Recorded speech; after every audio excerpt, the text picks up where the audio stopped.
plays. So if you want to seal that first attack, lock it in the card pool, make sure you can't, be looping it with multiple effects. Then we have access to that, but it looks like we didn't use it. However, we also have the Roman cancel that you mentioned for the reduction, and we have Divine Defender. So if Biollante did play a third attack that turn, we could add a card from our card pool back to our hand, which not only makes it easier to block, but Biollante is giving us multiple options. We saw a Badgie was actually faced. It's the first thing I thought of in Inventor's Creation. Basically, removing an attack, stealing all the keywords off of that attack.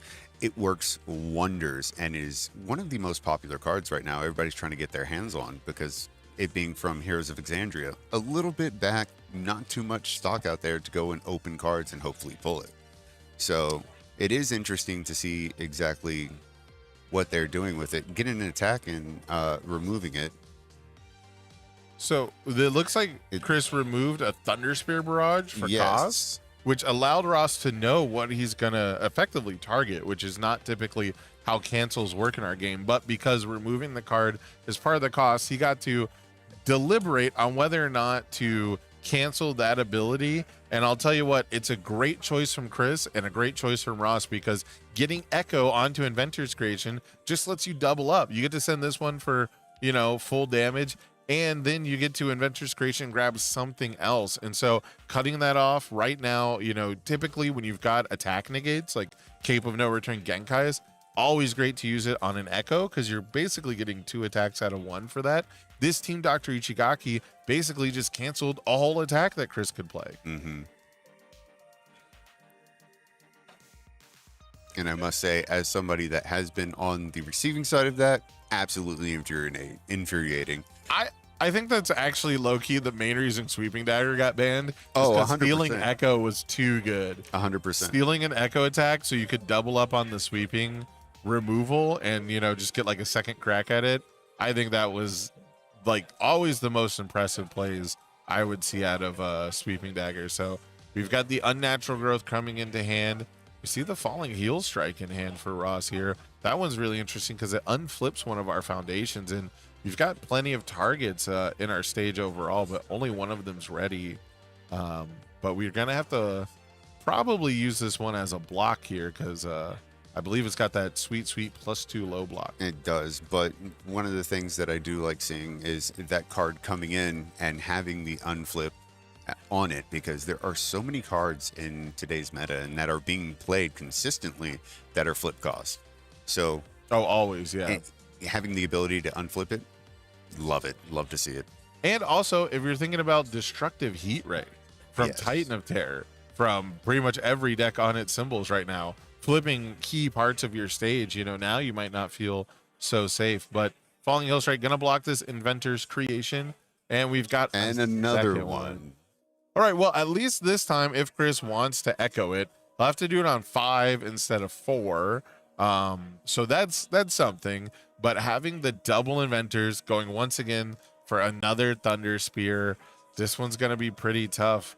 Ross can't just DR these out. These are going to be 9 damage potentially Inventors Creations. I guess -1 from Biollante. However, if he blocks these, survives this, the Echo attack is going to flip face down, which that's another -1 for Biollante. And that might be the difference if things get close. If Chris puts together a pretty adequate string here, that extra -1 from echoing your own attack could be the difference maker. Could save him, exactly. Having the face that we were talking about it earlier, clogging the card pool, which we see again happen, giving 2 face downs in the card pool, 1 on each. That may be the deciding factor on whether or not he's actually able to live longer than Chris is anticipating right now. Yeah, and Ross might be kicking himself because if he had done the Unnatural Growth on the first attack instead of trying to hold on to it, we would have committed at least 1 resource here. And that's how Reiner Braun Marley Shield typically pays for his response effect. But now that Biollante is committed out, that doesn't seem as important. We are going to Echo this on a 6, it looks like. At least we changed it around. Yep, in the card pool. Now we've got the response from Cardboard Crusaders coming in for +3 damage, +5 from Marley's Shield, and we're gonna get to go and select a different keyword we want. It's gonna be Tension and throw. This is the classic choice right now for Inventor's Creation. Bloodsucking Universe coming back into play. It is gonna be close, I will say that. Yeah, this Inventor's Creation, it looks like it's for 12 damage, but Biollante can still put -3 on it. I believe we haven't used that yet. I don't think so either. Yeah, blocking almost certainly not an option. Deflect is the keyword we're looking for here. Deflect 4 from something like an acidic sludge, something like an acid screen would be absolutely huge here.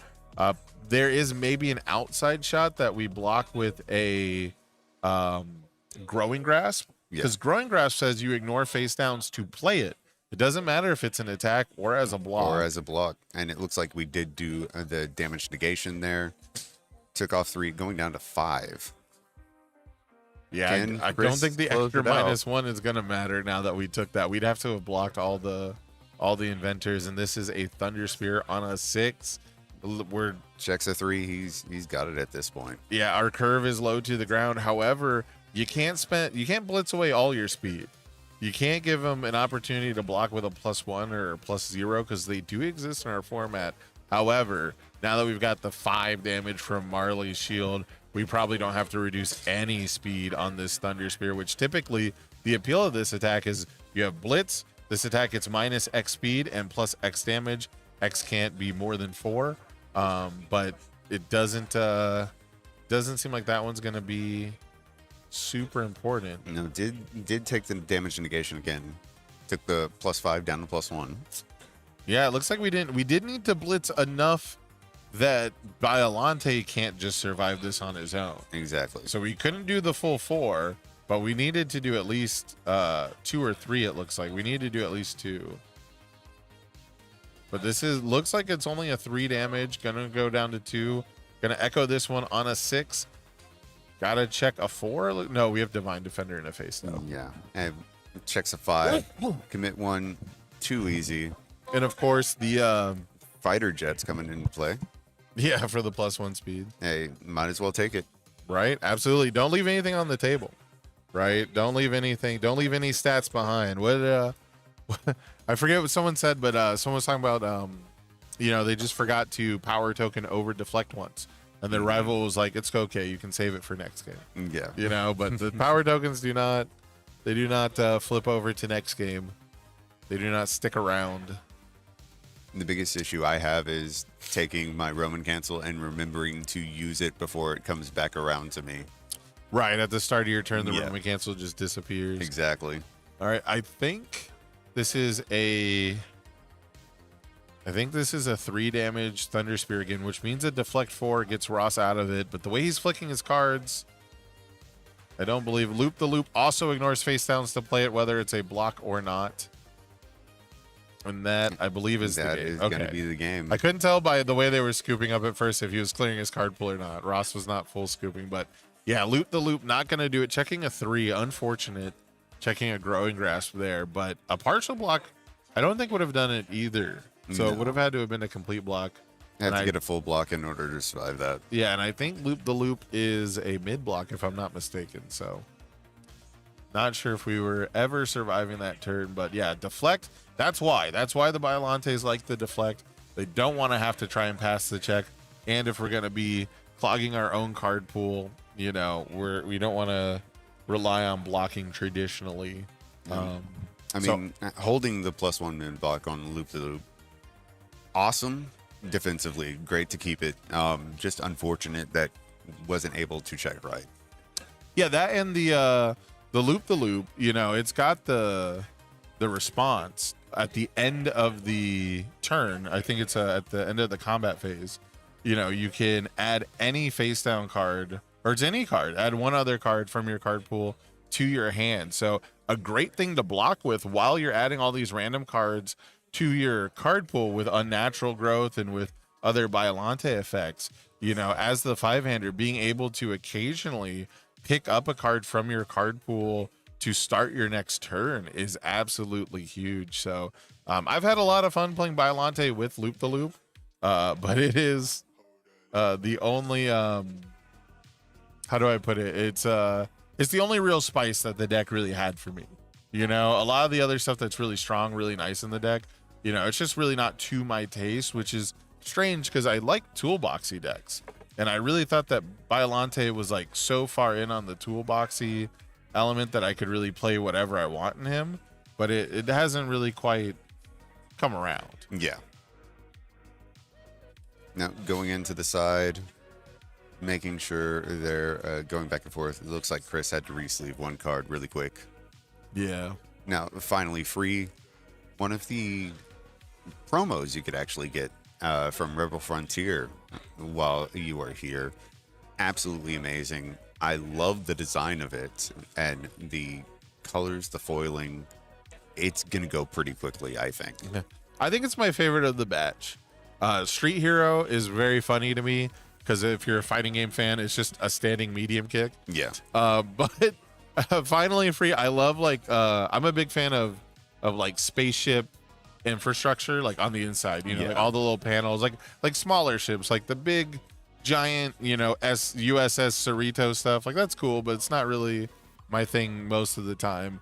But I like the little fighter jets, the personal spaceships where they've got all the little screens and all the dials and all the buttons that don't mean anything. Like code edits where you've got all the screens there and actually working behind the scenes.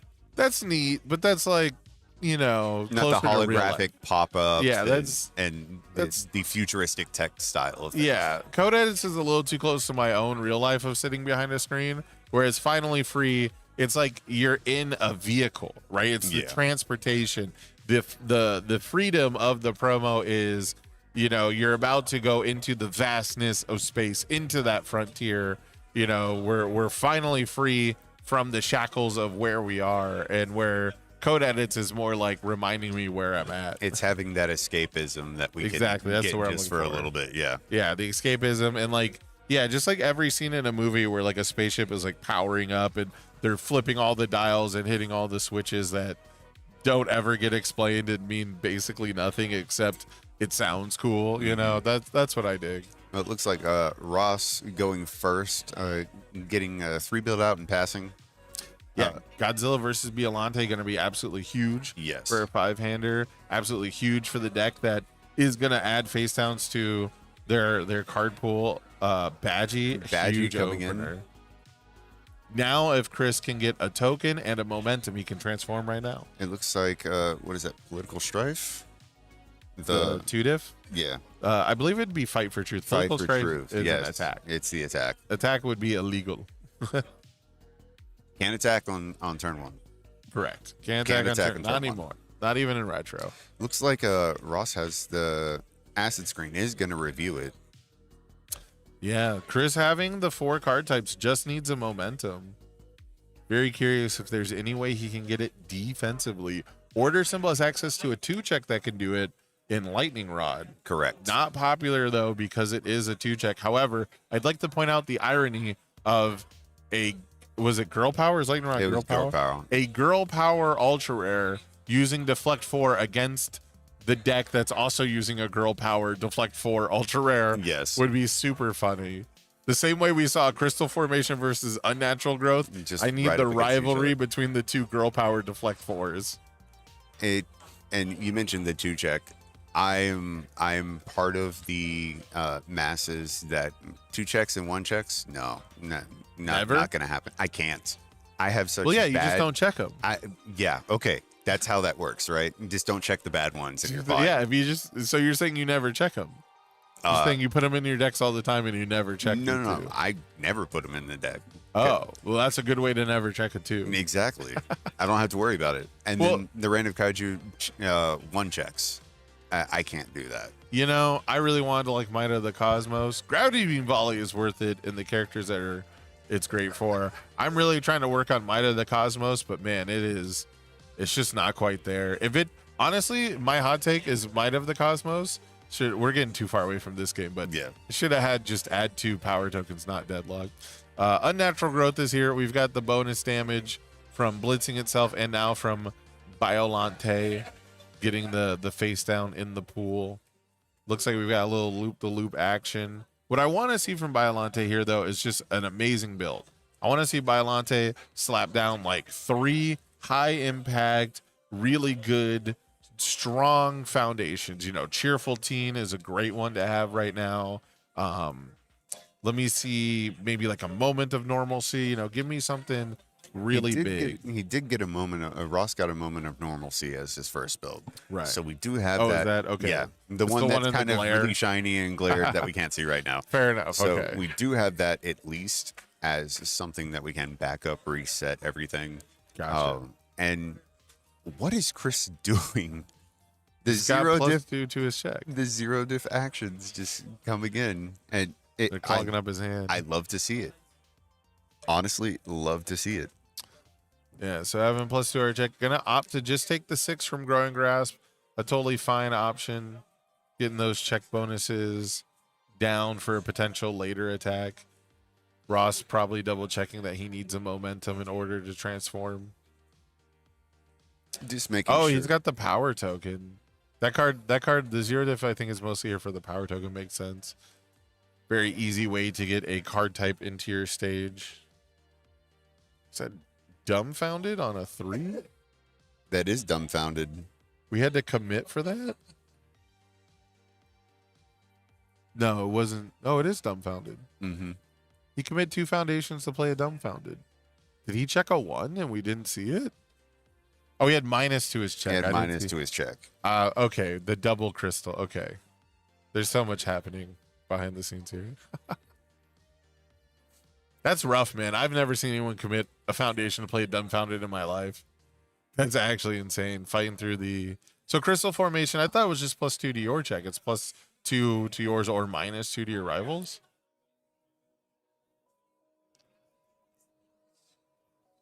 I believe so. Yeah, it is rivals next check minus 2 for first in hand. There's 2 different abilities. This is the one that that Ray J and I had difficulty on, because when I did card reveals for Space Godzilla, one of them was including, hey, minus on the check, and it didn't have text after it saying that if you failed the check, then it ended their turn. Crystal Formation, however, gives a minus 2 to their next check, and if they do fail it, that ends their turn. So committing those 2 foundations in order to get dumbfounded out makes perfect sense now. Yeah, I did. I had only ever read the text about getting plus 2 to your own check. I don't think I ever parsed this card giving minus 2 because it's just not that kind of gamer, man. You know, I'll just block and play a breaker if I feel that way, but I'm always looking at ways to bonus my own check. So very, very interesting stuff. I'm sorry, I do have to ask, you said you were talking to Ray J? Did I say Ray J? You said Ray J, I think. I'm just making sure that we're on the same page when we're talking about it. Yeah. Raremy J? Yes. Raremy J. Raremy J. Raremy J is my favorite. That's how it goes. Listen, I need more coffee, man. I do too. We were sitting here for like so long trying to get the technical issues sorted. I'm like, I need a snack now. It's lunchtime. It's a joke in my streams and in my community. Yeah. It's not a proper stream unless there is some technical difficulty of some sort. But I am notorious for starting stream while being muted. Oh, like yes. I just start for minutes and someone's like, "Yeah, we can't hear you," every time. 100%. All right, so now we got Biolante coming back in here. Biolante holding some nice attacks. Got that unnatural growth. Loop the loop coming out first. Yeah, not what you want to see, but risk free. It's a 3 difficulty attack. No risk in playing it. You know, your rival doesn't have a check hack, so there's no way you're gonna commit anything to play. You're gonna get the unnatural growth into the card pools here. Excuse me. So now Biolante functioning on plus 2 damage to everything for the turn and plus 1 speed. Like, that's how good this action is. Imagine if you could play an action that, I guess it does add to progressive difficulty. I was going to say it doesn't count because it removes. So for some of your moves, it doesn't count towards progressive. But it gave you plus 1 speed and plus 2 damage to everything on a 0 diff. That's crazy good. But it's pretty much, locked to being that way for Biolante only, so only in this 5-hander. But yeah, plus 1 speed from the progressive difficulty. plus 2 damage from Biolante. Now we have 3 face downs because of the Biolante enhance, adding 2 more attacks. This is going to look like a pretty good turn for Biolante. Chris Smith doesn't have anything super defensive in his stage. At this time, no. I mean, Inspiring Song, mess with their check or yours. It looks like he's going to do that right now. Yeah. Mill the 3 and negative to Ross's next check, it looks like. Yep. Yeah. Which is kind of tough because it looks like we had the United front, and that's one of my favorite cards to build around. It's basically a Marley's Shield specialty because it has the same condition as your Transform, but you can commit it to look at the top 3 cards of your deck, add 1 to your hand, and put the other 2 back. So Chris knew he was going to be milling a bunch of 5 checks, but checks another 5. We've got the Breaker 2 move coming in, and I believe that's -3 total to Ross's next check. Coming in with another loop-the-loop. Monsterverse Machine, love to see the response on some of the attacks that we have. We checked a 1? I didn't get to see what exactly we checked as a card. Either. But judging by the fact that we committed 3 for that, which this would have been on a 4. It would have been on a 4. Because remember, loop-the-loop does not count the face down swords progressive. So, yeah, we checked another attack on this, which has to be pretty heartbreaking if you're Ross. Loop-the-loop is a tension attack, though. It is. So No, it is Frenzy. Oh, it's Frenzy. It's Frenzy. The other Blitz keyword. My bad. The other Blitz keyword from... That's where the 1 speed is coming from. Yes. I looked down. I just saw purple. I saw the purplish pink in the keyword line, and Frenzy getting +1 speed, +1 damage for each attack that has already been blocked that turn. Yep. So +1/+1, just a little bit of beef coming in. One of the more underutilized Blitz keywords that I think are out there. I am very surprised. When they first showed off Frenzy, I thought they were going to slap it on everything just to like punish Rodan players. You know, like just make sure that like people want to sit there and block everything will have their comeuppance, you know, like it seemed like the perfect keyword for that. But yeah, it's only been sporadically placed, and I don't think they've used it like aggressively on a really, really strong card. You know, I think maybe they recognize that it is a pretty strong keyword in that, you know, if you just put Frenzy on like Destructive Heat Ray, like that might be too much. But I don't know. Yeah, we do have a Growing Grasp now. Speaking of too much.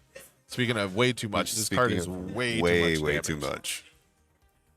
Played it on a 7 because this also ignores face downs when calculating progressive difficulty. Blitz +1 damage for each card in both players' card pools. So that's going to be a whole lot of damage. Looks like a 14 damage throw, bringing Chris down to 4. Doesn't want to block it.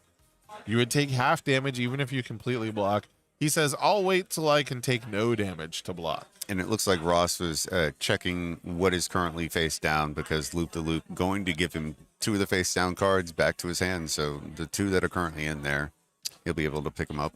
2 of any card. He could add the Growing Grass back if he wanted. You're right. And now we've got the Marley Shield transformation here. So I think Chris, maybe more so than deciding what or what not to block, maybe he's diamond handsing some really good attacks because I think I see a Thunder Spear. I think I see another opener, and he's got all the momentum in the world to make it happen. So plus the damage from Badgie. I mean, 35 is a lot, but I don't think Biolante can DR out this next turn from Chris. He's going to have +5 damage on everything.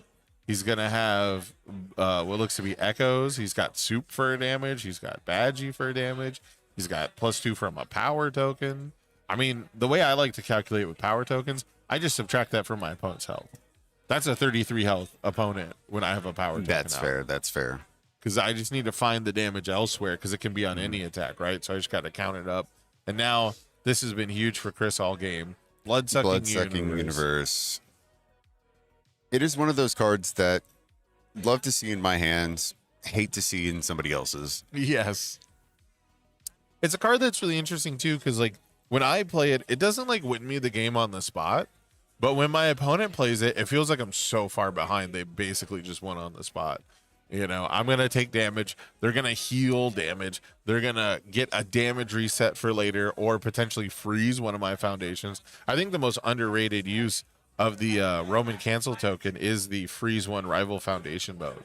I think that ability is absolutely incredible to have. And I think that's actually the real reason you can only do one ability per turn on the Roman cancel, because if you just had every attack said freeze a target foundation, it'd be pretty insane. But 13 damage throw. Gonna see the referee jury for the first time in the matchup. They are in the deck. They still exist. Put this down to 4. However, I think we used a Badgie on that. I think that was a +3 damage from Badgie. So not being able to fight back. I mean, that's a huge jury. If we deleted the Badgie damage from this turn, that is absolutely what you want to see, because it sucks to put an attack back down to 4 and your opponent just immediately hits +3, bring it back up. That would really, really, really suck. So now -2 damage. It's going to take it down to 3 damage. Now that's only going to be what a net loss of 1, because blood sucking is going to give him 2 health back. Right. Yeah.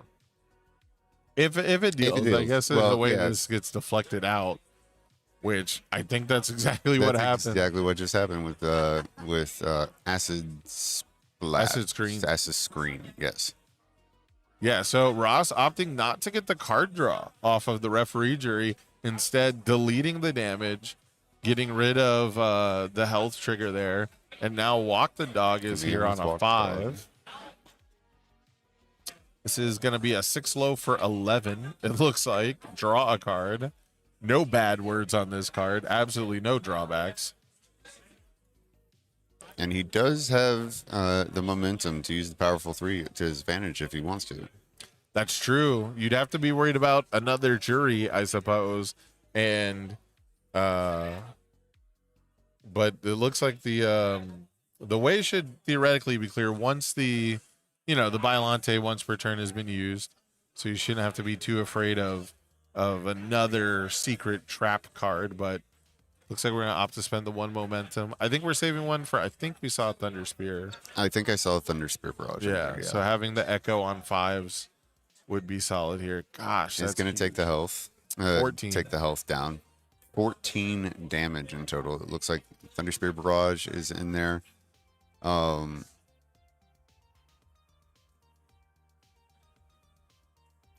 And he has a monster versus machine I see in there as well. So there's different ways you could possibly take it.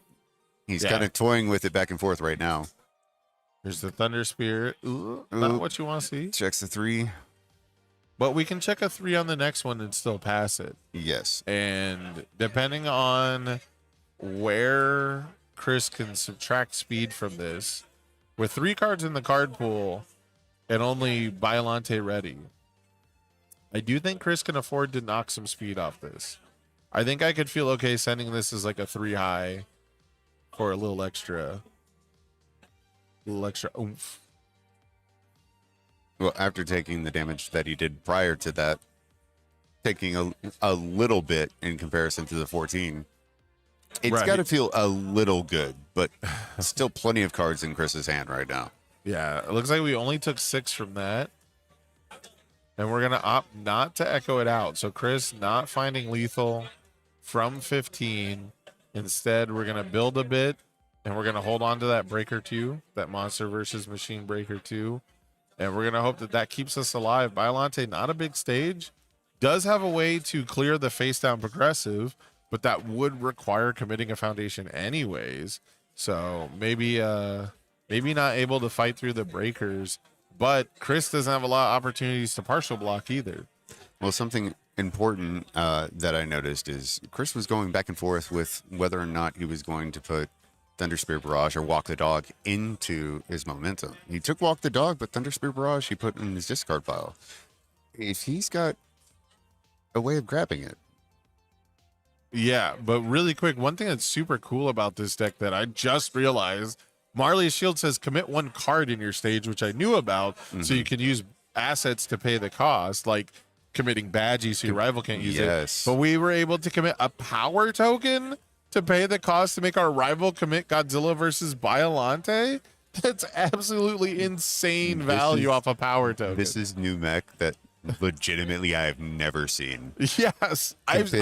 Committing a power token as Hey, it's any card in your stage. It's in Right. your stage. I have committed backups for it. I've committed assets for it. I don't think I've ever committed a power token for it. So, yeah, a trade offer. I commit power token. You commit draw a card, clear a progressive. Hell yeah, brother. Chris Smith revealing new tech to us. Yeah, but Ross able to go get 2 loop the loops. So now 3 in hand, it looks like. Yeah, and those are all gonna ignore the face downs for progressive. I mean, and they're getting bonus damage from Biolante as well. So Chris is really gonna be forced to do something here. As cool as that power token tech was, I don't think Chris is gonna survive even the next attack. I don't think he's gonna survive it, to be honest.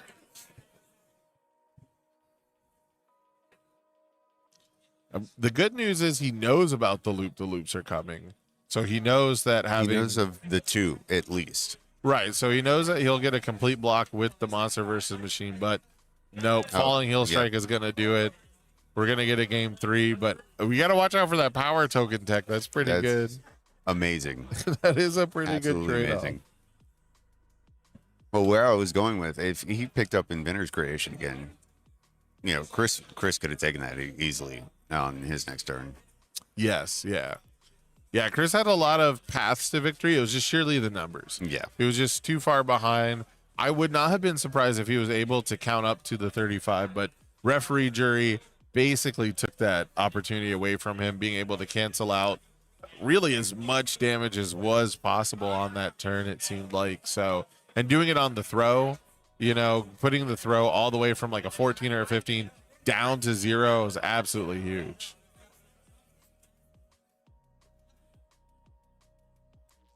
Two guys, both excited to be here. I can't wait to see what else they do this weekend. Yeah. I know Chris, pretty sure he's playing in probably the same for everybody else here, playing different decks, coming with a deck specific for teams and then another one for their individual competition.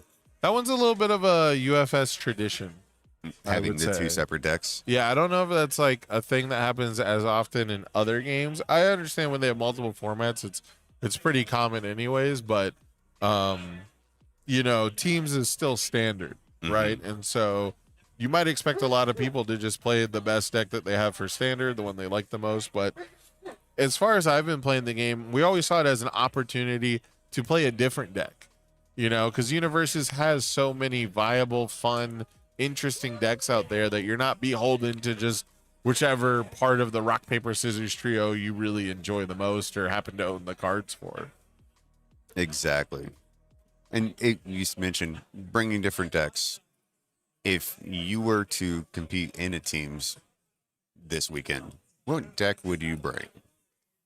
Ooh, that's tough. So I like to teams is when I like to break out like the super nasty hard control because that's when you can kind of dodge your bad matchups. Yeah. You know, my team's philosophy is typically to have like the best combo deck possible, the best wall deck possible, and then your third one doesn't matter that much. It should be like, you know, something like super aggressive to like take advantage of really bad matchups. So like a deck that you wouldn't play in singles because it has, you know, some bad matchup, like maybe Titan of Terror is just really bad for you, right? Like maybe Violante DR is just really bad for you. But you can pair around it, and we like to pair into like the like someone jumping on the grenade, you know, like we just look at like, okay, what's the bad matchup for the other 2 decks? And then that third deck is just paired into it immediately. So that being said, I'd probably be on like Party Bomb Elder Toguro. Oh, and I would just dodge every Guardian Angel Chinatown deck possible. Chris going first this round, game 3, still got maybe about 10 minutes left. Immediately building in the badgies, going for finally free, getting fighter jets out there, only really quickly going to flip. Yes, and to be anticipated. And Ross on his turn, getting moment of normalcy out there. And Weapon Clash, which we haven't seen yet. Yeah, and Inventor's Creation being the first attack. We even have a chance to get a Tension, a Blood-Sucking Universe, or what could this be?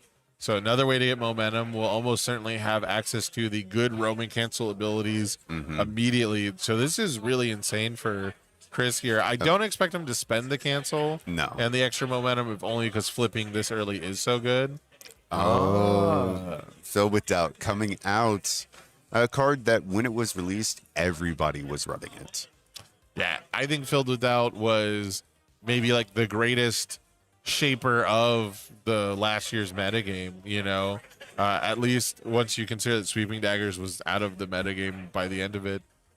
Yeah, all of 2025, I was bemoaning this card. It was stopping me from doing all the cool stuff, like the Inventor's Creation. And coming out, zero diff action once again. Crystal Formation. Got the power token. Yep.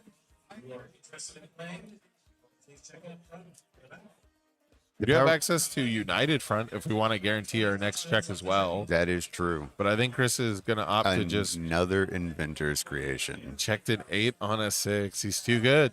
It's his good. Start on this. He's running away with it very quickly on this game 3. And if he can keep up the momentum, he can actually take it. 9 minutes remaining, so just a little bit back and forth. Might have some overtime, just depending on who went. Chris went first, actually. So we'll see. He is playing it pretty quick. He wants to be able to get that damage and be able to take Ross out for game 3. Yeah, we do see the United Front coming out. Ross gets to respond. Gets to draw a card on his own, but not going to be enough to change anything about this turn. We're going to see little build. I believe that's the Fight for Truth Obsidian. It does take the flip, transforms, and it will go back to Ross. Yeah, Ross with just a normalcy. Yeah. Only moment of normalcy in a dream. Almost a blank stage. Yeah. But hey, I always count it as currency. Right. You can use it. It's not sitting there for any reason. They pass checks. Yeah. Turn them sideways. They pass checks. Most cards. I shouldn't say all because Tenacious, but like most cards are blank when they're sideways. So. Well, and we do have the Outwit cards. Yeah, that's true. Not something that I see often, but they do exist. Not a lot of great ways to get them into play. I was really excited for Outwit. I thought Outwit was going to be something that they like go overboard with. You sit there with your trap card, just ready to flip it. But I also do hate when Outwit is in play and the opponent has to keep looking and keep reading, and it slows things down. So maybe I'm glad they didn't. But having the trap card like in UniVersus now was actually kind of cool, and it's kind of a shame that like they just abandoned it. I don't know. We might see it again soon. Maybe we'll get a Super Sleuths Challenger deck where Outwit is on every card or something. And there's that Team Dr. Ichigaki once again. Yeah, Team Dr. Itchy Scratchy. Itchy and very scratchy. And now we've also got End the Cycle, an insanely good defensive piece for this deck. Something I implore all of you Biolante enthusiasts to look into.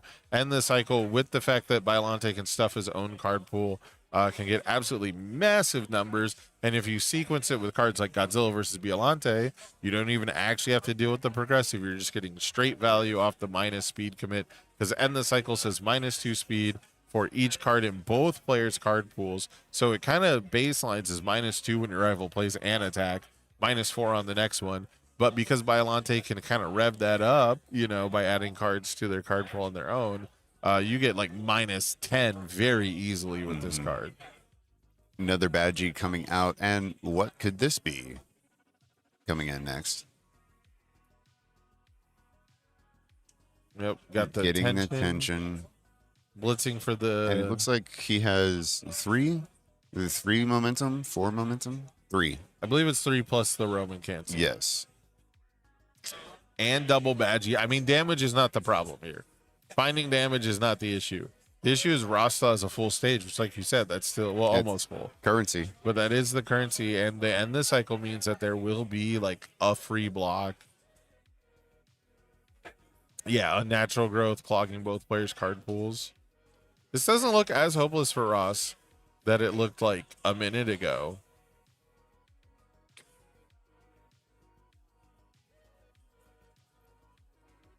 Biolante gonna go grab Loop the Loop, it looks like. Yeah. He wants a block that ignores progressive. And potentially powers up his next turn like we talked about. Ooh, Ichigaki coming in.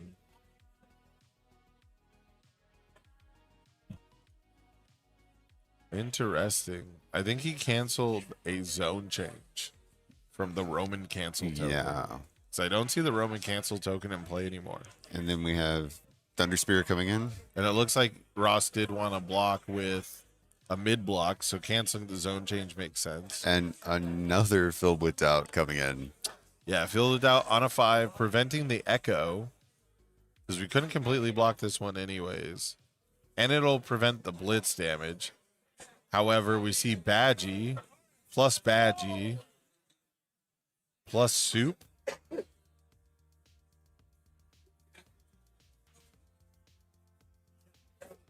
I think we might have used the Badgie already. Okay. Had to correct him on that. So it's a 10 damage Thunder Spear. Ah, it's not the first Thunder Spear. It's the second Thunder Spear. Nobody expects Thunder Spear Los Dos. Yes. I will say the alternate art for Attack on Titan, having those pearls, absolutely wonderful. I love seeing those. Yeah. Obsidians, I could take it or leave it. You know, having the SR's alts being primarily black as opposed to I do think shiny. The pearls have been much more popular. Yes. All right, Looks like so taking the damage. the Biolante damage reduction, and that's going to be it. Chris not pushing his luck. Again, not being able to find big damage numbers. Filled without doing a lot of work there to not only stop the echo, but also to stop the blitz.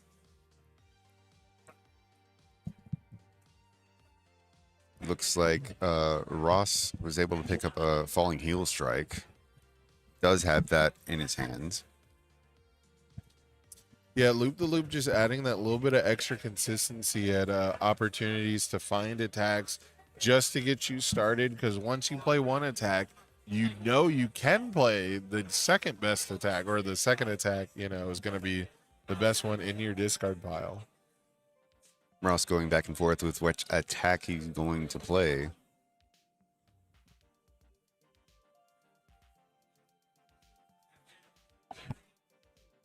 Looks like that's one of the Bridget attacks, correct? Yeah, this is a rolling movement. It's a tension attack that also gives you -2 to its block mod if you have a face down card in either card pool. Which Ross is always going to have. Pretty much, yeah. Whenever it's relevant, it's a +0 high block. Oh, it has to be your card pool. I apologize. It's not either card pool, it's your card pool. But again, Ross will always have. Ross will always have.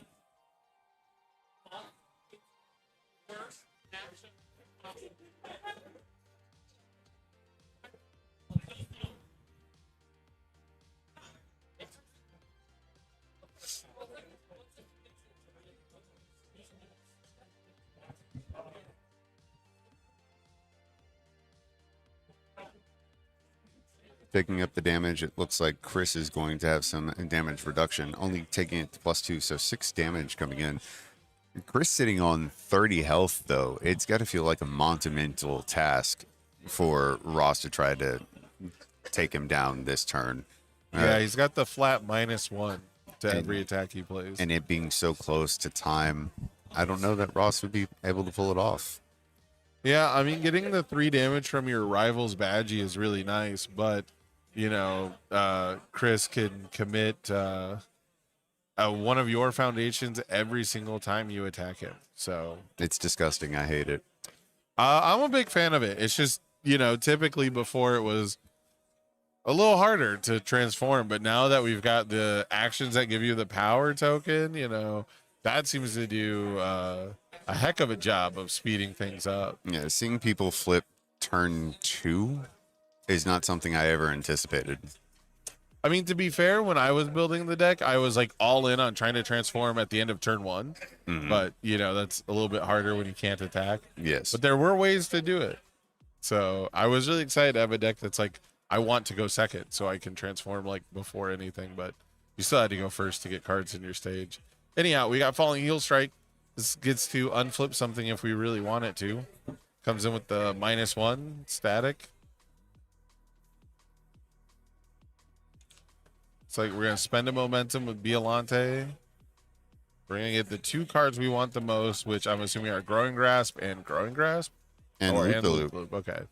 I was going to say, I only thought I saw 1 Growing Grasp. Double Growing Grass probably doesn't quite get there, but yeah. I don't know. Play 1 here and Chris does nothing. That's plus the 6 damage, so 10. Well, Chris plus is Biollante is 13. He could present lethal, but Chris could block a 3-speed move, I guess. Yes, I was going to say he's sitting on 2 cards in hand, 1 uncommitted. He's going to attempt to block this one, checking a 5. Well, that's another card, though. And that ticks up. Yeah, I think double Growing Grass would at least present lethal. No idea if a 3-speed move with 2 in the card pool beats Chris, but that was kind of a risky block, truth be told. Yes. And it looks like that's going to be time in the round. So this is Ross's final opportunity to kill Chris. He has all the way up until his turn ends. Once the end phase goes, that is going to be game. And it looks like we will end in a tie, 1-on-1. I'm not sure if they started with the normal round timer. Really? We were talking about the one in the back. Yeah, they started when we started, right? There was one done. So maybe. No. Okay. No. They're still going. I'm getting the off the stage. No. Yeah, but there was a handshake, so it probably was time. Yep. Roughly, because they started when we started that timer, but that was unofficial timer. But it looks like this is going to end in a draw. So Biollante versus Marley Shield. A lot of stuffing going on. A lot of check hacking.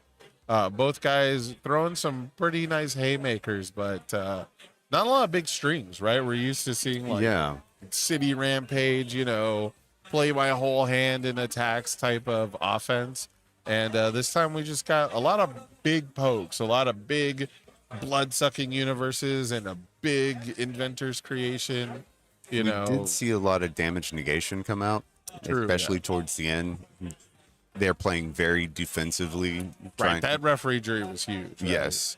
The fill without referee jury. Ross was on the back foot for the most of that third game, but able to pull it off, make sure it ends in a tie. That way he's not taking a loss on it. And I would commend both of them. That was really well played on both sides. Yeah, very, very cool stuff. Always love seeing what people want to bring to teams, especially seeing like the team compositions and things like that. But don't forget, tomorrow we've got the main event. We've got standard, what we're here for, really, the regional itself, the Chicago regional. Players are going to be playing for a backup. They're going to be playing for invites to Worlds, going to be playing for a lot of really, really cool prizes and things like that. And we're going to be bringing that to you guys. We also, hopefully, are going to be having some retro content Sunday if we have time for that, But the main thing that we're going to be focusing on is teams today, standard singles tomorrow, standard singles top cuts Sunday, and then if possible, if there's time, depending on how things shake down, I would like to do retro first. I want to end with the regional winner, right? That's what I would want to do. So maybe we'll do that.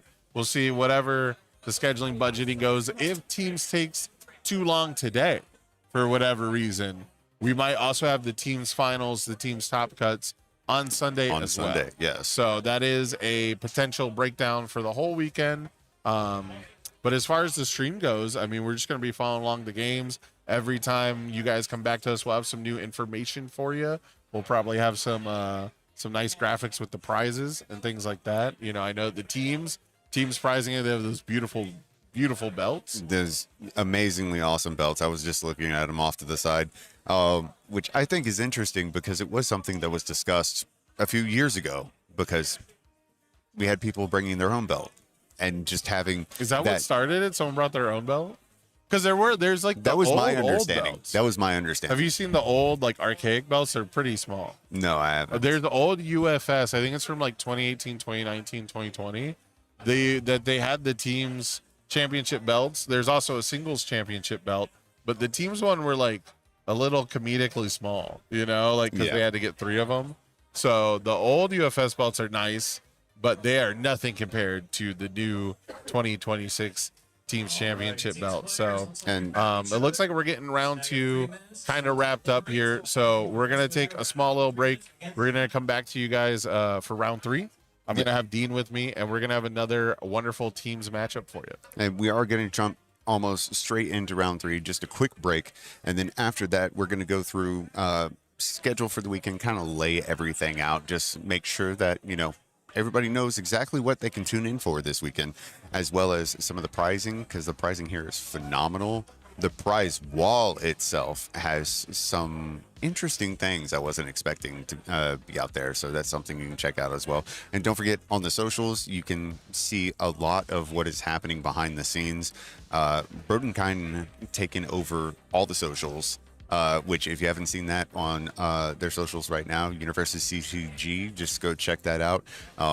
Pretty funny video we were watching a second ago of Brody taking Levi's phone and running with it down the hallway. It was absolutely hilarious. So stay tuned. We'll be back in just a bit and get kicked off with round 3.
Welcome back, everyone. We're about to get started with round 3. I'm joined this time by Constantine, and we've got a very, very exciting matchup for you. Everyone's favorite at home, a real crowd pleaser, one of the most popular characters in the world, Rodan, versus one of the quintessential popular, super popular. I can't just put over how much these are just like homegrown favorites. Ghidorah, 3-headed monster, two of the most viciously opposed decks in this format, maybe of all of UniVersus. Constantine, what can you tell me about this head-to-head matchup between 5 hand size 30 health, 7 hand size 21? Oversimplifying it, Ghidorah's got 3 heads, Rodan has 1, so it's kind of wraps at that point. Right, okay.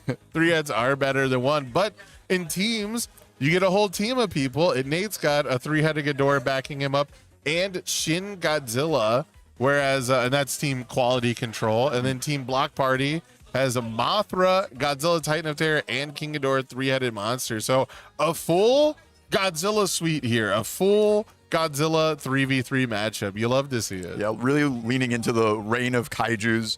I'm sure we'll see some more later, but a lot of different reign of kaiju characters registered for this event, and you know, this is not the new Rodan, but he's really the true classic of it, where tried and true. He's going to play some really solid fundamental UniVersus, you know, giving just playing the blocking game really well and confirming his checks. So we're probably going to see a lot of defense from the Rodan, but leveraging that speed against Ghidorah's hopefully less card economy with the 5 hand size. And you know, River Cook is going to be blocking a whole lot with King Ghidorah because they're on team block party. It's in the name, Constantine. Yeah, it is there, but I think Ghidorah might be taking advantage of the really powerful responsibility and you know, block with your face. You can make 3 of them 3 damage. So it's a pretty good way to keep this game going. Buy some extra turns.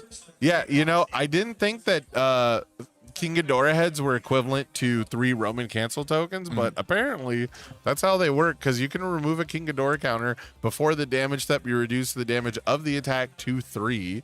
You get 3 of those basically per game. I haven't seen a way to add any additional to the character. Have you? No, I think that one's gone. If Sweeping Dagger was around, we might have had some really funny game states, but right. And then you get to remove a card from your hand, you get to draw a new one, and then you get 2 speed or 3 damage. So one really powerful defensive ability, one really powerful consistent aggro ability, and then Rodan, who's going to be going first in this matchup.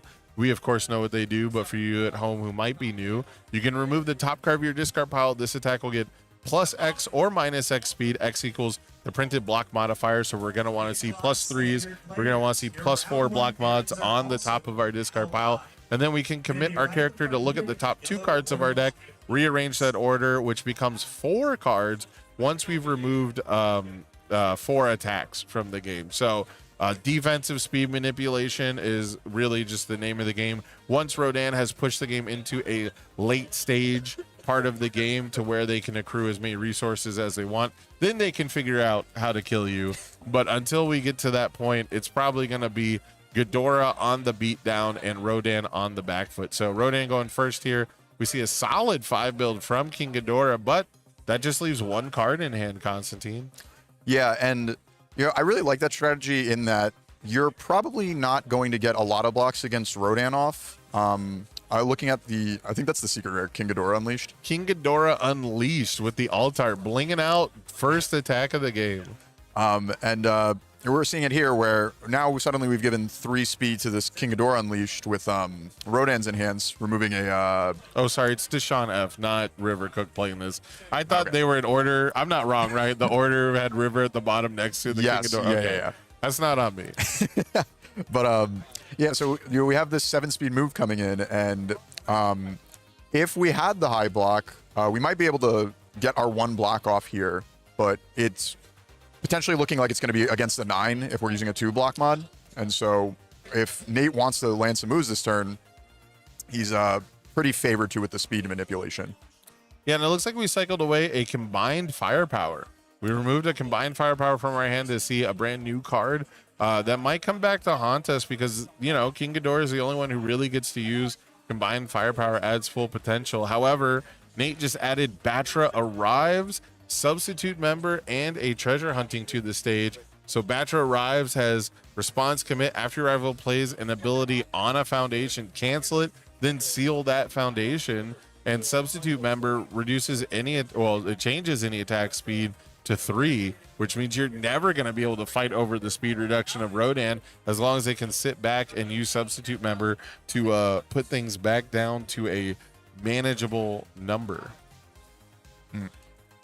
And I don't know if we're going to get to see it in this matchup, but Badger Arrives is really innocuous with what it can cancel.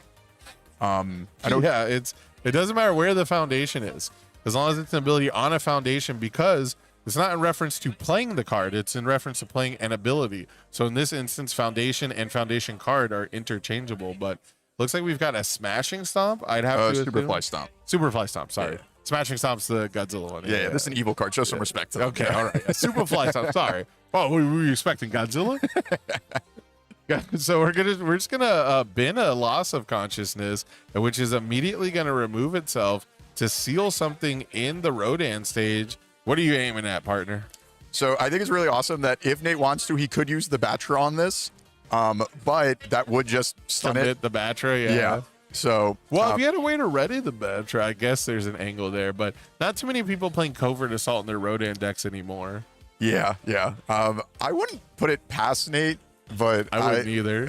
We'll have to see as the game progresses. That's one of the tricks we got. Yeah, I don't want to spoil the sauce for Nate's deck, but he's using some sauce that I particularly enjoy. So I hope we get to see it. I don't know if we will. I think it's technically already in the hand, but implementing it is not super easy. So, looks like we went for the 2 speed on the Superfly Stomp, which I don't know about you, partner. I'm not trying to fight Rodan on the speed number. I'm trying to make things as big as possible, so as soon as something does land, it deals meaningful damage to his smaller health total. Yeah, I think a lot of the time against Rodan, it can feel overwhelming really overwhelming if you're just trying to beat him on speed, and it'll almost feel sort of pointless to fight him on it. But as you said, a real way to get through is he's not going to have every block zone every time. And so playing the sort of poker element of our game where you're just trying to zone check them and make reads on the cards that they're holding really can benefit you by eking out some of that incremental damage. Yeah, so we see the -2 speed from fighter jets, put it back down to printed. Looks like we had a Botan's coaching because we ended up discarding the strategic meeting from our hand, which is kind of the sauce, is that it's a very asset-based Rodan deck. There's some really powerful Aeratune 2 difficulty assets right now. And now we've got, this is malicious. This is looking a lot like my deck. Did he just steal my deck? Malicious Assault is really nice in the format. Right now, what matters is it's a +2 low block. So it's going to block that Superfly Stomp. But we're going to need another low block as Acidic Sludge is coming in. We check a 3, commit 2 foundations to equal the 5. And there's 2 cards sealed in Nate's stage right now. Batra Arrives and Incubating. But Acidic Sludge gonna stuff the top card of our rivals deck into their card pool, which, Dean, that functions as another little +1 speed. So maybe fighting Nate on the speed was correct here. But I think just forcing him to have low block after low block after low block while making every attack as high damage as possible is still a better strategy for whittling down that health total. But we see +2 speed once again. Yeah. On the first one, didn't super matter. We did have the low block. We did see Nate discard a mid block. Yeah. And usually I expect people to, in a sort of unknown field, don't know what your opponent's offense is. Holding one of each block zone is a pretty reasonable defensive strategy. Now, as the games go on, you play further in the match, you'll start to see just how many of each zone your rival's playing. Over here, we have Nate blocking with a mid block. This is the alt art for timely counterattack. And so, notably, it has Breaker 3. But that is not stopping us. Nope, we're going to check a 2 on this. Oh, no, maybe we canceled, maybe we Dark Warded, I missed it. Maybe we canceled the Breaker because we only committed 1 for that, which means that the timely counterattack, I think we canceled the Breaker. Yeah. I think I was too busy looking at the alt art because I've never seen it. It's actually, a good one. Yeah. Very different. We got Mikasa slicing a Titan in half versus Jaw Titan on the other one. Yeah, and it feels pretty bad to to get your Breaker 3 canceled, but you just got to fight through it. Especially these Ghidorah decks are so good at the consistency at which they can present threat after threat. I mean, cycle 1 on every attack is a big deal. You've got cards like Superfly Stomp. You've got cards like Acidic Sludge that once you have momentum, you know, Sludge can stack things for you. Superfly Stomp can go get things that you need in your discard pile, like Combined Firepower that we see. There's 2 on top of the discard pile now. So potentially we're going to see a big damage pump here. This is on a 4, though. I don't think it's worth it to pass, but Deshaun disagrees with me. So it's interesting. If he hits another... we hit a combined. That is good, but if he could have failed this, and if he hits another Bing Bong effect, right, then he gets to just reuse the same firepower that he failed. Exactly my thought process. A lot of times, failing a combined firepower doesn't even stop you from using combined firepower on this current attack. So it's going to be interesting to see. We did commit a whole resource to that. I mean, committing a foundation here, that's a whole attack you could play most of the time. Yeah, I mean, one upside at least is the firepower is not going to make the rest of his turn any more difficult because it ignores progressive. Doesn't count towards progressive. Yes, sorry. It does not count towards your progressive to play other attacks like this Jaw Jammer. But we failed the Jaw Jammer. And unfortunately, I think it's because we committed that one extra resource. Yeah, on a 7, and we could have tapped out everything for it. Yeah, and this is a Rodan that didn't have a Mikasa defeats the female Titan in stage. So there's a very, very good chance that that Jaw Jammer was going to be guaranteed damage. So Nate down to 13, though. I mean, Ghidorah has a huge health lead. This is a mountain to climb. However, these are the turns where Rodan stabilizes. Get a little bit of card draw into your stage, have you know, some really nice on-block effects, and you don't necessarily have to start attacking the rival. You just have to make sure that their next turn, now that they can't cancel Breaker, is not good enough. Yeah, definitely. Even though it feels bad to throw out the Breaker into the Dark Ward, that is almost a once per game ability on the flip foundations. So, you know, as you're saying, this following offensive turn that Ghidorah could have is not going to be able to just easily push through the Breaker. Yeah, now we've got the Violent Animus shot here. 4 high for 5. If this attack deals damage, Ghidorah's gonna have to remove a random card from their hand, and they're not gonna get to draw it back. So they're definitely not gonna enjoy that. We're gonna see the cycle here, cycling away a high block though. So pretty much guaranteed that the either they have another high block or they did not believe the +3. Now that I think about it, the +3 mod might not be reliable. Yes, yeah, that's the Rodan's not gonna hit you very hard, but man, these moves are almost unblockable at this point. However, Nate, denying us the commentary, he incubated his own attack for -1 speed to draw a card with Supersonic Flight, which when it's removed from the game to pay a cost, you get to draw a card. And now he's using Fighter Jets to put 1 speed back on it after Rodan gave it 1 speed because we had a +1 on top of our discard pile.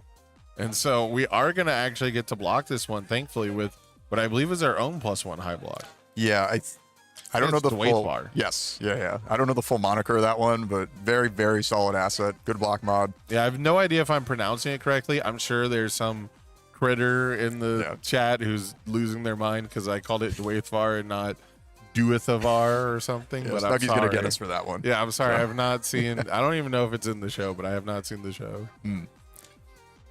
But it's a cool name though. I'm very jealous. Like it's a very cool like fantasy name.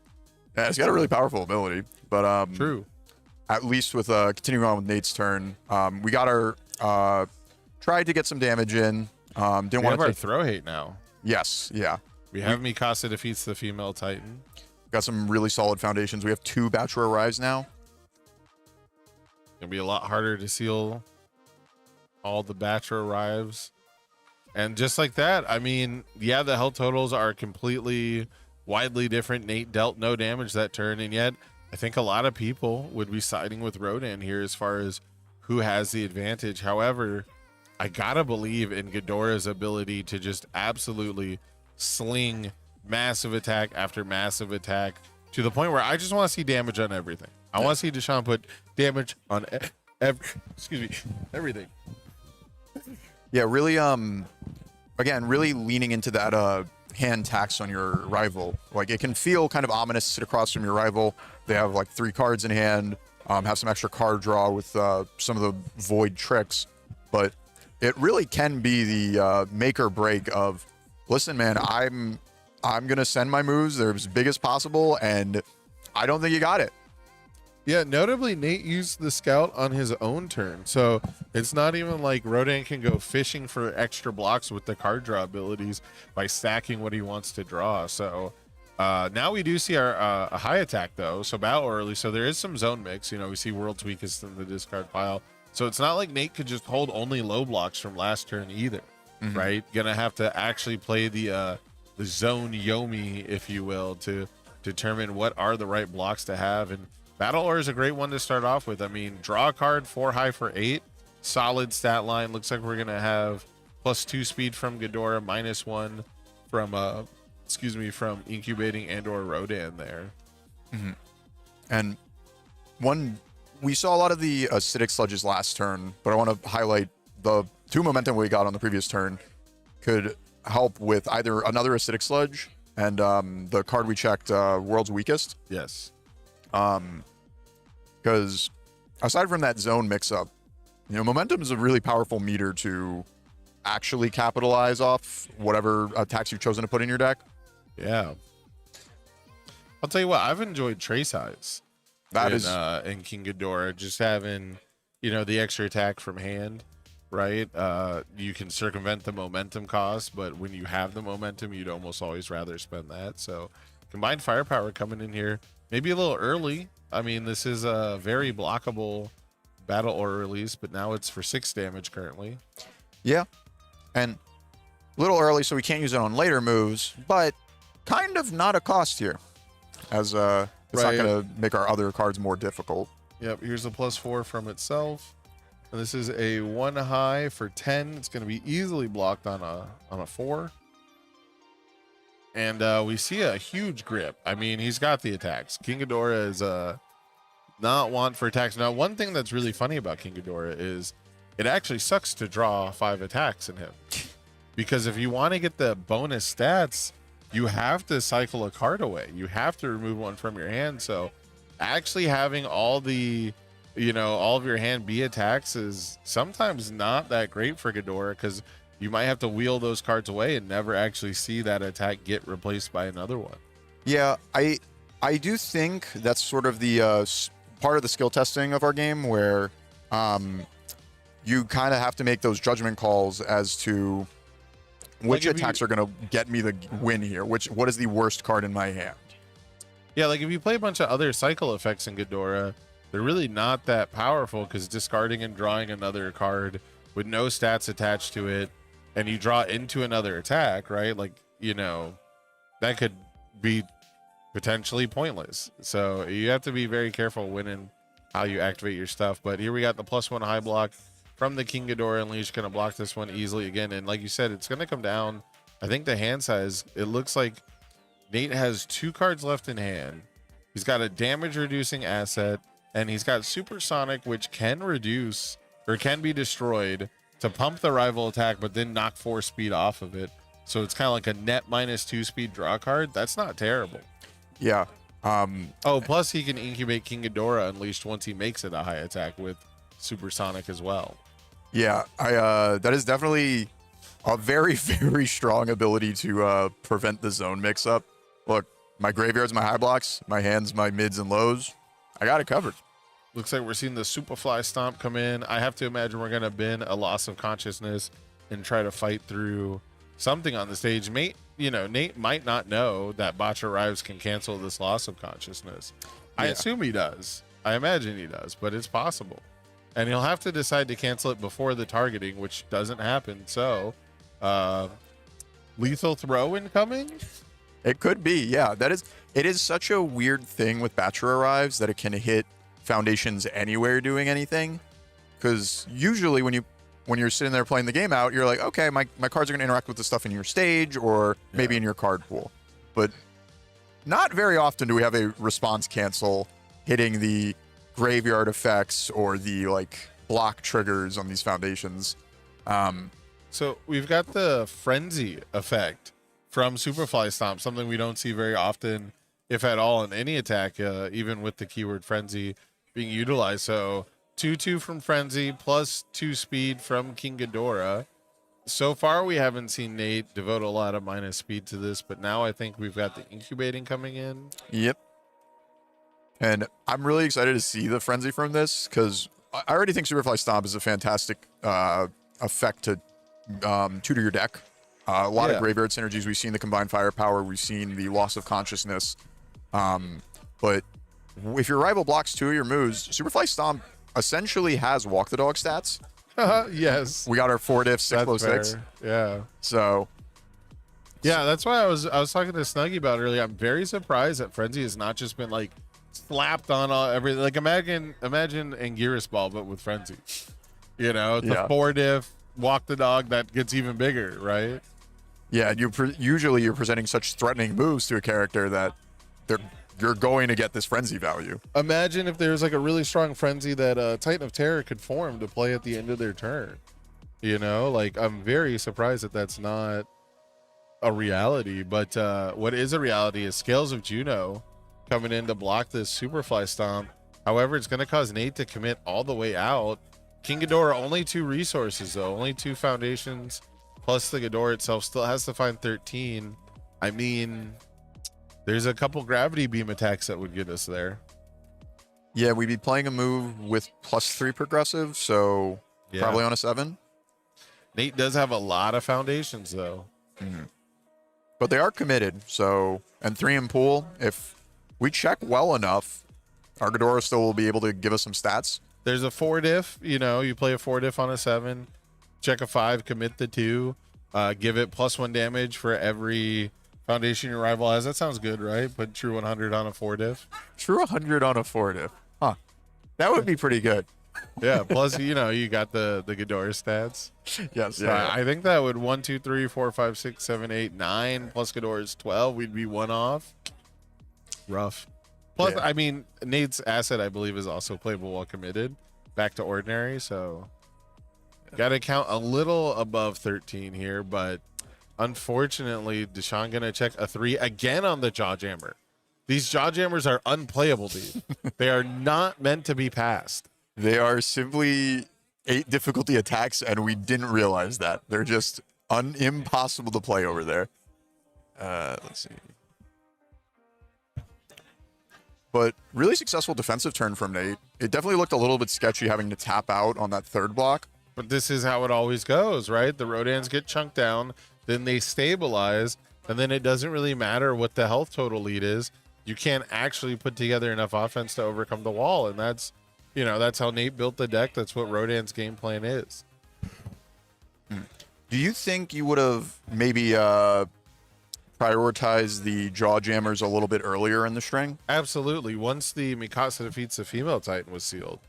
But you wanted to get full value out of Frenzy, and you've got to use the Superfly Stomp to get the loss of consciousness, which in reality, if I'm being honest, I'm not expecting that to work. I'm expecting Nate to cancel the loss of consciousness, but if he did that, he would have failed that block and taken a whole bunch of damage. So, you know, it's very difficult. It's very easy to think that you're correct from sitting up here with the top-down view, but the players in the seats, you know, they have the full information. So they're making the decisions that they know they need to.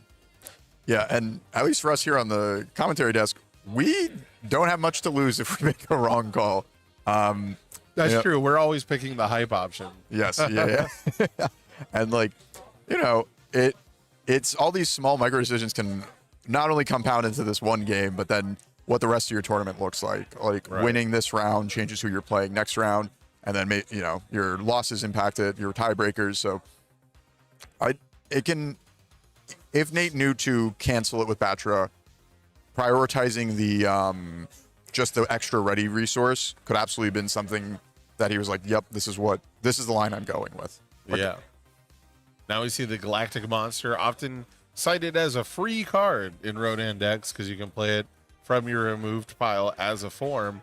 It's just got a simple E-commit +2 damage. If your rival has too many foundations, it gets +4 instead. But King Ghidorah is a good little boy. Only has 5 foundations. Probably will only have 5 foundations for the rest of this game, if we're being honest. Yeah. I think it's nice that he did get such a wide build early because it still gives him a lot of leeway with his 4 difficulty attack lineup to just string. Yeah. I want to say up to 5 moves, but we're probably checking a 3 at some point. But all right, Ghidorah opting to spend ahead here, taking only 3, but World's Weakest is going to draw 3 cards, and Nate is now going to balloon into Deadlock, it looks like. Going full force with the Science Bros, a Team Hero 15, incubating now. Gonna play one more 1-div, another incubating. I think it's worth it. Incubating's just, better than having a relatively blank ready foundation. Mm-hmm. And going for the weapon at the ready. Okay. I mean, that might be Nate looking a couple turns ahead, maybe even just next turn, but deciding to end the game. Yeah. Something a Rodan player has never done. Not one time. Not a single time. But we've seen a couple of tech moves from him already, with Violent Animus Shot being a tutor that we can get, and then the Bedazzled Helm Blast that I think he briefly showed at one point. But not no to more block with it. Petra arrives. Well, one good thing, maybe you don't need Batra arrives if your rival's entire stage is flipped. And maybe you don't want to stun yourself to the loss of consciousness. Yeah, but the only thing we've wanted to cancel has been things that weren't in the stage to begin with. Yes, but maybe I'll give him the benefit of the doubt that he was really thinking about, if I check a 3 here, I can't cancel this. Yeah. However, we got Golden Destruction now being played on a 5. When you remove a card from your hand during it, you get to draw an additional, or you get to draw a card as a response. So for Ghidorah, that's like discard 1, draw 2. And then on top of that, I believe it's if your rival has too many foundations, you get bonus speed, which, I mean, Rodan is pretty much always going to be at too many foundations. Yeah. And this is another one of the great momentum outlets that we have in our deck. Just because, it's much easier to play moves on 5s than that scaling progressive. And so, at least with this one, we realistically could just do it twice. And if we check a 5 on, we've already checked 1 5, we just check another, and we haven't spent any resources to present a pretty scary move to our 13 health Rodan opponent.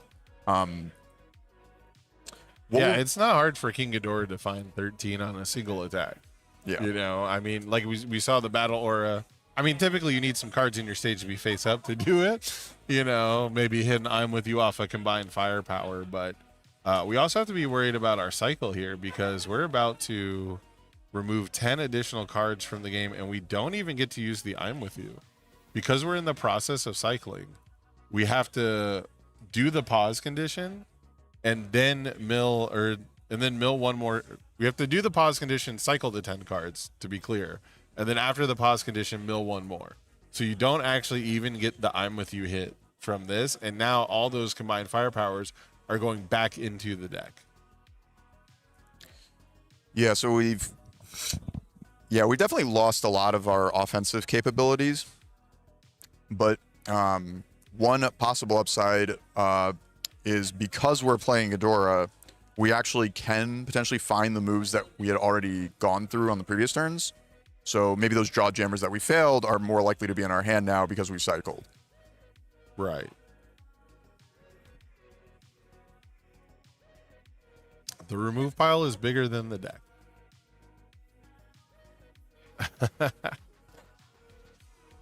That's the way to do it. Just mill yourself out.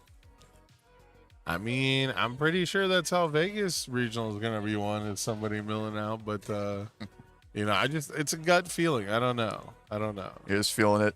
Yeah, it would probably be somebody milling themselves out, if we're being honest, just like this Ghidorah, but we'll see. There's also been some people talking about, mill Deku decks and things like that, so we could see some pretty amazing stuff in this format. Reign of Kaiju has had some really cool cards. It's really opened up a lot of strategies. I've really been impressed over the last, couple years how not every deck is just trying to play every card in its hand. I mean, some do. Yeah. Some are really good at it. Sitting next to a Mikasa player, so it does still happen. If they didn't want me to play all the cards in my hand, they wouldn't let me clear them from my card pool. True. Clearing your card pool is the best feeling in this game. So, almost as good as echoing an attack. It's pretty close to clearing. Yeah, echoing an attack is kind of like you cleared the attack before because you're playing on the Yeah. same progressive, right? So very, very close. But Golden Destruction going to come in, going to remove an attack from our hand, it looks like. Going to draw 2 cards. So that's pretty scary. Both these decks are world's weakest hunter decks. Both remove a lot of cards. We see a Jawjammer. We might actually pass one. We got 5 ready resources. Hello? Surely we can do it this time. He's got a Mikasa defeat, so it doesn't matter, but we might get to pass one. We might find another Loss of firepower. Yeah, we get firepower, loss of consciousness going. I think all the loss of consciousness are actually already removed, though. I think we've used them all. Come on, don't take my hope away. There from might me. be one. There might be one. We see the second mid block on this Echo attack, the Alt Art Tri-Gravity Beam, I believe. Yeah, very fancy stuff. Oh, not what I was expecting. Invincible body and a moment of normalcy. Well, can't start playing defense now. Yeah, and the The Bachelor. weapon clash. No, don't start playing defense now. It's too late for that. Maybe what he's hoping for is he's building some really powerful foundations, and so He's gonna bait Nate into committing foundations on his own turn. yes, with the Bachelor Arrive cancels. Okay. And so I'm following. I'm following. what we're hoping for is that our Rodan opponent goes a little too risky of a line, and Right. their Like last stage ends up- turn, where half their stage was committed and they had both Batchers committed. Yes. So we're building foundations to get back to that board state. Yes. Okay. So Okay. I see there is some. So you're not buying it. Okay. I'm I see. not I got anymore, I no. think I got to do a little bit more selling because now we have more foundations for Ghidorah to work with. So we bait them to be in a better spot on the following turn. Okay, well, now we're getting jet uppercutted, so that's none of the foundations in our stage are gonna help us here. Jet uppercut is I believe it's 4 speed and the damage is equal, or is it no, it's 4 No. damage and this is speed. Yeah. Yes, this is the speed true 100 on a Yeah, 4 diff. so this is 0. 9 speed Yeah, from the Okay. number of foundations Ghidorah has. for 4 damage, which is probably gonna get pumped up here in a minute because now we have Science Bros. So now all of our incubatings are just +1 damage.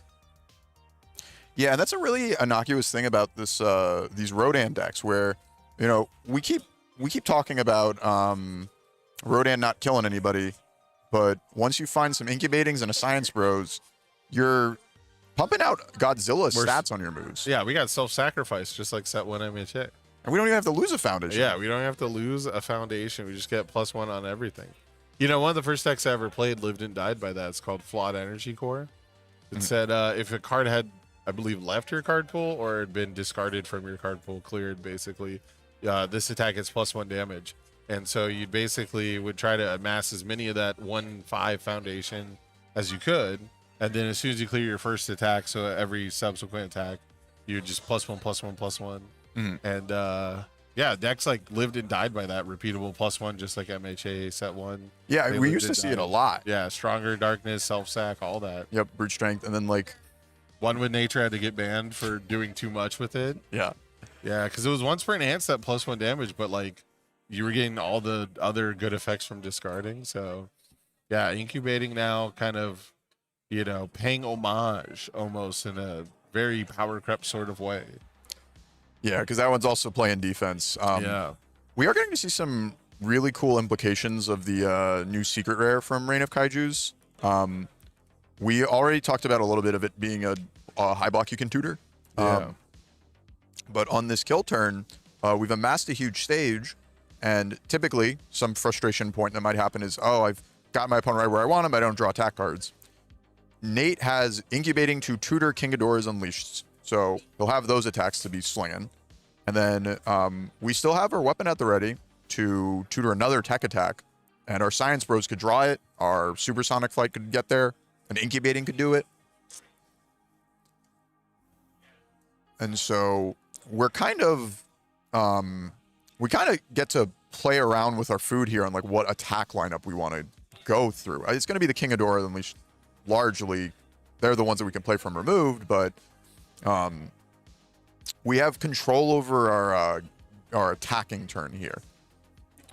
Yeah, it looks like we're gonna reset this attack down to printed speed. I mean, we do have the King Ghidorah head counters, but This is probably not the one I'm really afraid of. So we're really valuing the fact that the Ghidorah counters will keep us alive.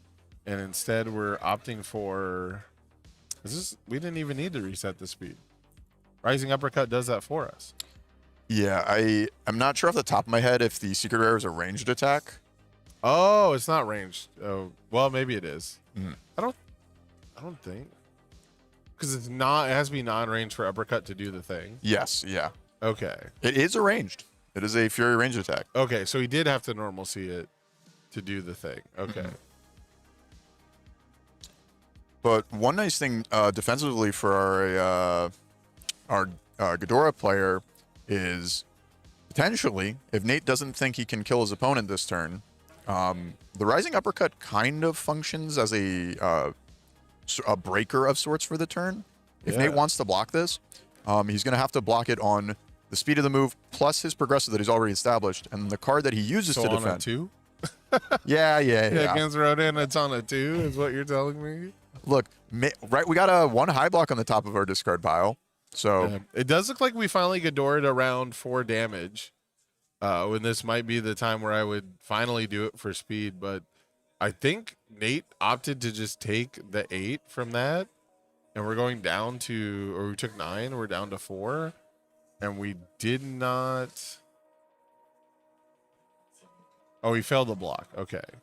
He already said he was going to take it, and then he failed the block. All right. Oh, I love this. I think that Nate was, not only is he probably think he can kill him, but now that he's below 10 HP. Yeah, these are on 3s. Yeah. Yeah, I think Nate is, I think it was smart to take the damage there when you know you're about to win, which, I mean, it's not guaranteed, but he's got a huge stage. He's got supersonic flight.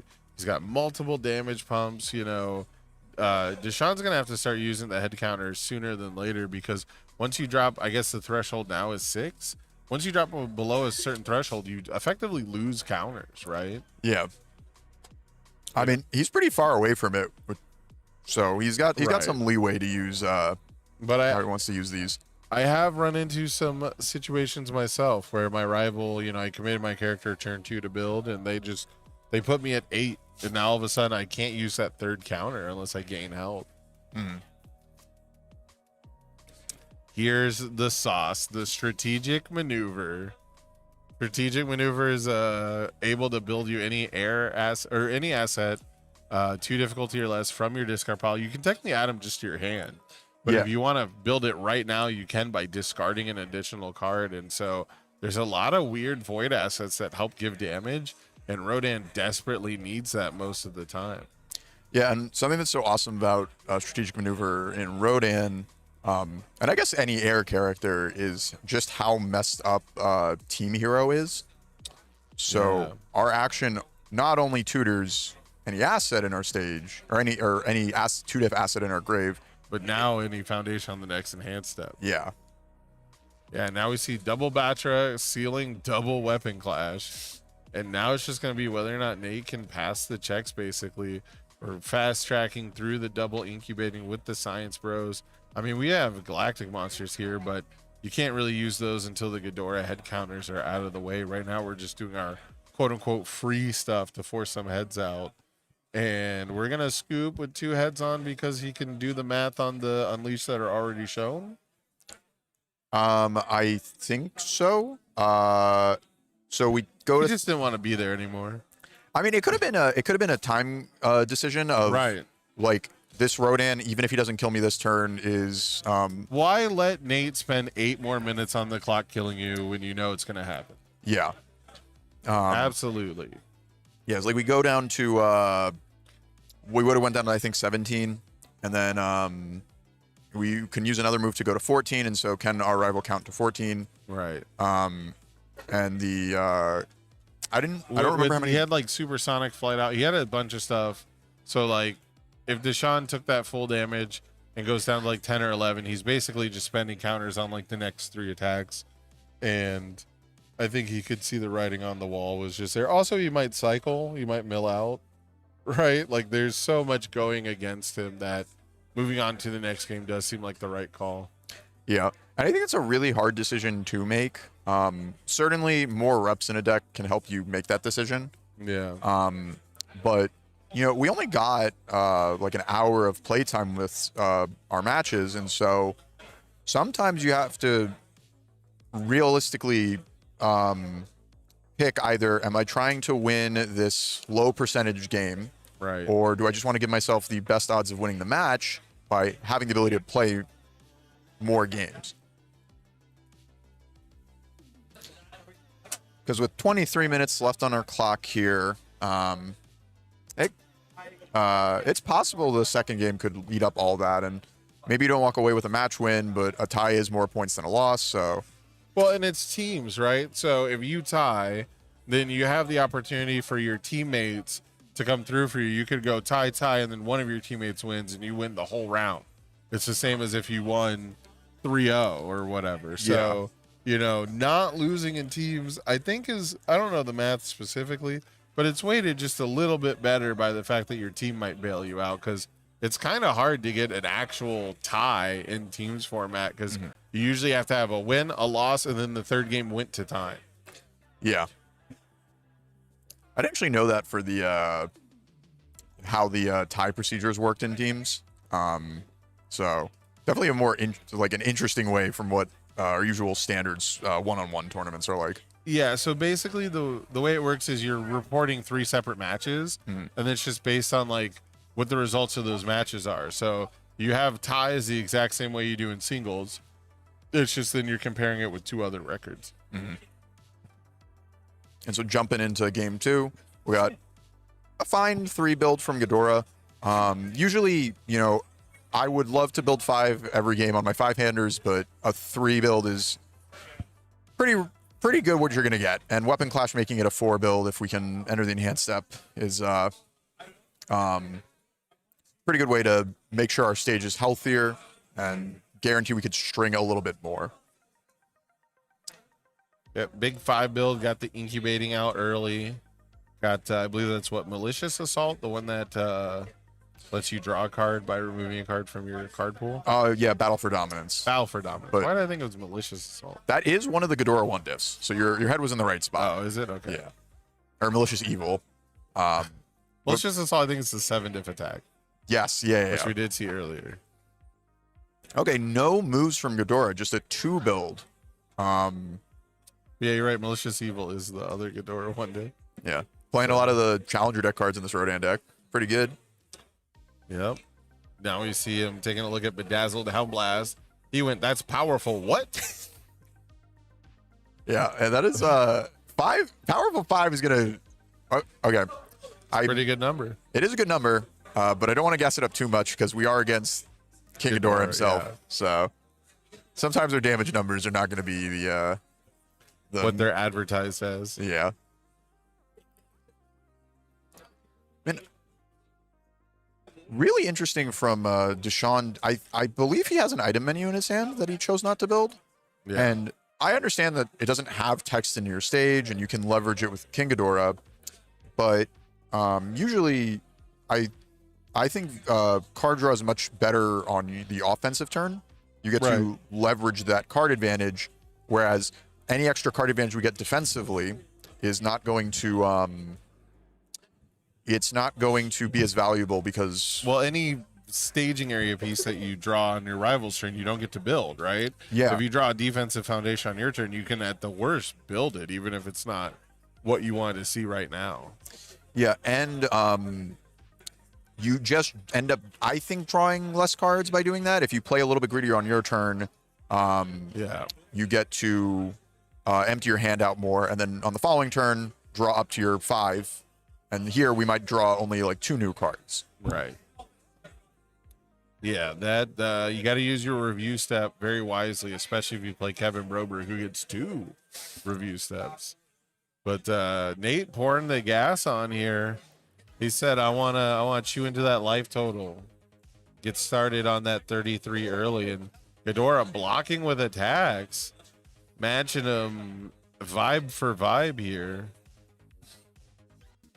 But this one is Rising Uppercut, so we actually get to play some of that offense on our opponent's turn. Yeah. Checking a firepower here, gonna send it back. him a little taste of his own medicine.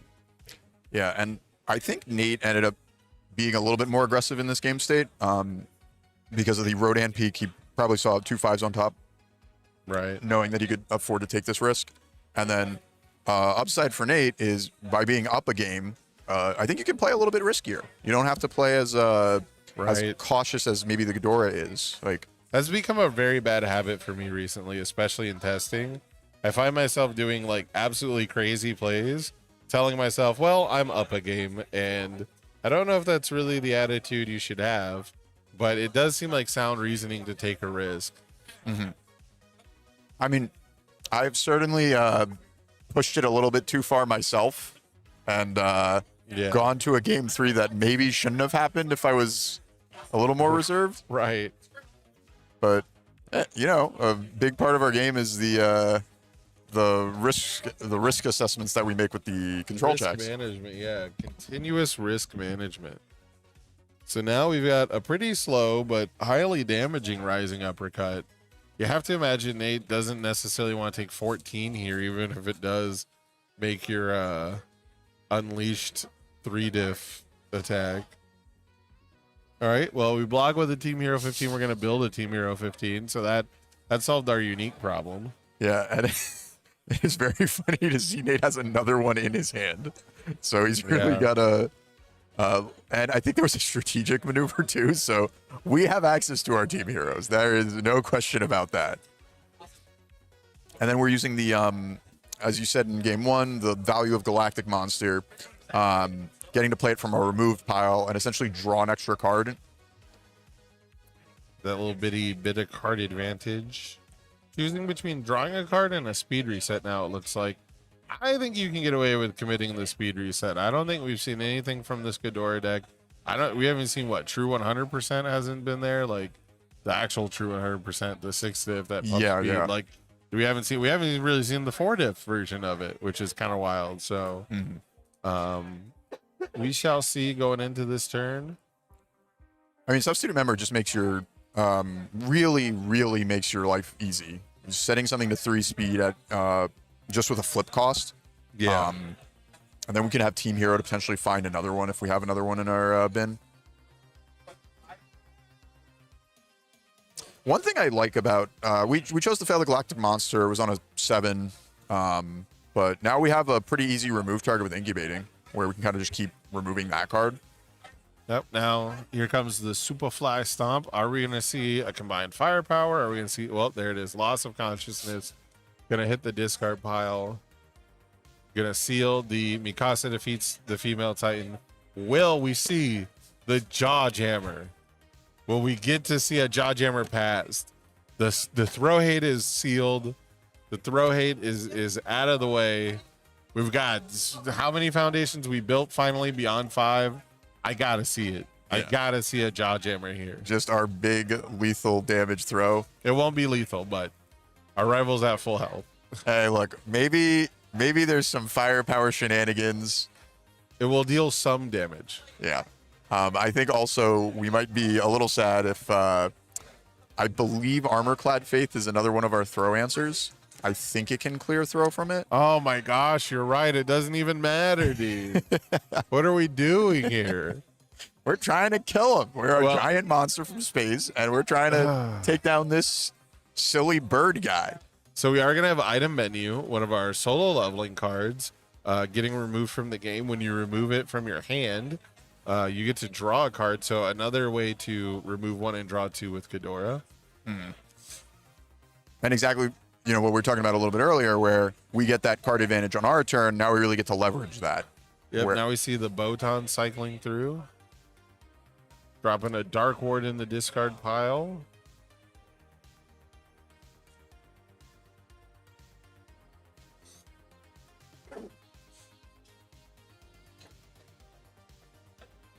You're just trying to navigate the game state a bit. Our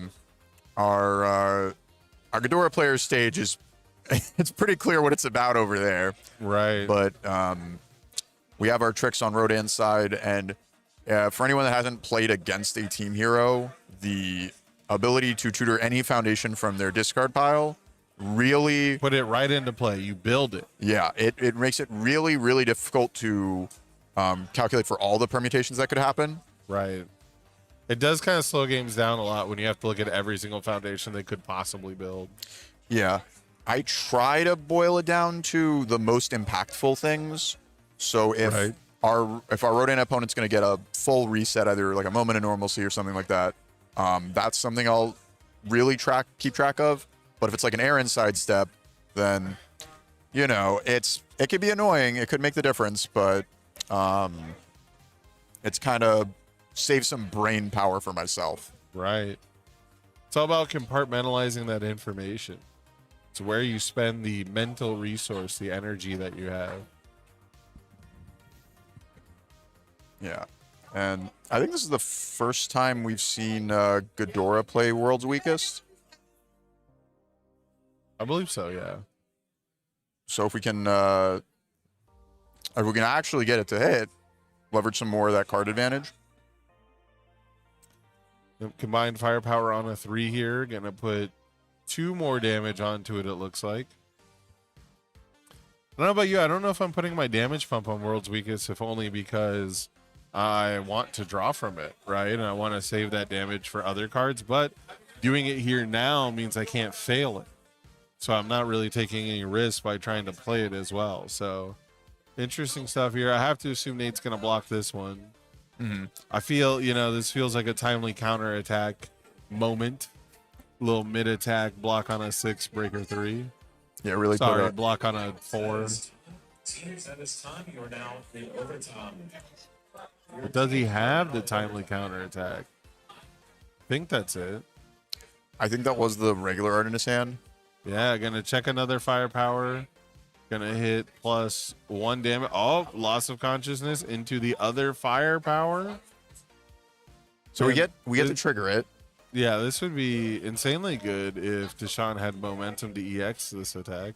Mm-hmm. He's now finding out Jawjammer is blank. But we Is it did too high for. We did mill our loss of consciousness, so if we wanted to, if we were playing for the throw out, we could have sealed the armor-clad Faith. Right. Which is a little telling that we didn't, which means we're probably really going to struggle to deal 21 this turn. Yeah, but we still have our 6 ready resources, and then if we need a full send, tap our Ghidorah, we could. Yep, here's the counterattack. Hits him with the breaker trace. I think we drew a card off an Aaron sidestep. That was a complete block. Mm-hmm. Luckily, the combined firepower is not aimed at progressive, so this is on a 4. But we do check a 2. So we're going to commit 2 foundations for our asset here.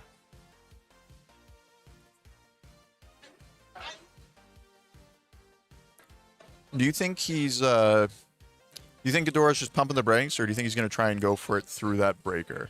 I think he has to pump the brakes. I think, we're out of firepowers. We've got 3 progressive, essentially. We only have 4 ready foundations. I mean, 1 3 check here, and that's like everything in our stage, right? Mm-hmm. And we did play, and we checked the 3 on the Jawjammer. Our kingdom for a Jawjammer. It's real rough here. He's just gonna armor-clad Faith it, right? I don't know. Who knows? Nate, Nate's already reaching for it. Yeah. I was gonna say he might just take it in good faith because he doesn't have a high block. He might just be like, well, I'll partial it anyway, so why get rid of throw? But we're getting rid of throw. Yeah. And doing a little peeking at Nate's hand as he flicks it. There might be some high blocks in our future here. Yeah, I mean, we always have the Ghidorah unleashed anyways, right, from discard. Well, no, we have incubating that got sealed, so we don't always have it. Mm. Yeah, that's sort of the lot of different moving pieces in this one match of like the firepowers to suddenly get you some stage interaction, but we opted to use it on incubating instead of armor clad, and so we miss out on like 4 free damage and a momentum. Right, and stuff because using throws is supposed to make your life easy, right? Like this is supposed to be easy, guaranteed damage, and getting rid of Armorclad Faith leads you to that, but it doesn't lead you to 21 damage. It doesn't lead you to overwhelmingly high. Ghidorah was throwing 13 damage moves last game, right? So it'll be interesting to see if Nate's actually aggressive here or we just stay on top. Yeah, we're just gonna stay ahead. Got the airship coming in. Yeah, play some of our more powerful, unique cards this turn. Gonna play the strategic on a 1. Gonna go get himself the back to ordinary.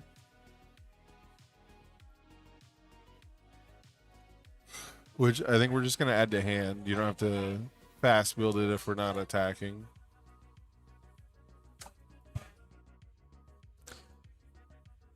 Oh, he did fast build it. Okay. Because when he plays his 3rd card this turn, he wants to add another action from his discard pile to his hand with back to ordinary, or else his rival has to remove a card from his hand to cancel it, which is just another strategic maneuver sometimes. Yeah, I mean, would you feel silly if you're Nate and they remove an item menu? Just draw a new card. Design menu, I think it has to be for cost, right?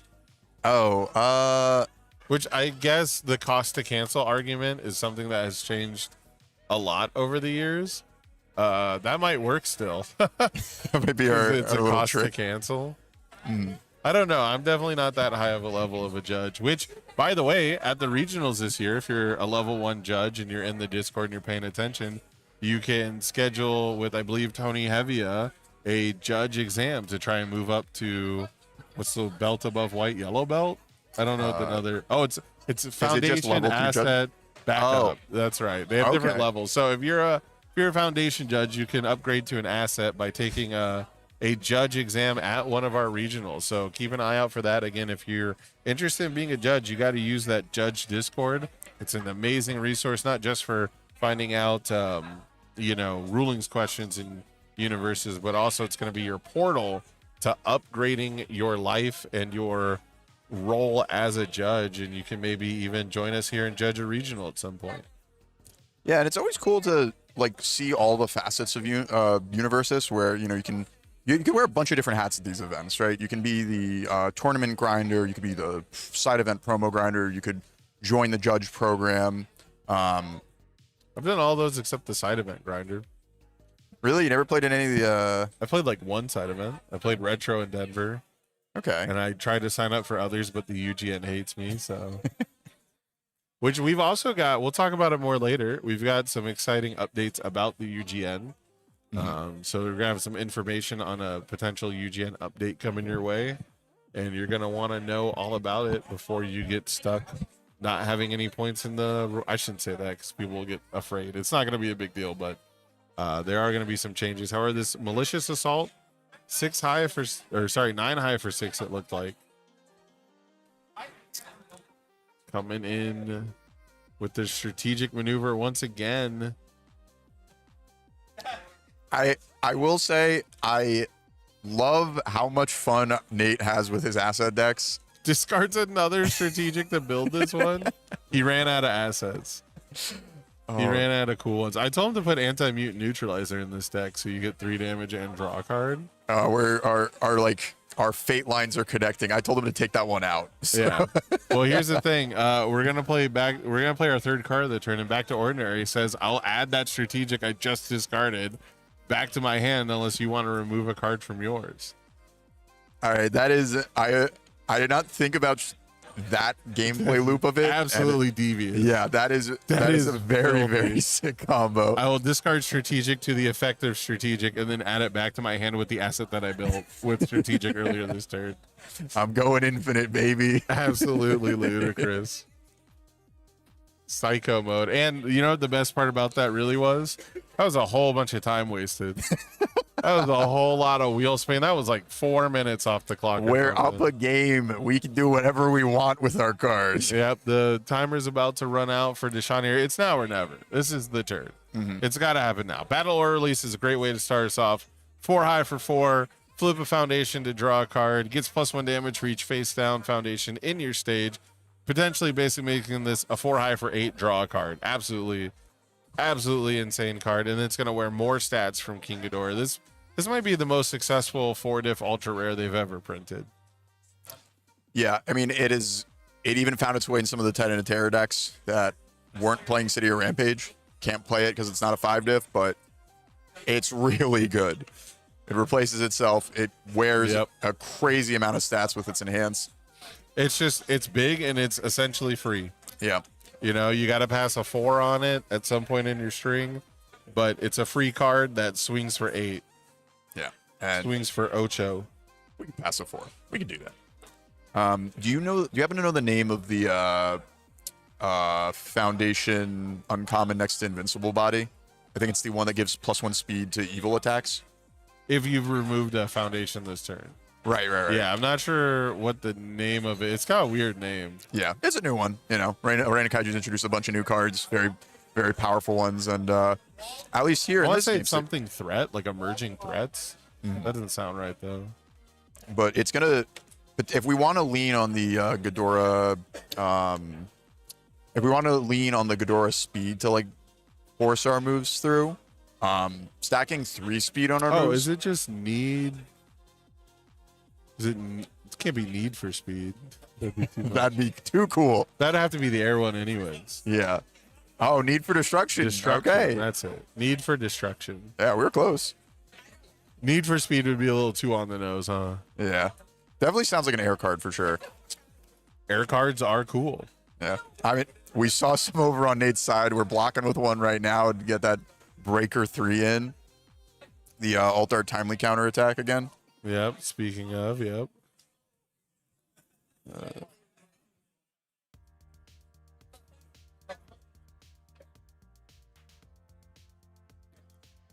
Yeah, I think it's so difficult in that we keep talking about the zone Yomi, and it just kind of got away from us in these games for Ghidorah, Yeah. where And we never really fully committed, right? We kept fighting him on speed early. Jawjammer on a 6. Checks a 3, but we're gonna pass it finally. Let's go. we got our throw. They It's have gonna get Mikasa defeats the female Titans, but I believe. No, we have Dwefthar coming in clutch. Oh, there we go. Dwaithvar, my man. Yep, sealing just enhanced commit, seal foundation, so we'll get rid of that throw hate so we can get some damage in. And 11 damage throws. That's what I'm all about. yes, 4 and difficulty, 11 damage throws. Heck, it can't be partialed on it. Who cares? so that might help us in our zone mix-up where maybe I'm so sad, but let me finish my thought. Nate might block with a high block into this one and think it doesn't matter, and then later he gets caught with his Right. not his pants, his arms up, whatever the opposite of pants down is. But Well, pants up, of course. I guess so. I think the arms Caught with thing your made a little pants bit. button. He got caught with suspenders on. Oh, okay. He got caught fully clothed like a normal human being. But as I was saying that thought, something absolutely tragic happened for Ghidorah fans. Of Nate used military airship to add the timely counterattack back to his hand. Oh my goodness. And breaker 3 twice is a pretty good way of stopping your opponent from killing you. Yeah, especially with the way Deshaun's been checking. I mean, he checked a 0 to try and continue this turn. So, Yeah. and there's going to be the overtime. So, if we're lucky at the end of this turn, because I don't think Deshaun has another attack in hand. Right? Yeah, no, there's no other attack. So, if we're lucky, Nate just knows that he won the match and doesn't play through his whole turn, but he might. He wants to give the people a show. This is also a side event, right? It's also Yeah. more casual. You're like, we're here to play. I don't know if I noticed it in game 1, but I just know that we've got so much cool stuff to show the people, right? We didn't get to show many of the prizing earlier, any of the cool graphics that we got set up. So, there's some cool stuff I think people want to see, and we're not going to have much time between this round and the next. So, yeah. So what you're saying is we got to go yell at Nate after this? Just scold him for no, I would never yell at Nate. He's a sweet angel. I didn't realize the firepower. I thought they were all alt arts, but now I'm no. seeing this. There's a mix, Yeah. which is the correct way to do it. You should have as many different arts of each card as you can in your deck. Variety is the spice of life, after all. Yes, and if anyone tells you it's losing win percentage points because it gives your opponent more knowledge that of like the cards in your deck, the quantity of them. I don't think that's true. I think it wins you the mental game because they tilt. Yes. Because they miss it. You know, you're like, oh, I thought that was a different card because it didn't look like the other card, you know? Yeah. It's especially devious when they're in stage. So, yeah, there's the handshake. Nate's already on top of it. He had kick guys in hand, it looks like. He had the whole entire hand. So, very cool stuff. Nate DeWalt taking it down. I wish we had the report from the team. That's the only thing I really wish we had is I wish I knew which team won. Mm-hmm. You know, probably maybe by their reactions we'll see it. But, you know, anyways, congratulations to Nate DeWalt. Rodan staying ahead of the curve, ahead of the aggro decks here. And seeing the strategic maneuver was pretty neat. Yeah, and that back to ordinary combo. Yeah, like I very funny. That one is very, very powerful. That one's very, very funny. But you know, we talked about it before the last round was over. We've got teams today, singles tomorrow. I believe it is 4 rounds today. So yeah, here's the whole regional schedule. This is what you're missing out on if you're not here in Chicago. If you're not down here playing with the card slinging happy hour, you're not playing teams, you're not playing in the 3v3 side event, which is one of my favorite casual formats. The 3v3 is so cool. Yeah. It really hits like that.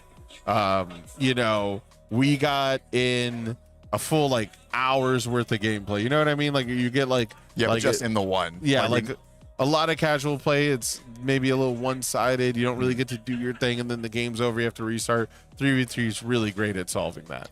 Yeah, and really leaning into any of your favorite IPs if you want to do that. Just mix the characters that line up on symbols. Play your favorite Attack on Titan characters together, your favorite Critical Role characters together. You know, build the team that you want. Yep, and then, the Hero 2, and then we got more card slinging at the end. We got to be out here by 9 p.m. Saturday. We're going to start round 1 at 10 a.m., so hopefully the stream should be live 30 minutes before that. We'll have a pre-show going, get everything set up. Then our lunch starting at 1 p.m. And then we have the side events starting after the lunch break. So after the lunch break, we'll have that 3v3, more card slinging here with UVS employees. Hero 2 is going to be up there. But Sunday is super excited. Oh, yeah. So obviously we got the conclusion of our main event on Sunday. We'll be seeing how Top Cut plays out and who is your Chicago champion this weekend. And then right after that, the action is not stopping because the Retro 1K tournament will be on Sunday. And there'll be some overlap with Top Cut. So if you're doing well in the main event, you might miss out on that. But we're hoping to, I believe, try and get some of the retro gameplay up on stream if it lines up with the schedule. Yep. And, you know, Sam, I know you know your retro card pool, and I am ready to see some of the crazy stuff that people have been just messing with for fun over the years. Some of the more hidden cards, I guess, some of the fossils that have fallen out of favor, and just really see what that format has to offer. There's one thing about retros that people know a surprising amount about it because old heads won't shut up. They won't stop talking about their favorite cards. So I feel like new heads know more about the retro format than me because people won't stop talking about how cool Psycho Medley was and how you should play Nomai in every deck on Symbol. But that's what we got for our main events, you know, and then we've got Hero 2, 3v3, and card slinging all throughout Sunday as well. As far as the stream goes, though, we're going to try to get you some retro content. I don't know exactly how things will line up. You know, today we've got 5 teams, 5 rounds of teams, and then we've got teams top cuts if we can. Saturday, there will be 7 rounds of Swiss, so it's going to be all main event, all Swiss, all the time. And then Sunday, we got to get you that top cut for the regional. That's our main focus. If there's time, team top cuts that didn't happen today on Friday is going to happen. And if we can bring you those retro top cuts, that'll all be happening probably at the same time. So we'll see which one ends first if there's time. But obviously, if there's UniVersus happening here, we will bring it to you. Yes, that is the name of the game. We're trying to show you every cool thing you can be doing at these regionals. There is so much fun to be had. And as our another point, not just the fun, but I want to know about the prizes. What do I walk away with? I got to smack these losers. I got to walk away with as the champion. What do I get, Sam? You get these beautiful, beautiful teams belts. I mean, we've had some teams belts in the past, but they did not look anything like this. They were not this big, this bright, this beautiful. It really makes a statement, you know, it really makes a statement when you walk into the room and you can see from across the room somebody's carrying that trophy around. And because there's 3 of you, you all get one. It'll be something that you can all cherish together, you know, something you can enjoy together, and people will know those guys are the team's champions. Very, very cool stuff. I would love to get involved with that. Maybe at the Vegas regional, I'll have to find a team, because I would love to be able to carry one of these around at every event. Yeah, you got your hometown buff over there. You gotta walk away with the belt. Yeah. So these are the uncut sheets. These are going to be up on the prize wall. Prize wall is going to have a lot of really great, awesome prizes. But right now, we've got the KOF Challenger Series Team Rival uncut sheet there on the left. And then on the right, we've got the Reign of Kaiju uncut sheet, which I know a lot of people are going to be gunning for. You're an uncut sheet enthusiast, as I'm told. yes, yeah. I really have fond memories of Buffalo, and so my Attack on Titan uncut sheet it's still hanging in my room. Always love looking at it. It gives you sort of a piece of UniVersus history right there. You can hang it in your room or wherever you want. I'm really liking the color spread that we got on these this time around. Yeah. The solid character colors from the Team Rival deck, the yellow, purple, blue into like the orange attack. I really like what we got going on there. The Reign of Kaiju one's cool. It's like it's almost like a full transition from like bright white to like yellow to red and purple to blue. Yeah. Very, very cool stuff. Yeah, very awesome stuff to hang up in your room, maybe in the background of a stream or something. I don't know. Possibly. And you always get some really, really cool memories, I think, with all these different cards. So, you know, you might think about the time that your Immense Showdown Deadlock won the game for you, or how your Queen of the Monsters tutored a foundation that was the game winner. And that's not all for our prize wall promos. Yeah, throughout the weekend, you're going to get lots of opportunities to get some Rebel Frontier promos. This is probably what I'm actually most excited about. I'm so stoked for Rebel Frontier. We've got enough talk now with more laser cannon. Nonagon, finally free, like absolutely amazing 3 diffs.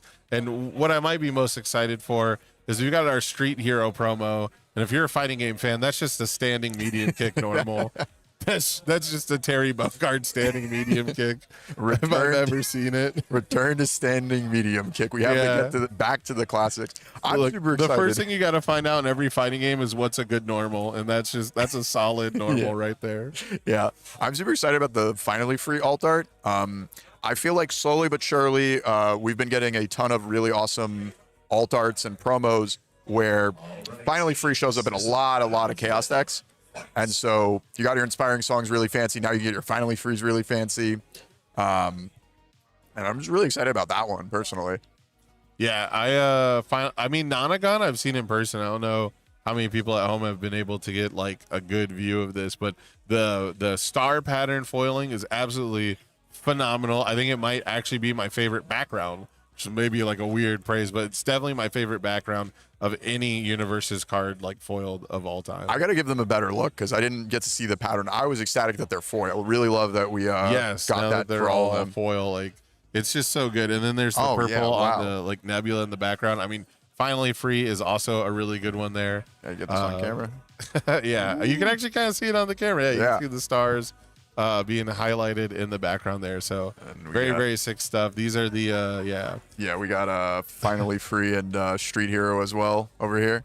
The Nonagon is missing a bit, but yeah, I mean, these look great. Honestly, one of the downsides of being on commentary is not getting to grind these side events for more and more of these. Yep. And then the participation promo, Protector of Life. Very cool stuff. After you block with this card, the attack deals no damage. You get a power token, this time with less Mothra, more Godzilla, though. Very cool stuff. Yeah, and if you're a fan of Jacob Johnson, the character card, this card is fantastic for that. Yeah, you got to bling that deck out as much as you can. Get these participation promos. Let them know who sent you. The big kaiju himself. Yep, and then the Retro 1K on Sunday. First place gets 400 smackaronis. Second place gets 200. Third through fourth get 100 each. Fifth through eighth get 50. So top 8 are retro 1K, and you make your money back, right? You just, you not only make your entry back, but you also are going to get, a little bit of money for going out to eat with the boys afterwards, having a good time. Anything you can do to offset the travel costs is obviously going to be a big deal. And I love that the retro has real prizes now, so people can really jump into it, sink their teeth into it. Let's figure out what works. I think a big part of what people have enjoyed about retro is that casual environment, but I'm so stoked to see what the best decks in retro are. Yeah, 100%. I mean, we've seen some real crazy power level stuff in standard over the past year, I'd say.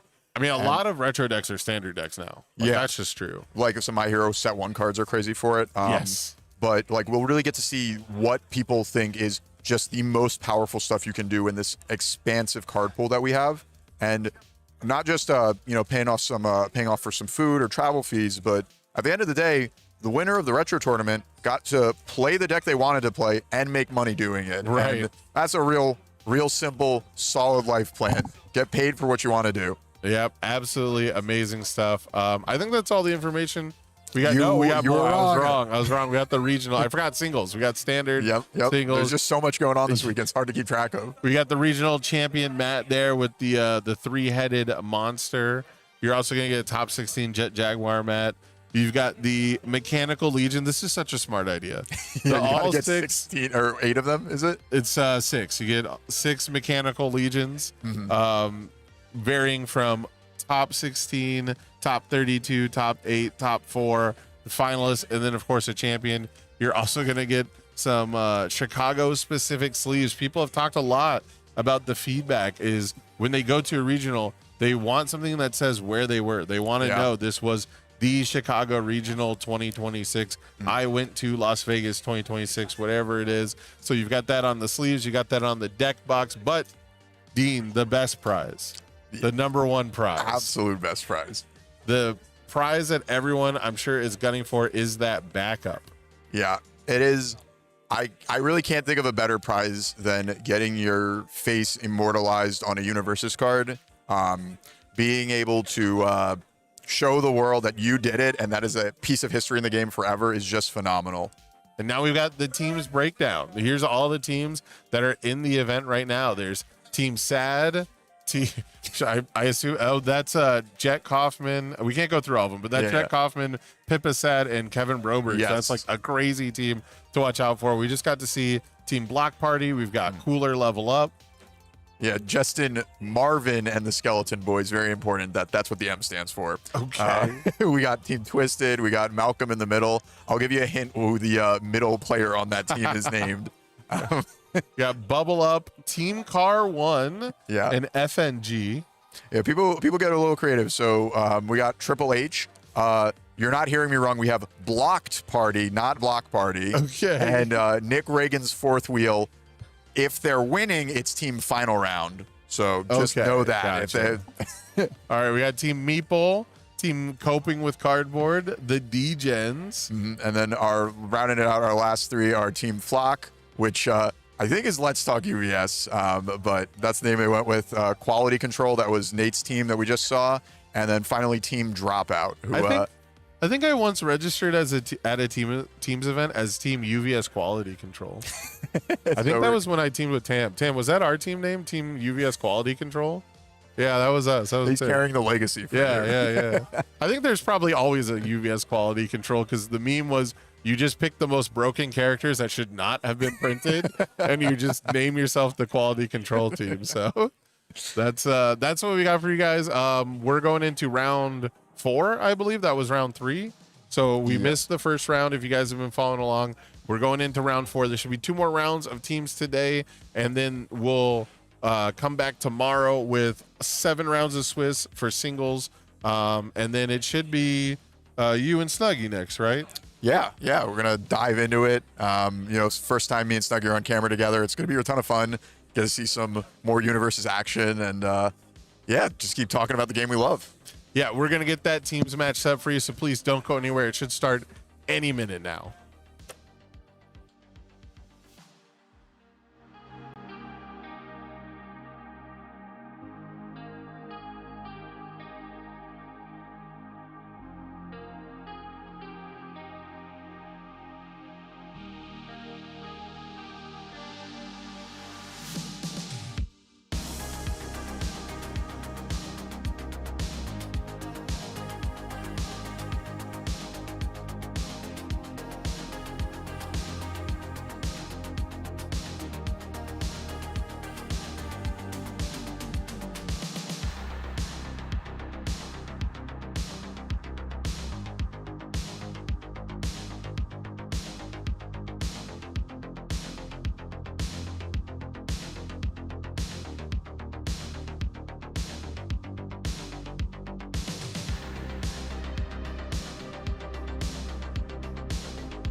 What's up, guys? Welcome back to the Round 1 Regionals here in Chicago for UniVersus UCG. I'm Snuggy.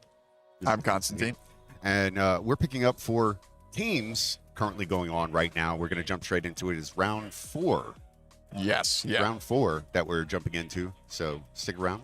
We're going to bring you commentary as we are playing right now. We got Godzilla, Titan of Terror, the big boogie monster that is going on all weekend long. I'm kind of surprised to see them in teams because we've been seeing a shakeup of a bunch of different characters, but Paul Phoenix as well.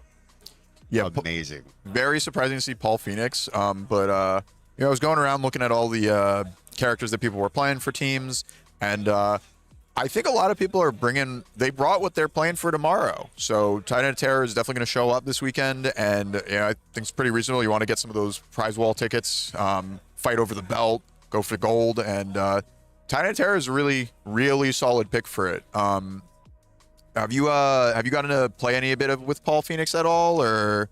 Yeah, I was one of the ones that picked it up immediately as it came out. I was fortunate to jump on it and get it as one of the promos. And being able to just discard stun 2 immediately. Yeah. I love stunning. I love messing with my opponent's card pool. So yeah, and their board, just everything. Yeah, and I mean it's perfect for. He rewards you so much already. Stun's already a fantastic mechanic, and then now suddenly we just get to slam a huge big dunk on them with our once per turn enhance. Yes, and we do have Paul Phoenix, who is going first. Love to see it. We had the Vash Stampede Foundation in there as well. Yeah, definitely. It's kind of the name of the game with some of these aggro decks where being the attacking player being the first player is a huge advantage because we get to be the first attacking player. Mm-hmm.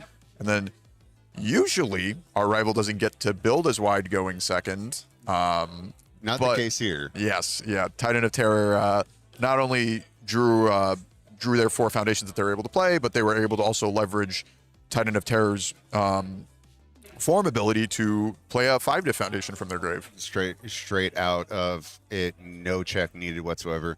And damage wise, they do have tough skin. They have 2 of them. Just get that damage reduction immediately off the bat. But Paul Phoenix coming in with the Earthbreaker, a great card coming from the Heroes of Exandria set. Yeah, and I mean, it's a perfect opener for Paul. We get the stun 2 from it. We get the stun 2 from Paul. And so,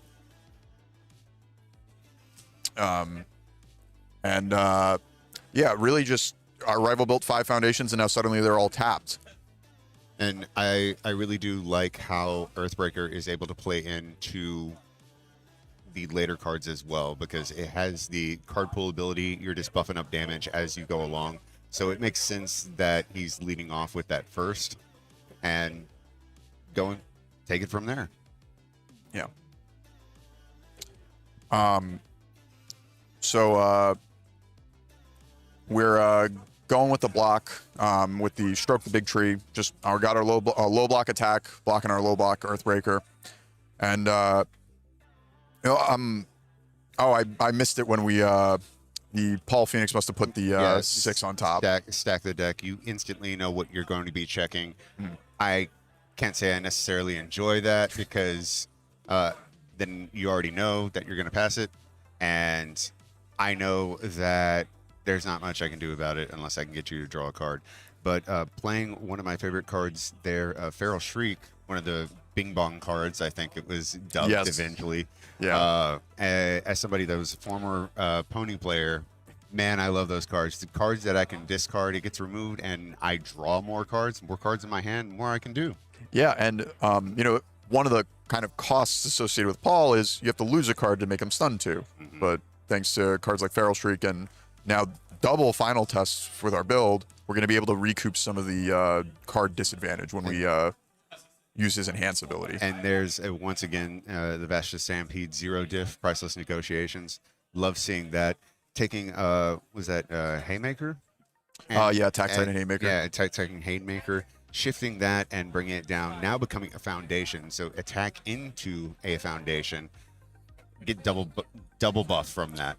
Yeah, and something that really just gotta drive home for any new players watching is just how important it is to have a healthy stage when you're playing games of UniVersus, and Haymaker doing that double duty of you want to still apply pressure with your character, but you're also guaranteeing that you get a foundation at the end of your turn. So we started the game with 3 foundations, debuilt ourselves 1, but then guaranteed that we could play out some more foundations, and we got a pretty healthy stage at 6. We're able to, afford some 3 checks on defense, afford maybe 1 or 2 on our offensive turn following up. And I will say, Travis Teneman playing. It says Rodan. It's Godzilla, Titan of Terror.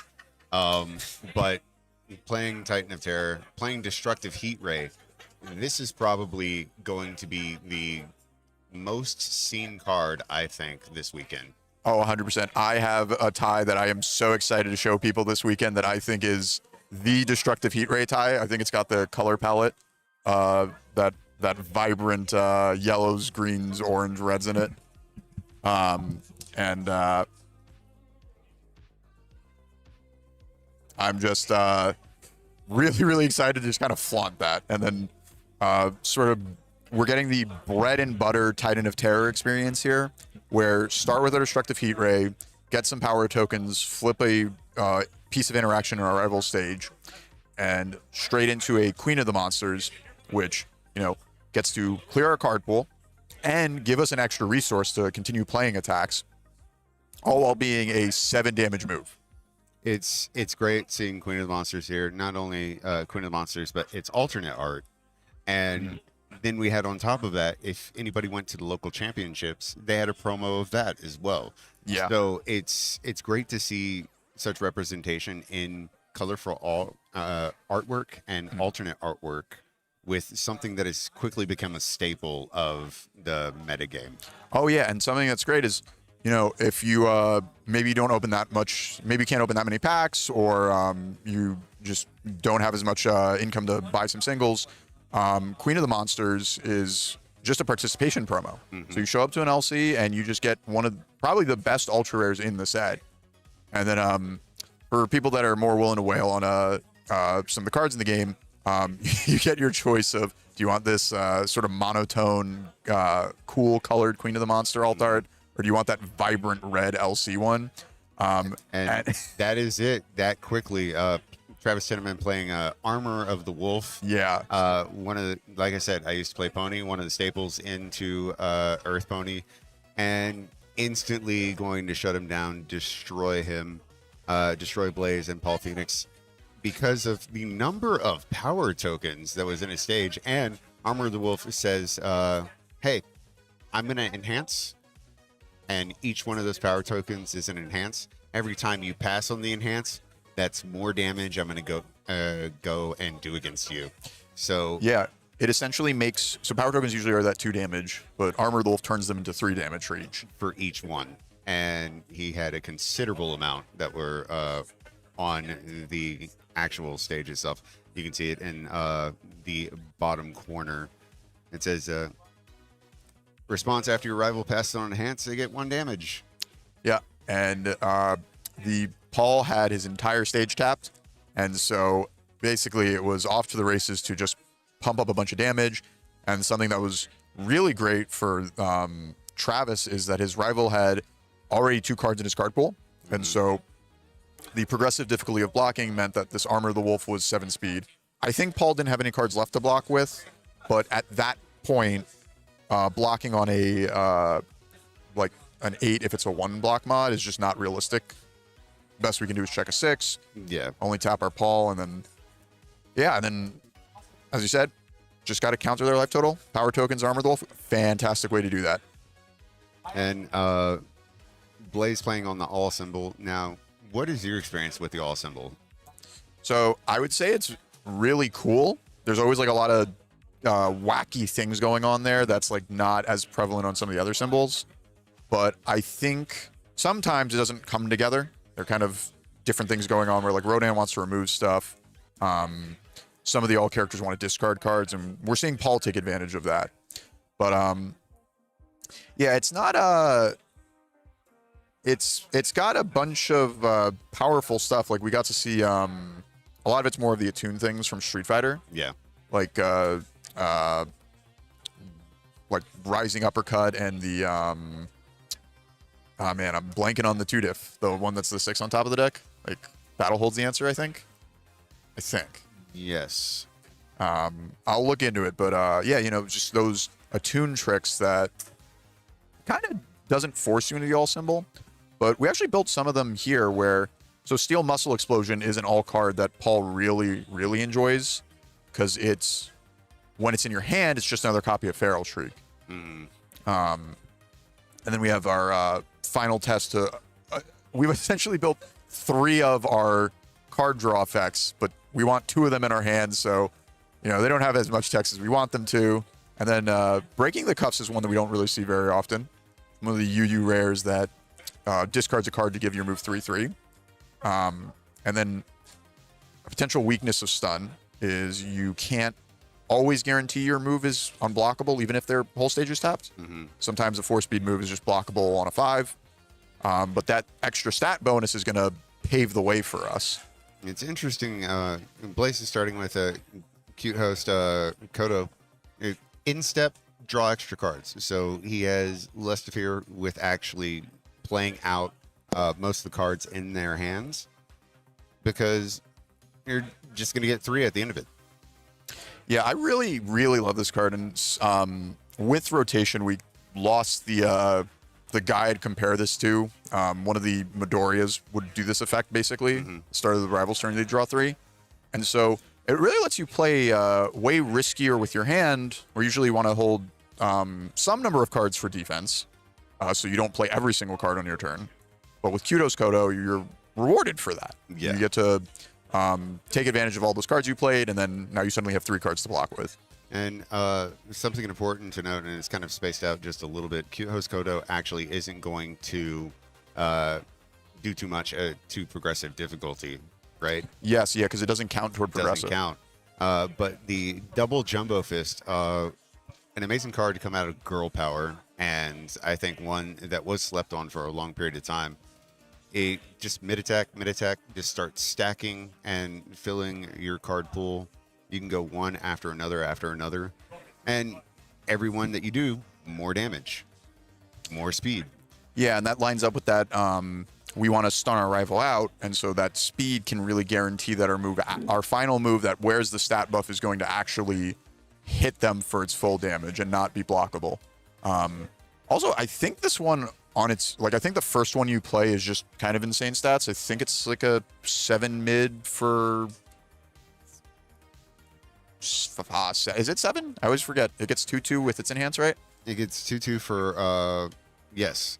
It gets 2/2 after you add double Jumbo Fist from your discard pile. So in total, it would be 1/1 naturally, 2/2 on top of that. So yeah, 7/7.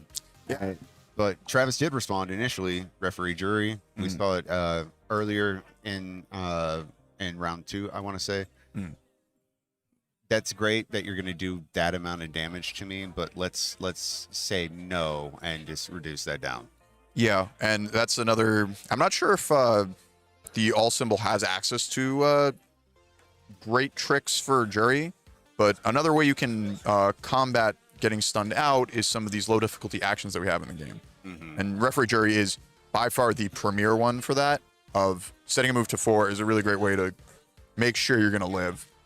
And you know, even if we have 1 card in our card pool, our referee jury's on a 3, and I'm not 100% sure on Travis's list, but very often the lowest check in people's decks is a 3, so you can almost guarantee that there's no variance to your 3 difficulty cards. Destructive Heat Ray coming out back again, and we were talking about the damage reduction with referee jury. Also important to note, they have one of the cards that has become a lot more popular, Guardian Angel Chinatown. Yes, yeah, that one. When it came out, I know people were saying it was messed up, but I was like, it's fine. There's no water characters people are playing, or for the most part, like Godzilla King of the Monsters wasn't playing it. There's a lot of AOT characters that didn't have water, and we returned to our Godzilla roots and a lot of new characters have water, and oh man, is Guardian a really messed up card. It cancels Jury, it cancels character abilities, and just any sort of damage reduction defense you're looking for is just not going to work all on a 1-diff. Yes. So very easy to play and get in your stage. And then the Destructive Heat Ray, we got our power tokens both from its Blitz and the response on Titan of Terror, and got to flip the Breaking the Cuffs on Paul's side. And we're seeing the bread and butter again. Destructive Heat Ray into Queen of the Monsters. I think we're going to see that very often this weekend. I feel like I'm having deja vu right now. Yeah. It's it printed some really good 5-diffs in Reign of Kaijus, and so it makes sense that players want to leverage that. And there's coming in with a block with a Rising Uppercut. A Rising Uppercut for blocking, I think, is amazing because it says if you're going to block a non-ranged high attack, it reduces the speed to 4, right? Yes, yeah, and so it is both unfortunate and fortunate. So Queen of the Monsters is a ranged attack, so you don't get that bonus. However, it's usually 4 speed anyway, so you're not. Doesn't matter all too much, but it being a +0 block mod is the most important part of that. Yeah, and we could have gotten some value out of Paul Phoenix's stun ability on a rival's turn, because Rising Uppercut lets us attack them on their turn. But I believe Travis used the response on Analytical Observation. Another one of the powerful 1-diffs from Guilty Gear this time around. Yep. Just if your rival, what is it? It's after your rival blocks, you can flip their block. And so you get as attacking player, you get your first response, and so they don't get to do any tricks on their defense block cards. And Travis going into, I believe that's Crushing Impact. Yes, he's really, he's doing a great job advertising Reign of Kaijus. Okay, you go get Reign of Kaijus at your local game store, get a Titan of Terror, get your Secret Destructive Heat Rays, get your Queen of the Monsters, or go to LC's and get your Crushing Impacts, and start slamming the good ones. These are that is ultra secret rare, ultra rare, and you win. Yes, yeah. Now I don't know if we're at lethal just yet. Not yet. But not yet. We're in a really commanding position, and we're still got cards in hand to sling. So and getting instantly 4 damage. That is a +1 for each power token that is currently in your stage. Now, not as many power tokens as he had during the first game, but it's still a considerable amount. Just even beginning with that, going from Destructive Heat Ray to Queen to an extra 4 damage for Crushing Impact. Going to hit, it looks like, looks like Blaze is going to take the damage from that. Going back into another Destructive Heat Ray. Oh my gosh. Yeah, my mind was going like, okay, so we said Destructive Heat Ray and Queen of the Monsters is the bread and butter, and so I was like, what is Crushing Impact to that? Like, what in our food analogy? And it's like, well, hold on, we're coming back to the bread. All right, here's another. So we're making a sandwich here. We got our loaves of Destructive Heat Ray and our sauces and meat in the middle. See, I wouldn't even go that far. This is just so sweet. I would say it is bread, butter, and then Crushing Impact would be like the cinnamon. Cinnamon, yeah. And really, I can talk. I swear. The cinnamon in the middle. Yeah. And then just Crushing Impact again. Put it together. Nice, nice cinnamon toast. Yeah. You're good. And that sounds as good as that play is if you're ever playing Titan of Terror. That is what you want to be doing. And then, we got another piece of bread. So our Destructive Heat Ray gets us even more power tokens, 2 more, flipped another card in our rival stage. And so our rival doesn't really have the pieces that they want to work with to crack back at us. Add more cinnamon. Yep, I want more. Add more cinnamon. This is very sweet, very awesome for Titan of Terror. I would hate playing against this right now. Yes, yeah. I mean, silver linings. It's looking like this one's getting close to lethal. We have 8 power tokens, so the Crushing Impact is going to get 7 power tokens. Yes, yeah. Yes. Yeah. And we'll get a bunch of speed on our moves, so making it largely unblockable at 10 speed with 2 in card pool. It's just too fast to block. And Travis, knowing that, is going to convert the damage of the power tokens into potentially lethal on this move. So I think it's actually Xaxes, It's going to be right at 18 damage currently.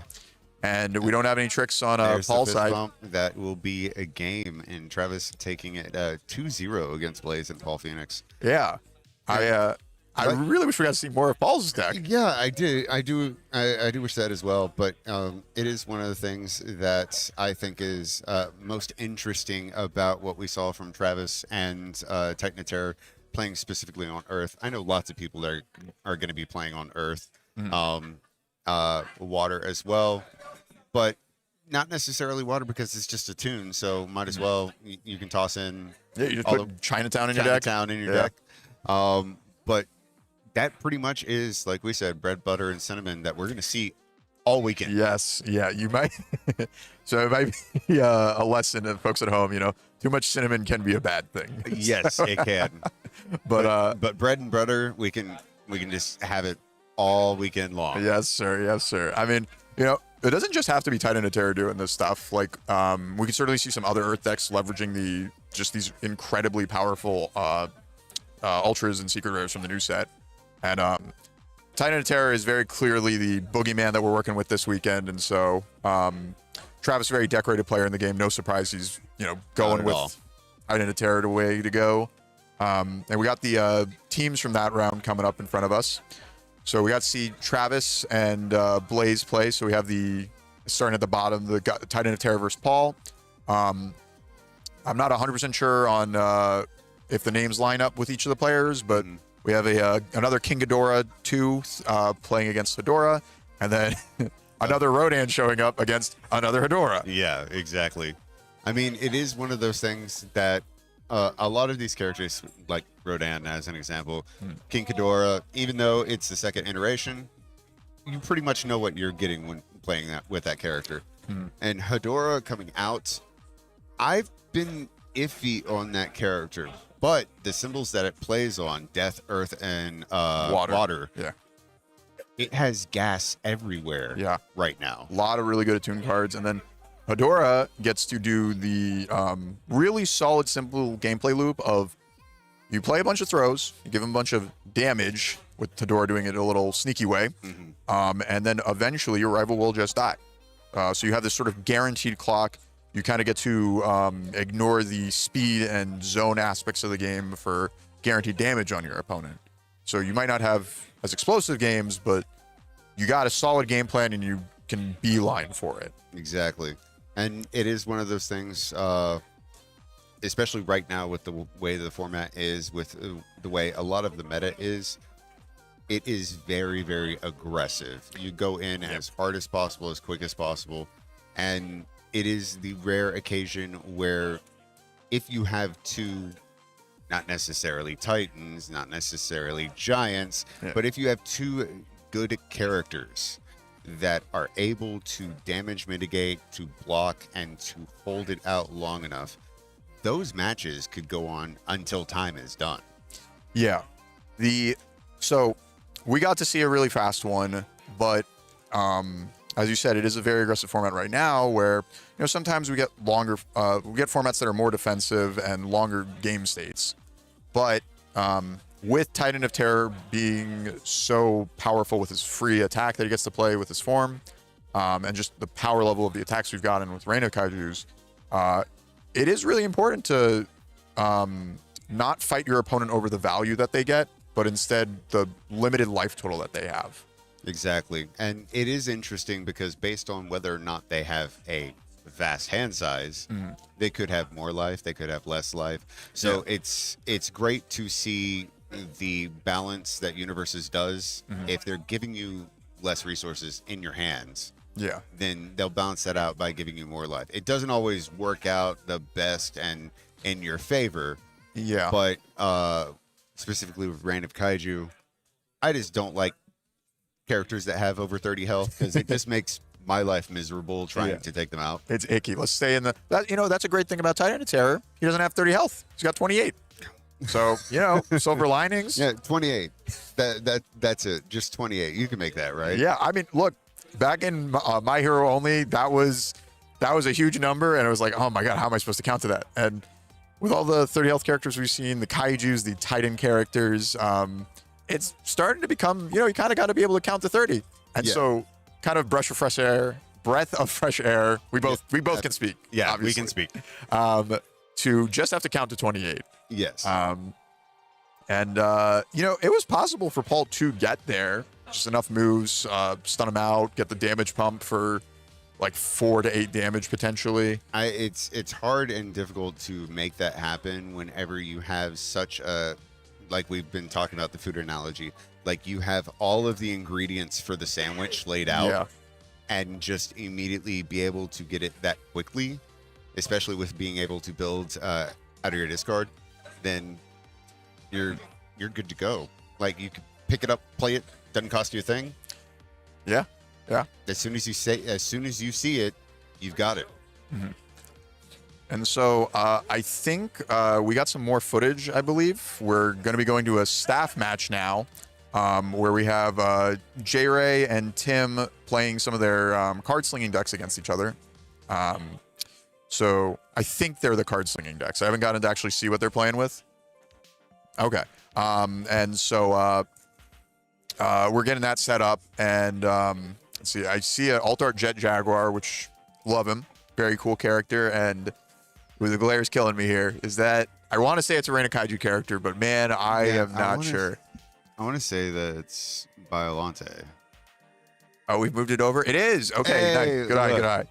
I got a little worried. I thought I saw. I know a little bit about the game and can kind of spot the alternate art characters just because that is one of the things that not necessarily I collect anymore because it's very expensive to collect all alternate arts. But I enjoyed Reign of Kaiju because in every single box you had an alternate art character that was in there. Yeah. And I will say I don't think they're all created equal. There's some that are phenomenal. The Titan of Terror we saw, I think, is one of the best alt arts in the set, and maybe that was planned. Maybe they knew what to expect from some of them. But I mean, I really love the ones we have in front of us here. Jet Jaguar's a little goofy, but I love that about him. Like the Ultraman style, like superhero. Like he's got his pose ready, and Biolante's pretty cool too. With the alt art doesn't look I think some of them look a little silly, but Biolante keeps that like seriousness to it.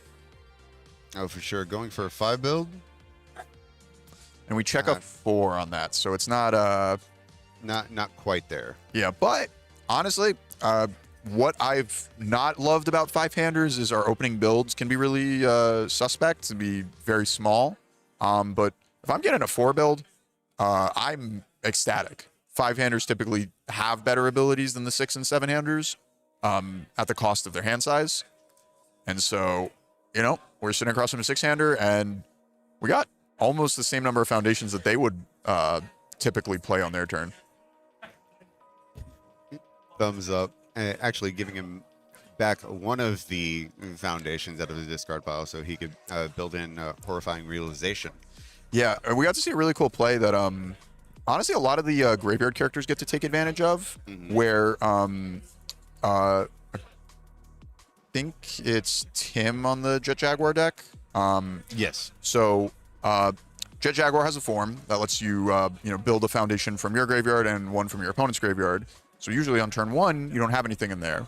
But he took advantage of the review step to get a foundation out of his hand, and now we're able to leverage the graveyard effect on our character. Exactly. And I mean, that's just showing the intelligent gameplay that you have coming from these people who put so much time, effort, and energy into making sure that the game is designed where you can have those big brain style plays. I thought it was even better that Tim decided to grab low guard and build it in just so you have another foundation, but there's nothing really on it. Yeah, and some people might be scared of I don't want to give my opponent a resource, but it's fine if you pick the worst one. Yeah. And then you're still getting one as well. So if you want to be a homie to your friends at locals, you could play Jet Jaguar to make sure they get some healthy builds. Yeah. You see your friends building 2 or 3 on turn 1, and you're like, let me help you out here. And you were talking about having the 5-hander and the 4 build. My 5-hander experience, I played Beast Titan. like the original Beast Titan. So Yeah, he's a little. he's the most fake 5-hander Yes. ever. Yes. Yeah. I was gonna say, like, he is not. He's got a 5 on the card. It's It there. says a 5. Yeah. And then I start playing attacks. The Titans start cycling in, and then I just end up with 13 cards. So Yep. Yeah, I mean, Biolante gets to do some really sweet stuff. You actually get to pick the ones that you're drawing just by tutoring from your graveyard. And J-Ray showed off like bread and butter Biolante gameplay of, so we played a tension move that got us some momentum. And then we used Biolante's ability to both stack a card. We have to put a card from our hand in our card pool face down. And we got to tutor 2 cards from our graveyard because we spent that momentum. And then we had Godzilla versus Biolante to clear the face down that we put in and draw another card. And so some things stay the same, or some things are true. Okay, we talk about these 5-handers. A lot of them are not 5-handers. yeah. We have drawn an extra 3 cards this turn, and much like Beast Titan, we're really not that 5 over there on the card. And something I think is interesting is, and Sam and I were talking about it, as far as the cards that we see on stream and that we see in these matches that normally you don't see whenever you're competing at locals, or especially since we've just cycled and it's a whole new meta, a whole new game that is getting introduced, especially with Reign of Kaiju coming out. It's interesting to see these one-offs that you've never really seen played that often. For me, Drips is one of them. Coming from the King of Fighters, that foundation, I don't think I've ever seen at locals, and I see lots of people playing it this weekend. So I mean, like you said, we lost a bunch of cards with this rotation, and so we really got to see what other options we have. And Drips is completely serviceable. We've seen a lot of 1 difficulty foundations in the game that essentially give minus speed to our opponent's move. And Drips does exactly that. A little bit of synergy with it is it actually has the ally keyword. And I don't know if we've seen it from Biolante yet, but Hunter's Ally can build it in. And so really, I think Biolante wants to lean into the long game and leveraging the tutor abilities that we have access to on our character. And Hunter's Ally building in foundations to make sure we can get there. Really solid synergy points that we can have there. it's great that we're showing the dichotomy immediately after us talking about how quickly and how aggressive some of the decks are this weekend. That we see 2 decks that like building out, like playing the long game. Yeah. Yeah. I mean, you know, that's something you can always be scared of the boogeyman and prepare for it, but there's going to be people that aren't playing it. And so, you know, we've seen in the teams event that there's some still other kaijus that are gunning for tops, right? Like it's not just Titan of Terror. We have people playing Rodan, we have people playing King Ghidorah, and at least with Rodan, that's one of the more long game characters that really is happy to go long with you. And I think we just played a Jet Haymaker, and Biolante just opted to just take it. It is probably going to be one of the faster moves we see this turn, getting 1 speed for all of Biolante's foundations. And so... And then we got Butter coming out. Yes, of course. You know, it's a low block, and we got the yellow from it, so pretty close to Butter on that regard. Close. Yeah. I want to caveat that because that's Mothra. That's not. I'm not alluding to Butterfly. Oh, you're right. You're right. Okay, yeah, we got to be respectful. We got to make the crowbar separation and respectful for the giant that the queen of monsters that she is. So have to clarify that really quickly. But a referee jury coming out once again. Hey, that's great. You want to do a bunch of damage to me, but I'm going to get rid of it. Yeah, just reduce it all the way down 4 damage. And we don't really get to see it too much do the rest of its stuff in the Paul Phoenix game, but you know, we're still gonna replace the jury. It'll draw us a card, and if Jet chooses to keep going, we might be able to use referee jury to stun our rival with a response, and then Biolante loves that because the damage reduction that Bio gets to do is tied to face downs in pool. Exactly. So we flip that jury, and we're pretty happy about it. Looks like Electric Moth coming in and checks itself. Yeah, but really cool thing about Jet Jaguar, their enhances, I believe, the +1 to their next check. Yes. And so we actually checked a 4 there. And then previously, the Queen of the Monsters we played was on a 6, but we checked a 6 on it because of that enhance. And Electric Moth, one of the staple discard and draw. And yeah, love being able to selectively cycle cards. Yeah. It's a free review as you're going along in the middle of your turn. And we, I think, get to see the really cool gameplay loop that Electric Moth does for Jet Jaguar. So not a lot to say about Electric Moth in that it is just typically a good card. You know, card draws are usually good in card games.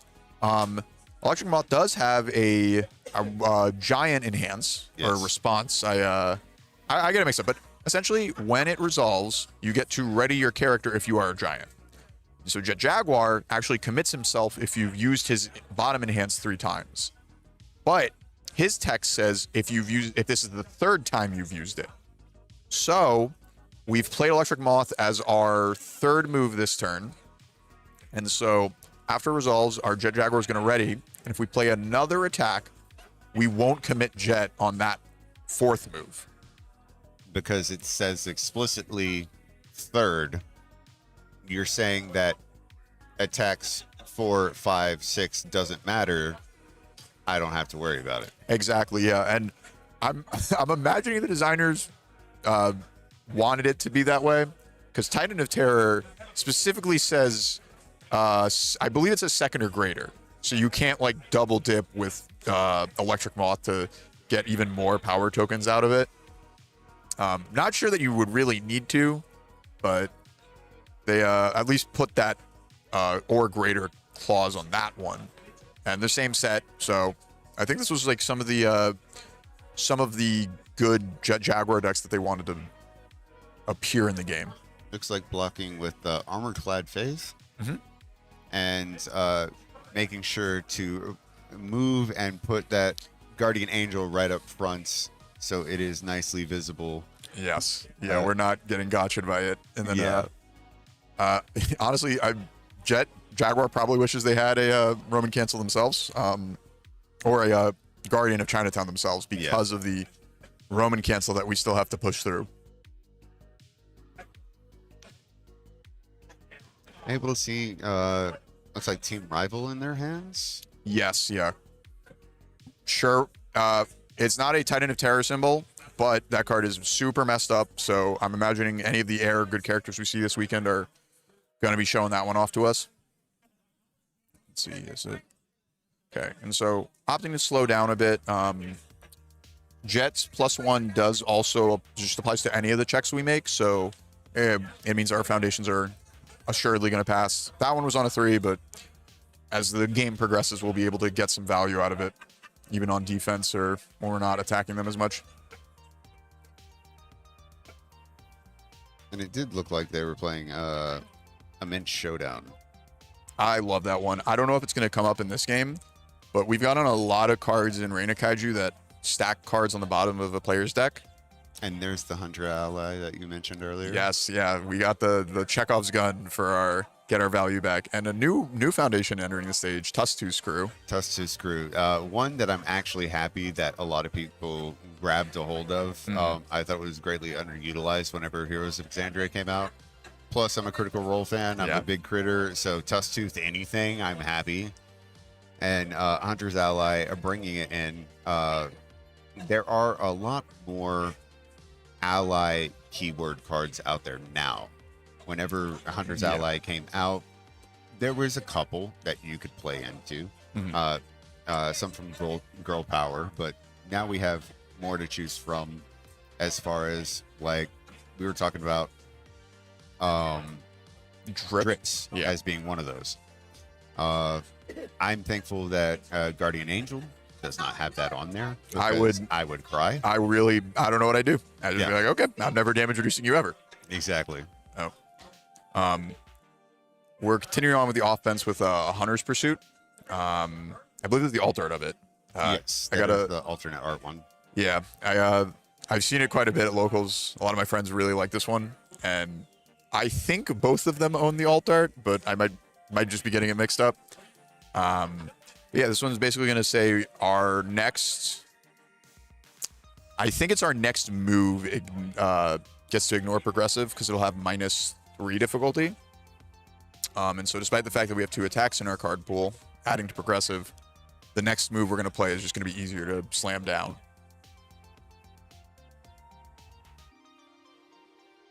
And then we haven't opted to use Biolante's tutor yet, which is interesting, because we still have the 2-diff Godzilla versus Biolante. So really, Biolante's cost of putting a card from our hand into our card pool isn't one. We just have to commit a foundation to tutor something from our graveyard. And I would love that. If I had a 2-diff foundation that said commit this and pick up any card from your graveyard, I think I'd be really, really happy about that. Now, one thing, I had to look it up to make sure I had it right. Yeah. Hunter's Pursuit is if you have 3 or more face-down foundations. It looks like he only has 2 currently. Oh yeah, and we don't have some easy way to flip any of these. No, we don't. Yeah, a lot of we have 3 cards that flip, but they're responsibilities that are not going to be during the enhanced step of this attack. So then we won't be able to use the enhance on hunters. And Biolante picking up another one of their tension moves, and referee jury really keeping this game going, because it is very difficult to push through Roman cancels and referee jury if you don't have access to something like Guardian of Chinatown or Sacrifice the Cause. And honestly, even if you have those, your rival getting to pick them up over and over again can just make it so that it doesn't matter that you have the one. And it looks like Tim is gonna just take the damage, going down to 20.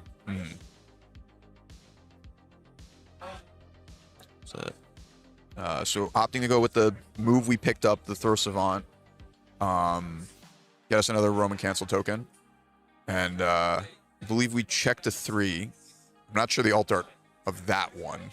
That looks like Growing Grasp. Oh, I don't think I've seen the alt art of that one yet. So yeah, it's a low attack. Yeah, I think that is Growing Grasp. Alternate art. The alternate arts for Random Kaiju are just ridiculous. Yes, yeah. I keep pulling bladed uppercut alt arts, and I'm not sold that I want to play a deck with it yet.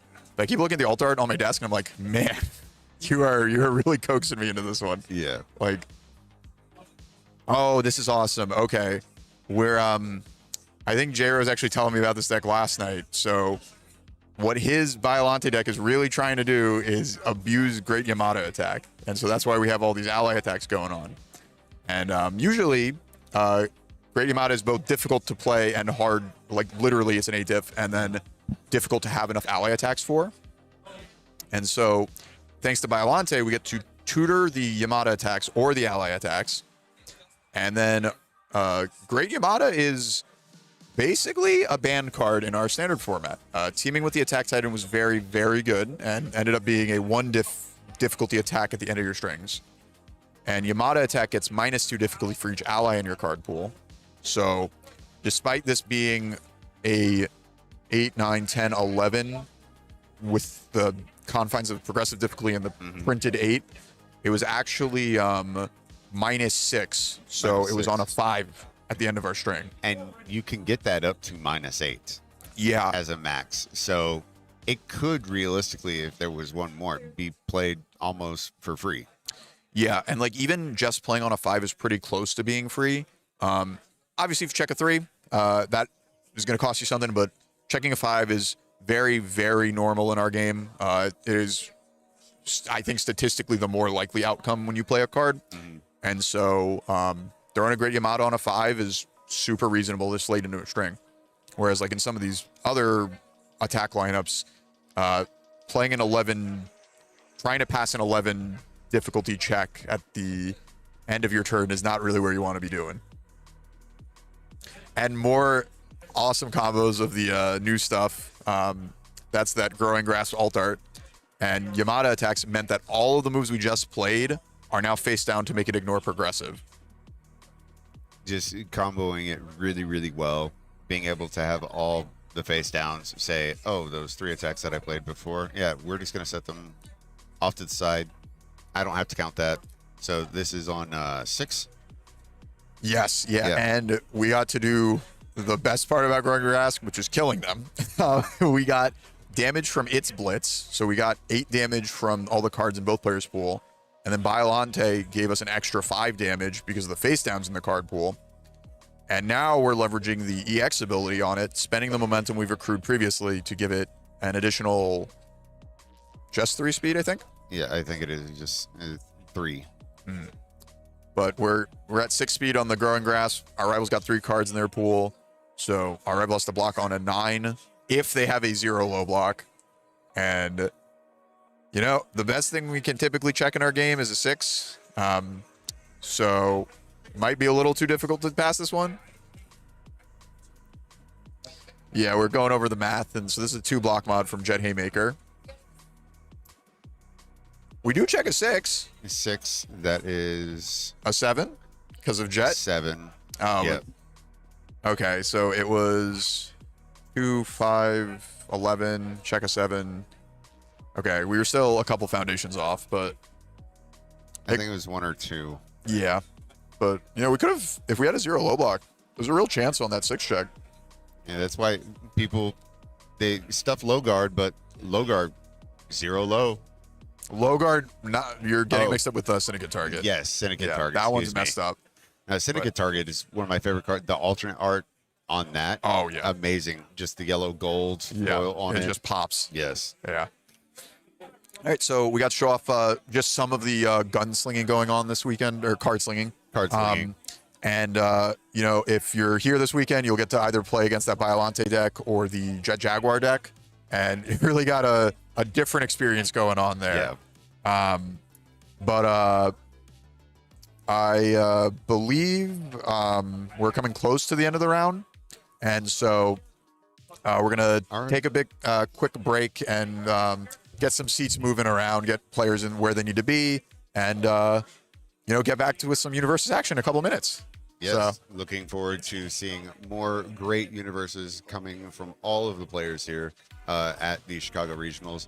Not seeing, it was great casting with you. yeah, hell yeah, dude. We're going to do it more. Yes. All weekend long, we'll be here. So Yes. Stay You tuned can see in. our pretty faces right here. His pretty face. Stay tuned in, and we'll be back in just a bit. See ya.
What's up, guys? It's Snuggy and Sam coming back to you live from Round 1 Regionals in Chicago for UniVersus. We are currently still in the middle of Swiss. I believe this is the last round of Swiss for teams. Is that right, Sam? Yeah, this will be the last round of Swiss.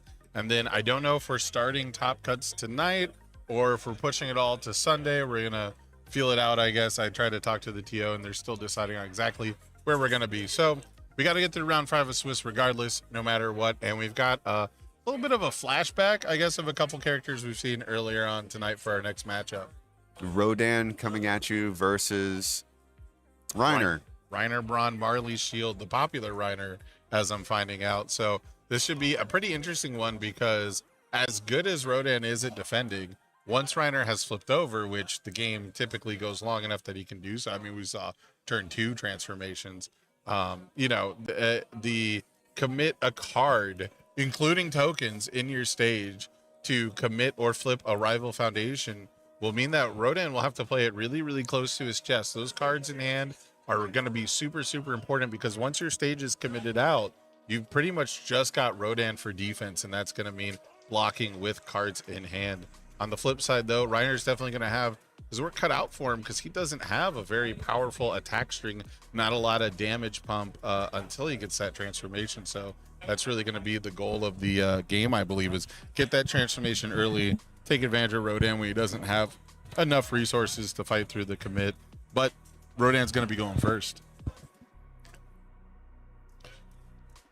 Exactly. We got everybody stage up right now, about to get started into round 5 of these team competitions. Now, we had seen Rodan earlier. I was not a part of that game. So tell me a little bit about what I should expect coming out of Rodan for this match.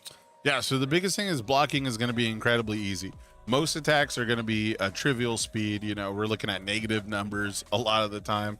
Incubating is going to be a huge part of this deck, both defensively and offensively.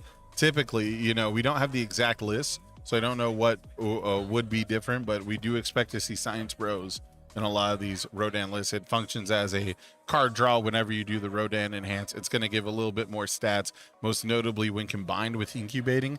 You get -1 speed, but then you get +1 speed and +1 damage. So effectively, you're going to just net +1 damage on a 1 diff for every enhanced step. So we do see the Incubating coming out here first, and then the last one I want, and the Science Bros. So we're already, we've got our offense basically online already for Rodan. So every time you activate Rodan, you're going to get 1/1. Every time you activate Incubating, you'll get an additional +1 damage, and that's going to change the amount of damage output for the average Rodan deck quite a bit, honestly, just that +2. And it looks like Reiner already playing directly into it. You've got your asset, you've got your backup, your foundation. And some pretty good ones. United Front and Moment of Normalcy are both really high quality foundations. Super high quality. And it looked like, yep, Yelena down as backup. Yeah, Yelena also kind of functioning as a face down foundation, which is really cool. You know, over the course of multiple turns, you're going to be able to activate that Yelena. Look at the top 3 cards. You get to build one of them face down and then put the rest on the bottom of your deck in a random order. So look to see that be one of the better value pieces the longer this game goes on. And now we've got Invite Hell. This has been a pretty common adaptation to a lot of decks to try to fight against the Titan of Terror's discard pile. And as well, getting tension going and getting that Roman cancel token, always going to be useful, especially going into someone like Reiner when you can just immediately negate a bunch of damage that's coming your way. Yeah, and I think a big thing I want to see in this matchup is potentially a freeze mode on a Moment of Normalcy. You know, Normalcy is a really, really powerful reset. The numbers for Rodan get kind of crazy once everything gets online. Once you get that momentum you can spend on powerful keywords and things like that. And Moment of Normalcy is basically going to bail you out of one attack a turn, allow you to block one of the Rodan attacks. And so seeing a freeze on that wouldn't be too bad. But now we've got United Front. You get to look at the top 3 cards of the deck, add one to your hand, put the rest back on top in whatever order you would like.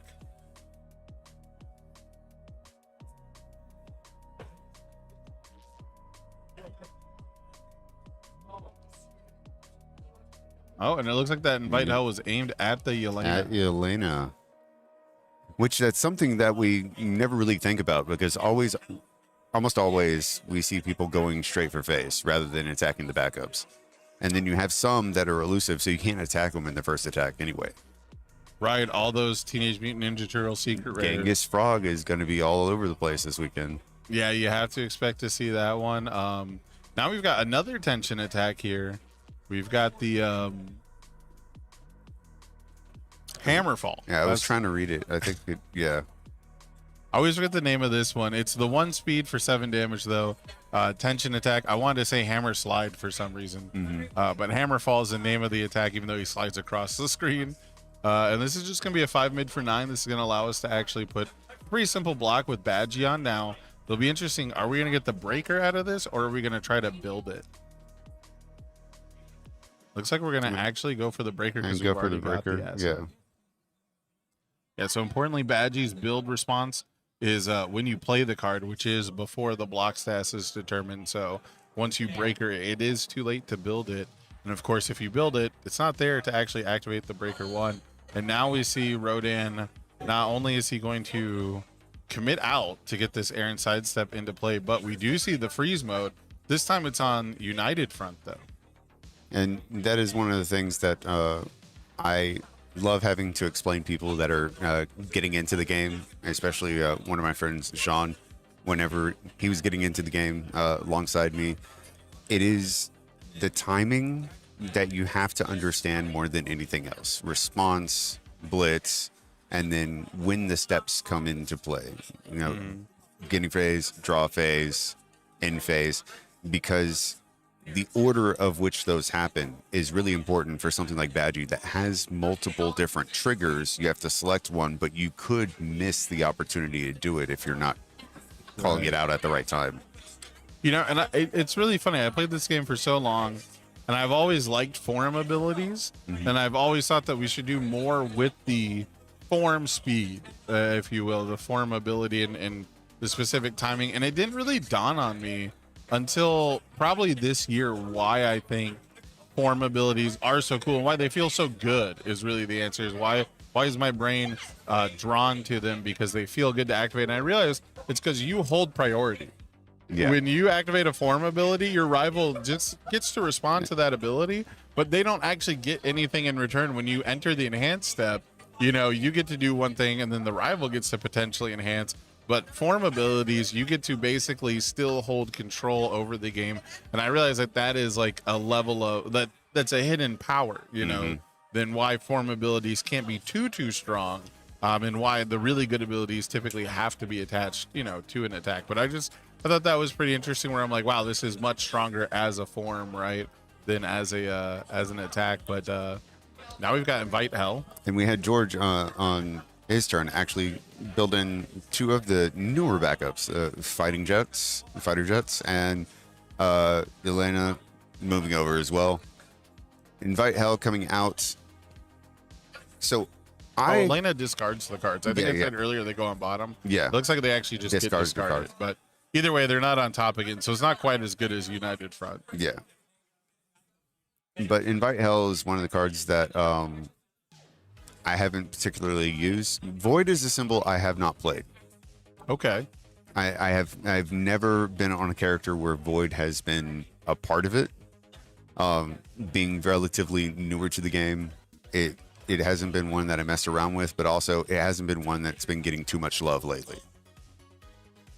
I would say there's been some really good Void cards. Such as? It might not be in its heyday, but Heat Tackle was definitely one of the biggest additions to the Void symbol, being able to cancel abilities that add card to hand. True. And being a solid tension attack. I would say that Armor-Clad Faith is a pretty big deal in the current format. That one keeps surprising me. I would get in trouble if I said, well, main set, but okay. Yeah.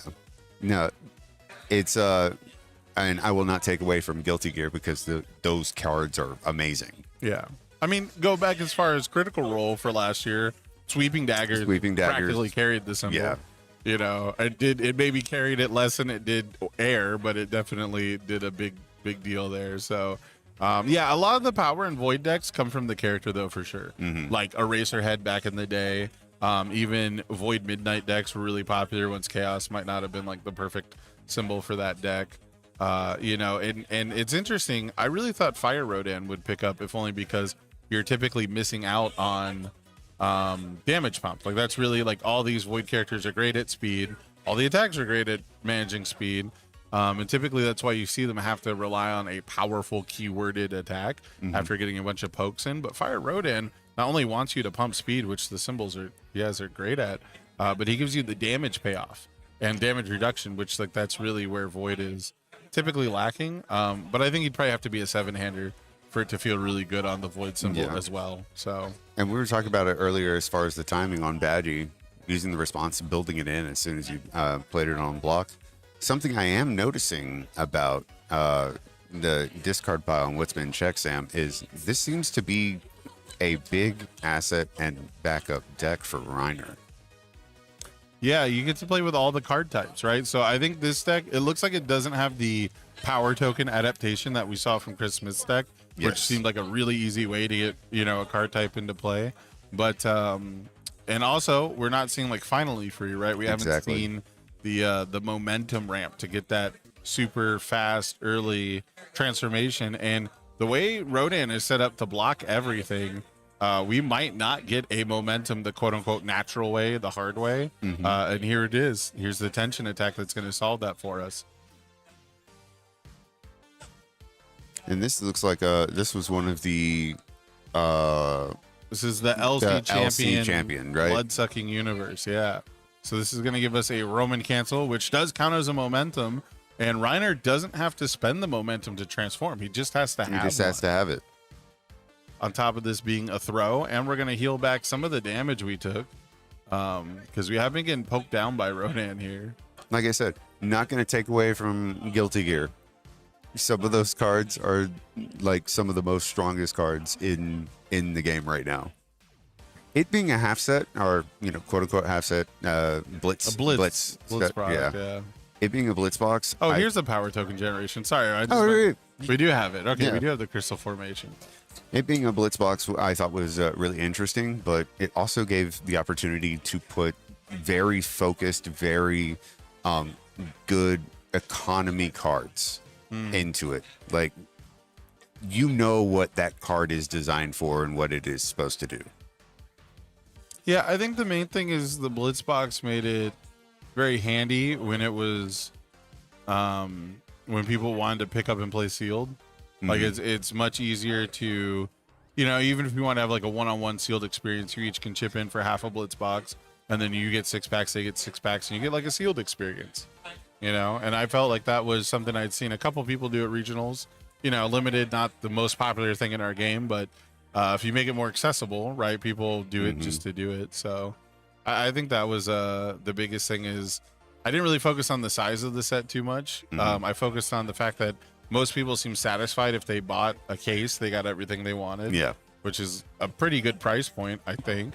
Incredibly. And then people bought other boxes because playing the limited for that format was the best it's probably been. But I understand why it could be like a bit of a hard sell for people.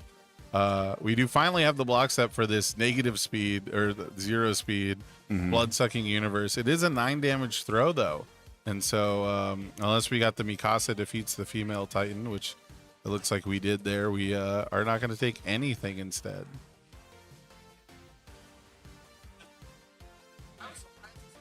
Mikasa defeats the female Titan, being one of those that is, if you block and it still does damage, it negates it. After you block, this attack deals no damage. It does no damage. Okay. Yeah, basically it's seen as throw hate typically, but it technically works on pretty much everything, like an overwhelming gravity beam or blindside slash, things like that. You know, the ones that say it still deals 1, they'll work on those as well. So typically a lot of people end up just using it to partial block with a breaker, and then they take no damage and get the breaker effect because they wanted to block with a mid. Or like if I want to block a mid attack with a heat tackle to prevent you from using your character ability, because heat tackle cancels character abilities that add cards to hand. Mikasa defeats the female titan is super huge for that. So it lets you deploy your defensive blocks tricks when and where you want to, rather than having to wait for your opponent to play the right attack for you. Exactly. And it looks like a Thunder Spear Barrage. Yeah, Thunder Spear Barrage. We had the bonus to our check. We are going to play this one on a 5, but we don't have any momentum at this point, so no echo available.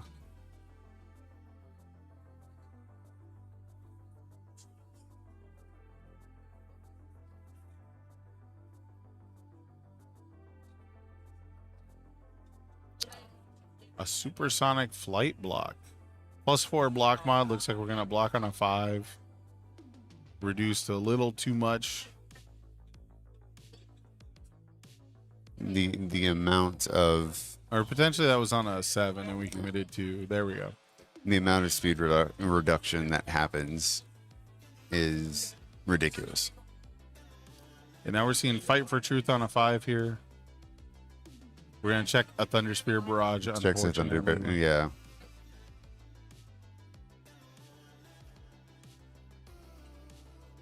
Something we were talking about a bit earlier, and it's just being shown as we progress further into the weekend, how much everyone loves pearls. Yeah, I do think the last time I checked, pearls and obsidian were like the same price as the normal ones. So I think that plays a big part of it too. Is I've definitely gone on to TCG Player, and the only one available was a pearl or obsidian because the regulars were bought out. So that's happened too, where maybe these are cards that people are finding the alternate arts more so than the originals. And we were talking about set size of Guilty Gear. I would take something that set size over AOT1 any True. day of the week. Yeah, that was also an attempt to make limited very doable, and it just did not catch on. When I'm collecting and I have to have a play set of everything, I put it in a binder, and I need a second binder to put the same set into. It's just like, okay, guys, scale it back just a little bit. And it looks like all the sets since then have been maintaining a set number of cards. They said they learned their lesson, so they haven't done it again. They haven't done it yet. So. You grow, you learn, Yeah. and the biggest part that I appreciate is they listen to the community's feedback. Yeah. Saw what worked, what didn't. Here comes a soup block. Soup, very cool card. It says when you play it, you get to build it regardless of whether or not you played it as a form. So that's going to go down into the stage. But Reiner getting whittled away here little by little. I sort on a 6. We check a 5. We're going to commit 1 foundation. We've got plenty of momentum. So I imagine now we'll see that moment of normalcy get frozen. If for no other reason than the other targets aren't bad, but I got to imagine normalcy is the most annoying card, that's the most annoying foundation face up in the stage. And still has Science Bros and Incubating out there, stacking up plenty of damage on this attack. He hates that United Front. I can't blame him. United Front's such a good card. Like Reiner, Braun, Marley's Shield is pretty much the only character I've ever seen really consistently use it. I've tried to put it in Pumat Soul, because he likes backups and assets as well, right? But yeah, it's so much value. I don't blame him for hitting the freeze on that, but I'm so used to seeing everything target at moment of normalcy, whether it's a flip, a commit, a destroy, a freeze, whatever.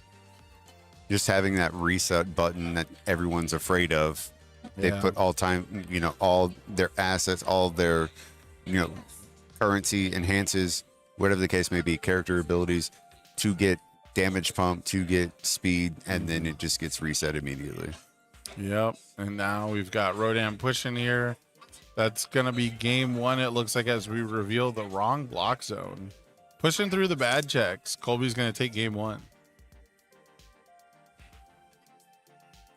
Not something I would expect to see, given Reiner's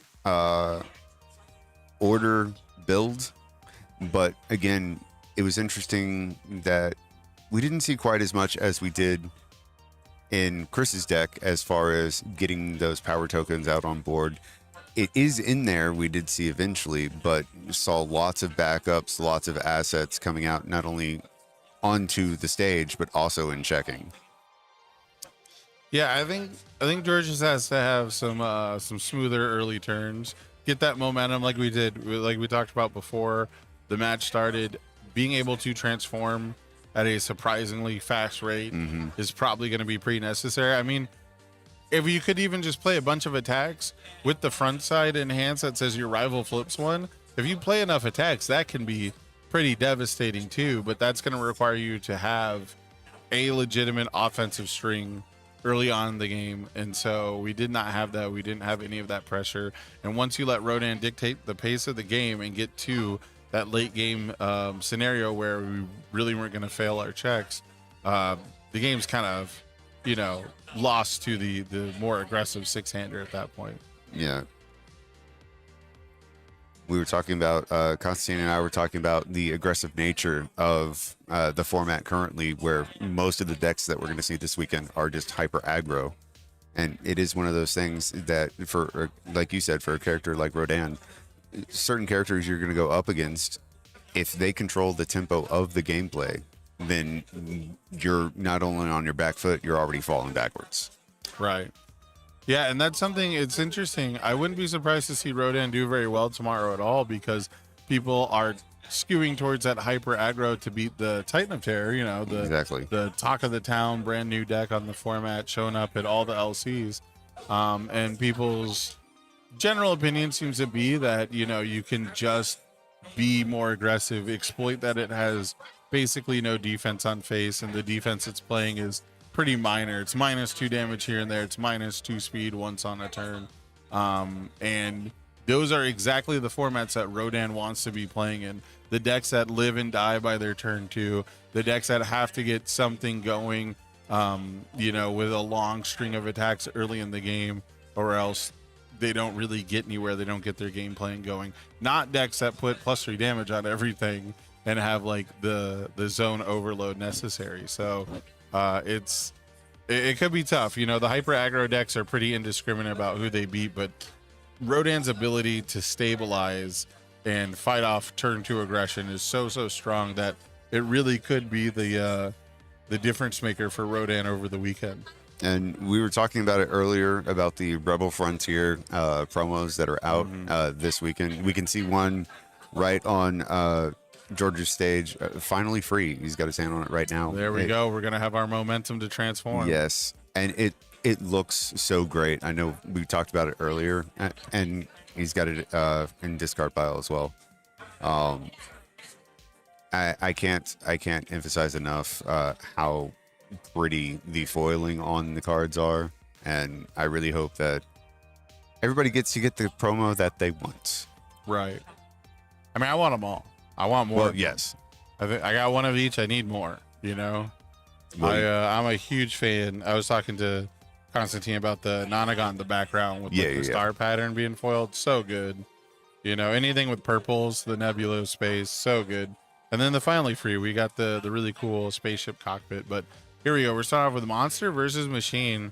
Not often you see this as an attack, but we want to get into our momentum era to get our transformation and everything going. But we still need an asset, a backup, and or a token. We need 2 more card types. So we might not get the transformation off this turn exactly, but only time will tell. We could have the crystal formation and a soup in hand.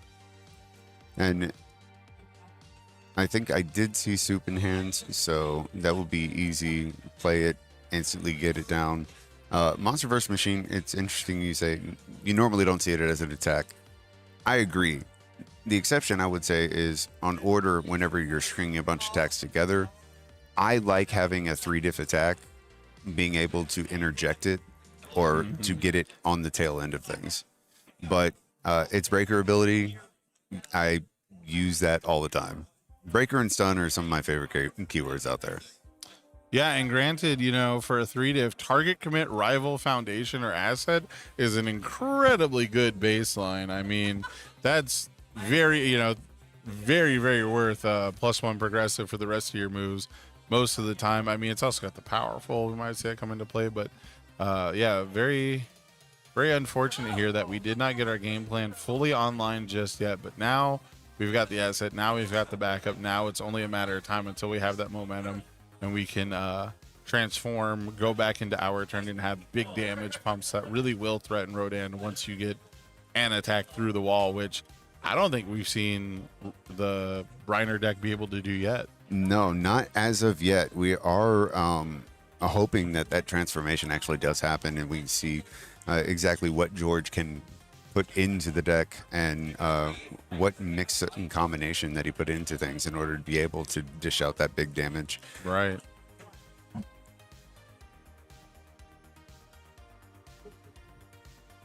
Yeah, Colby really enjoying these tension attacks. The Hammerfall making its way through. That's absolutely huge. Now we've got the momentum if we possibly want to freeze something and get 5 damage. Much better than just freezing something. Exactly. And most importantly, we get to name United Front, and both of them will get committed. So a little casual Ice-Sword Execution stun too, but it's 2 foundations you really wanted to stun. He definitely has been targeting United Front more than anything else. And like you were talking about, the fear of the ability of the card, it makes sense. Mm-hmm. This is a big Ice Sword indeed.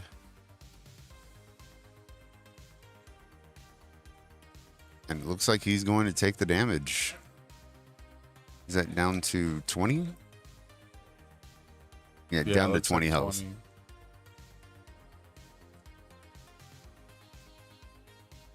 All right, here comes Aaron Sidestep, classic defensive foundation. -2 speed if you completely block, which is what you're trying to do anyways. You get to draw a card.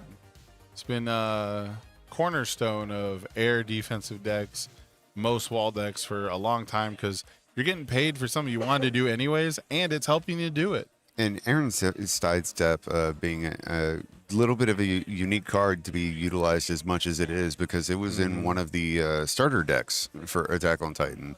So you try to pick up the card itself. Best way is to go get one of the new starter decks, give it to one of your friends, take those 2 cards out, and you're fine. Yeah. Yeah. Speaking of you're fine, here's Bloodsucking Universe. Gonna try to heal us back just a little bit of that health that we lost. Get us that Roman cancel token, but so far, Rodan has had the answer to just about everything, and it wouldn't surprise me if they have a way out right here as well. It's almost as if this Rodan was specifically designed to counter this style of play with Reiner. Right? Yeah, it won't work. It won't work against everyone, but it seems like Colby has an answer for everything that that Reiner is doing right now. Yeah, it's tough because you want to build your deck to be prepared for as many things as possible, right? Like that's the baseline. You do if you can run answers to everything, right? You at least I feel kind of obligated to. But at the same time, you got to sometimes just focus on your game plan. And right now, Reiner's game plan has to be getting this momentum, holding on to it, and then transforming at the end of this turn because we're pretty much running out of time here now that we don't have a backup in stage. This is going to be pretty tough. We could still play the crystal formation, but I see one on top of the discard pile, not one in our hand. Mm-hmm. And I think that's the second one that I've seen in the discard pile because I think they checked one earlier as well. Right. So depends on how many they actually have within their deck. Have we seen them all already, or are we just waiting and trying to draw out another one? Right. Going to use soup. Yep, gaining a little bit of health back. And I did think I saw another backup in George's hand. So we could get that out. But we have to hold on to what we have currently.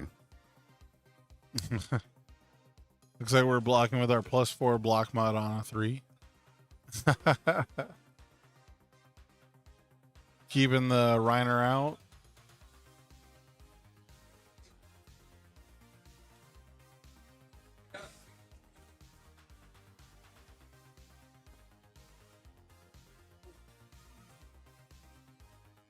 Looks like you can get the backup out there. Yeah, this is a tough situation for Reiner here.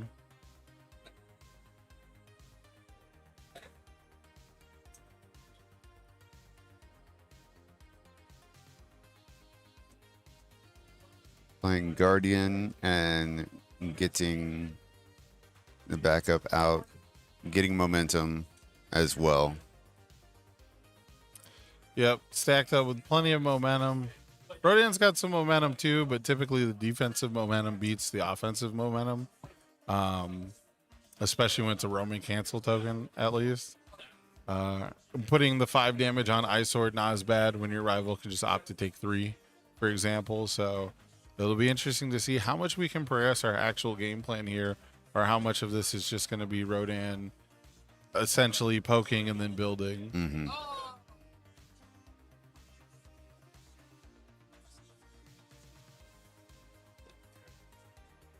I'm trying to see. It looks like that's one of the newer alternate art cards from Reign of Kaiju.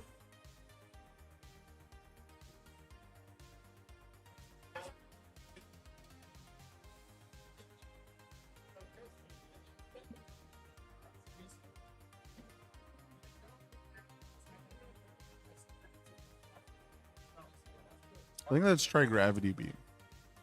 I think that's an alt-art Tri-Gravity Beam. Is it? It's got a +2 mid block. Okay. Tri-Gravity is a +1 mid. Unless the block mod's wrong on the alt-art. Pinkador Unleashed is a high block.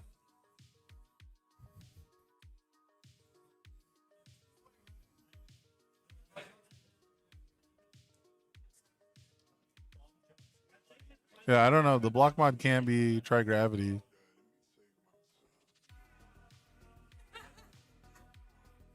But it's got +3/+3. Now it's going to add Super Sonic Flight's +4 block mod.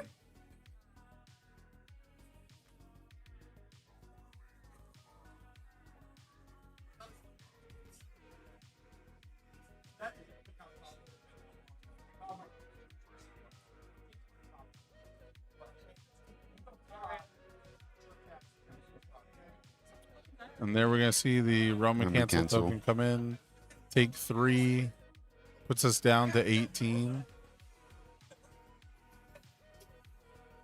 And important to note that in order to play that Roman cancel, also had to spend another momentum to do so. So it ended up taking the 2 Roman cancels that he had. Yeah. But he still held on to the face down momentum that he had. The quote unquote real momentum. The real momentum, so to speak. Yeah.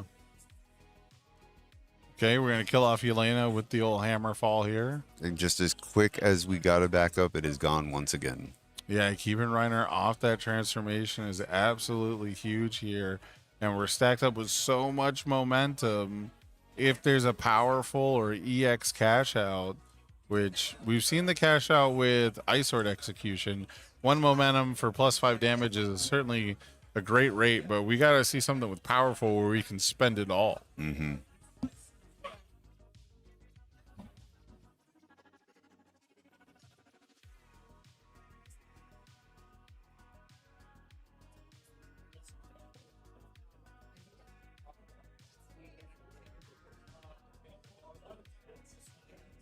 Were you one of the people that ended up playing Rodan whenever the Challenger Series decks were around? I played all Rodan in an online community event, I believe it was. It might have been one of the last online regionals. I think it was a little removed from the Challenger decks, but yeah, I've played Rodan in an event.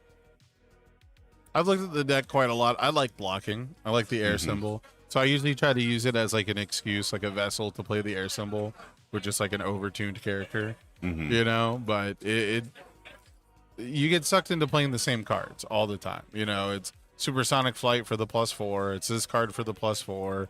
It was Hacker Extraordinaire for a while for the +4, you know. And then you get to play the... I like the 1/5 Breaker 2 +4 low block. It has like no other text other than Breaker 2. I think that one goes great in Rodan because you can actually block with a +4 for the Breaker and get the benefit, you know, played as like a 1 or 2 of. So I've definitely played some Rodan. I don't think I've ever signed up Void or Air for an event though. I think it was just all the one time. Playing all mids, like double jumbo fist. Yeah. I think I played Spirit Gun Final in that deck.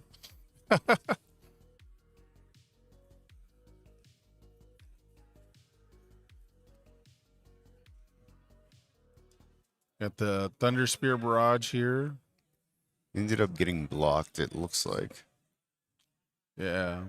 And I think you were right because I can see Tri-Gravity Beam and is removed right now. Yeah, but that's a +1 mid block, so it'd have to be that the Altart is like the wrong block mod.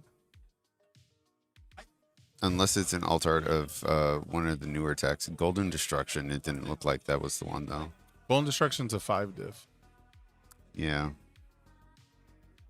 I'll have to look that up to see if it's just like the wrong block mod on it.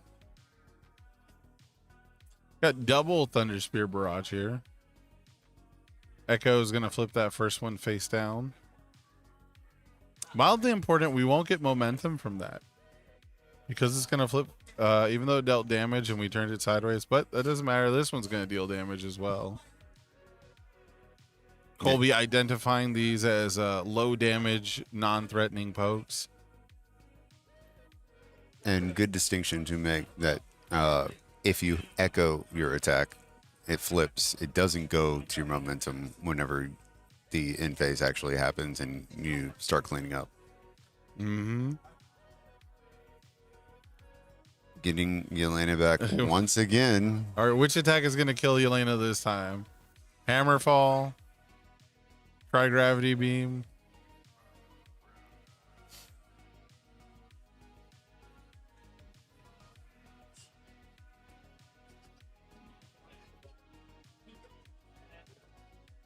All right, draw back up to hand size. Not a lot on the board for Reiner. Hasn't been able to transform. Has now a cancel for Divine Defender and United Front. Mm-hmm. All the face-up foundations in Reiner's stage add to hand. So they're all going to be potentially canceled by Heat Tackle. Which one are you canceling? I think it's Divine Defender. Divine Defender. On the relevancy, yeah. If it's really like they're picking up something they really want, then it's that one for sure. Given that we're trying to keep Reiner from flipping, I think Divine Defender is the one to choose out of that.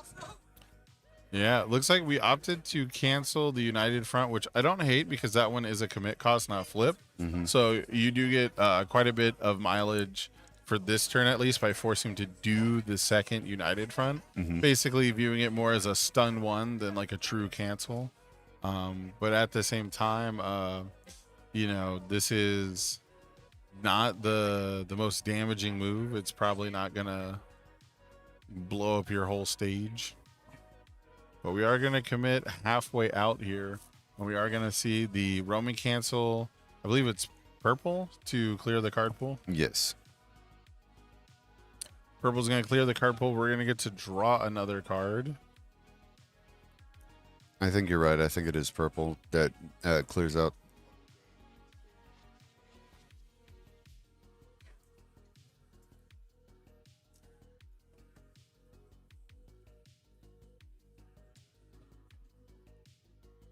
Is that dimensional sphere?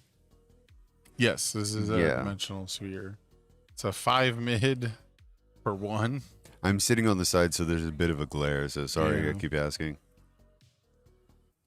Yeah, this one is stun 1, and if it deals, you get to draw 2 and discard 1. So a little bit of hand fixing on an attack that your rival probably doesn't want to block. They would probably much rather just take 1 damage. But of course, weak to damage reduction, you know. If the rival had even just -1 damage here, a tough skin, this card would not get to trigger its effect.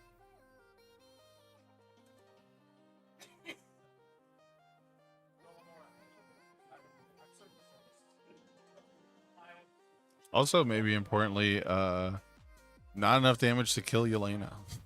Nope.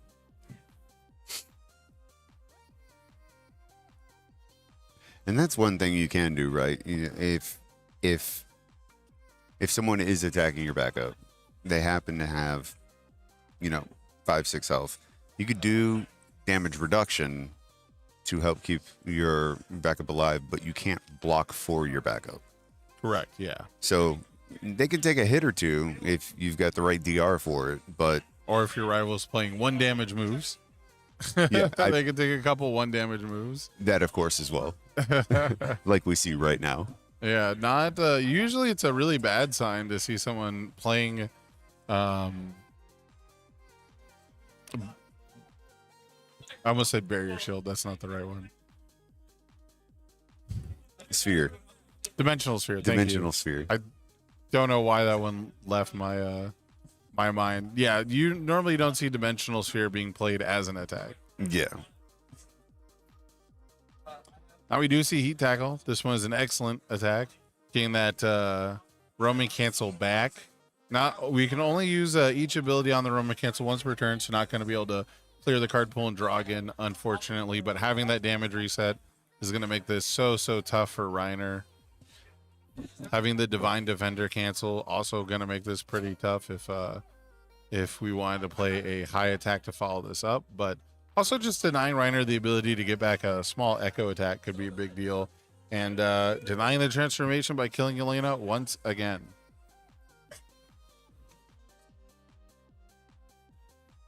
At this point, if I'm playing Reiner, it is a bit frustrating that you keep getting almost to the point where you're going to flip. Mm-hmm. And their primary focus is to do small chip damage to you and make sure that you don't flip. Yeah, on the plus side, if Rodan keeps taking momentum, we will mill him out because every attack will be in momentum. That is true. Once they are in momentum, there might not be a way to get them out. There might not be a way to spend them. So if you're not hitting something to actually spin momentum and they're just sitting there, right, they'll eventually all end up there. So, maybe a sneaky backdoor way to tie this up. But Rodan's up a game, commanding over the board presence. I mean, Reiner's about to cycle soon. Well, we see Walk the Dog right on top. If you're playing Inventor's Creation, which one are you going to go for? Blood-sucking universe against this character. Yep. This is a character where I need reliable damage. And getting the Roman cancel while I already have a momentum is also very, very reliable. Very nice stuff. But filled with doubt, unfortunately, coming down here because Inventor's Creation is a response on playing this card. Mm-hmm. So the rival gets to see what card you're copying, and then you get to seal it. And now it has lost tension, throw, everything. Yeah, it's got its keyword traits, but all the abilities are gone. And we're of course going to kick that one out of the card pool, battle for dominance, and draw a card. So it's not even like we ever played the Filled with Doubt. And like I was saying earlier, it is all about the timing of things. That's why Inventor's Creation, your response takes first. You are the one that actually goes, chooses the card, remove it, and removal is part of the cost. Right. So since you have paid the cost, that card stays removed, and since it's their response right after yours, they completely seal the card. It still keeps keywords. It still looks fancy, but there's nothing you can do with it. Yeah, it's about as vanilla gets. I guess French vanilla if it's got keyword traits, but yeah, Rodan stage almost completely face down, and that's just not a problem. It's not enough for that to be a problem. And it's just continuing to show, like I was saying earlier, it seems like Colby has an answer for everything that George is doing. Yeah. This makes me want to play Rodan a little bit. Just seeing all the clever ways that he's being able to counter Reiner. Maybe I'm still bitter because I had to deal with Reiner at Elsie. I mean, Rodan's just it's a good deck, right? We were talking about Void and Air are kind of just carried by like having really strong characters, putting all the weight into the characters, and so this is pretty typical Rodan fare. I will say Nate DeWalt's build earlier was like my preferred style where you play like kind of wacky stuff, but there's a lot of card movement there. And here's the cash out. So whatever this is an EX move, it looks like. Stacking all of the speed possible.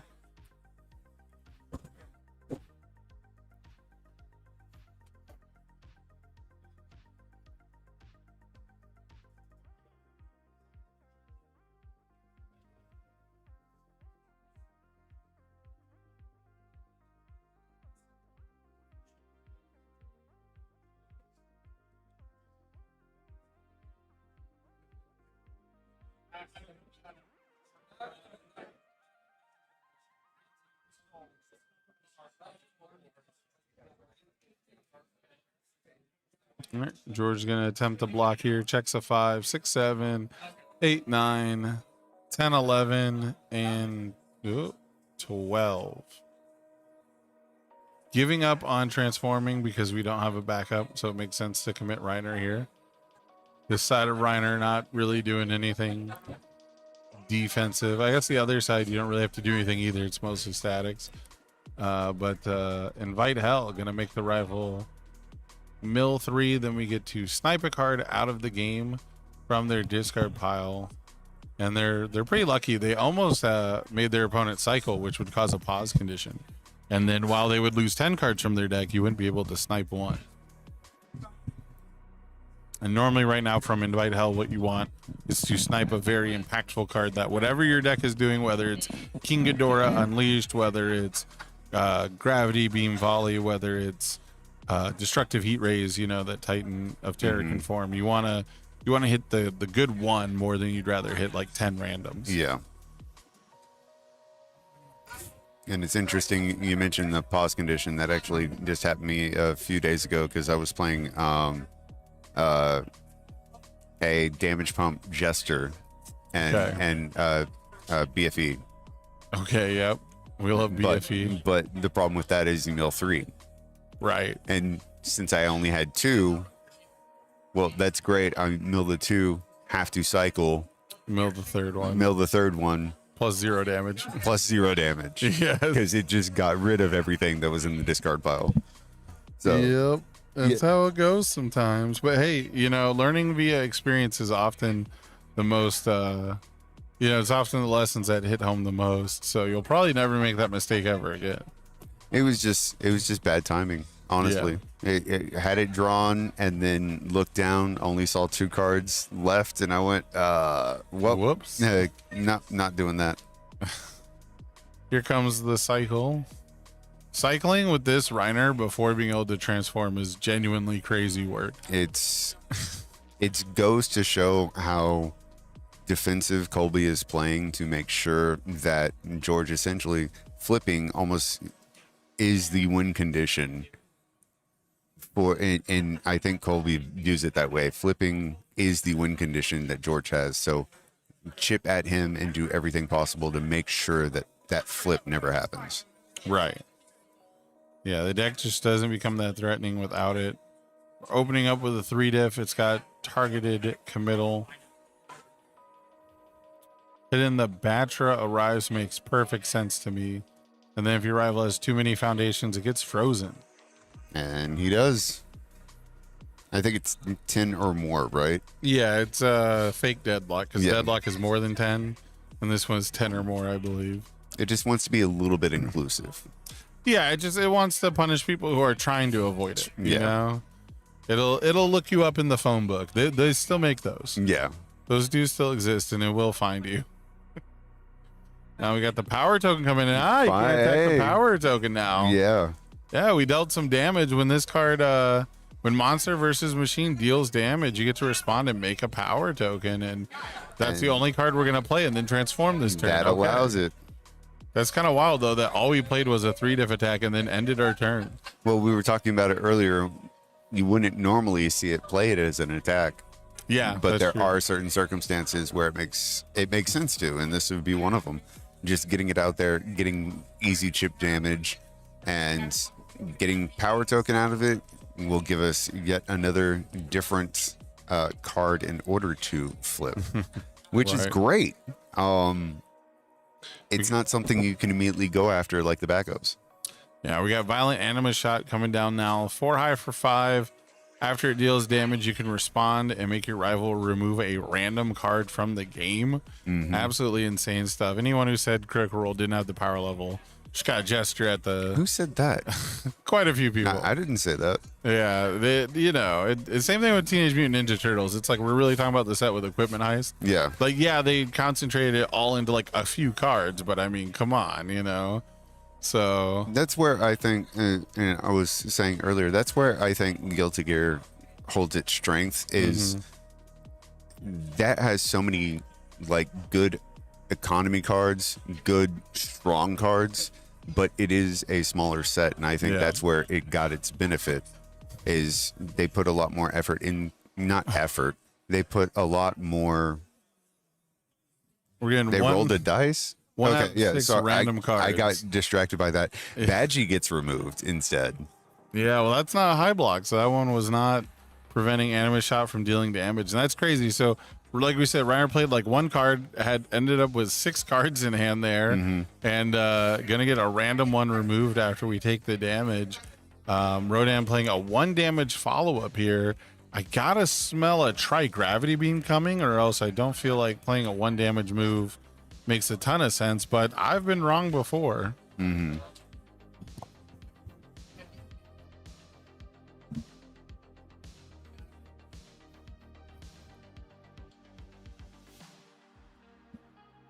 it is still interesting. So it looks like we have 2 Guardians, Moment of Normalcy. So we do have ways that we can have some defensive nature going on. Going to play Badgie. Is it response? No response. So not immediately building it in, keeping up there. The response would probably be Breaker 1. Yeah. The Breaker instead of the build-in response. Although we checked a 4, and I think we only committed 2. There we go. Okay. Yeah, there it is. And you did call it Tri-Gravity Beam coming in. Yep. Gonna sack 1 here. Look at the rival's hand. Pick 1, remove it from the game. Did not get to see what that one was. I think that was Bloodsucking. It looks like it. It's very active art.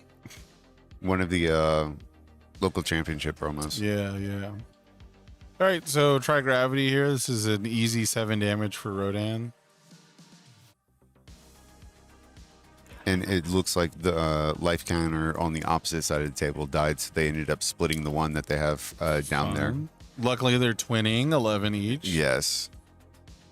That was the thing I was going to point out is they're even, and Reiner has flipped. So this could get swayed either way at this point. It would be an amazing comeback, especially with 10 minutes left in the round. Huge comeback if George is able to pull this off. He does use a Moment of Normalcy. I'm going to reset it using Finally Free to block, checking an Inventor's Creation. So check it a 3. Now we're going to see a build out. That was a defensive Tri-Gravity Beam. That was making sure you do not play a good attack against me next turn Tri-Gravity Beam, not a steal your block and dunk on you Tri-Gravity Beam. Exactly. It says, oh, you have Bloodsucking in your hand? No, I don't want to face that whenever you start attacking.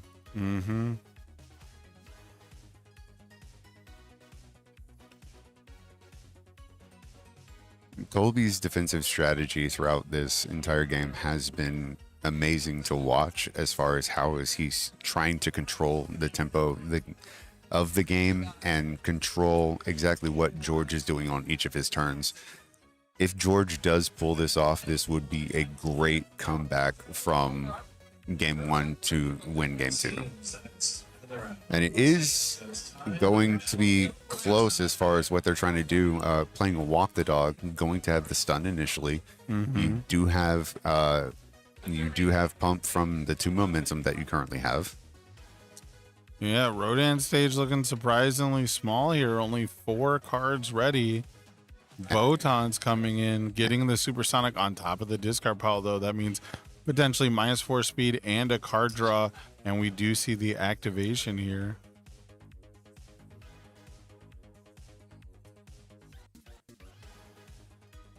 -4 speed coming in, but still plenty of buttons to press on George's side. And it is a vacant board over there for Rodan currently.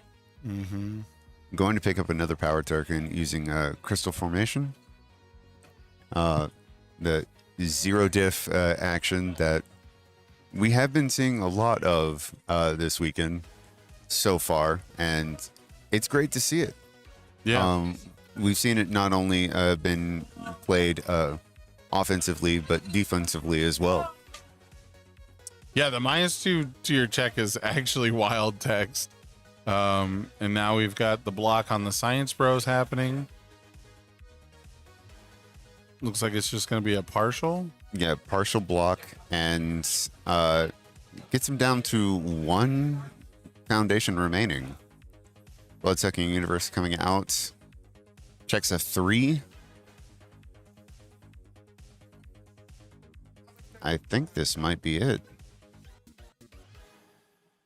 It should be, but They've got the 2 we power tokens. yeah, we probably don't have any more dimensional spheres. I think we played those all as attacks, Yes. because that would be really helpful here, is remove the throw before the damage step.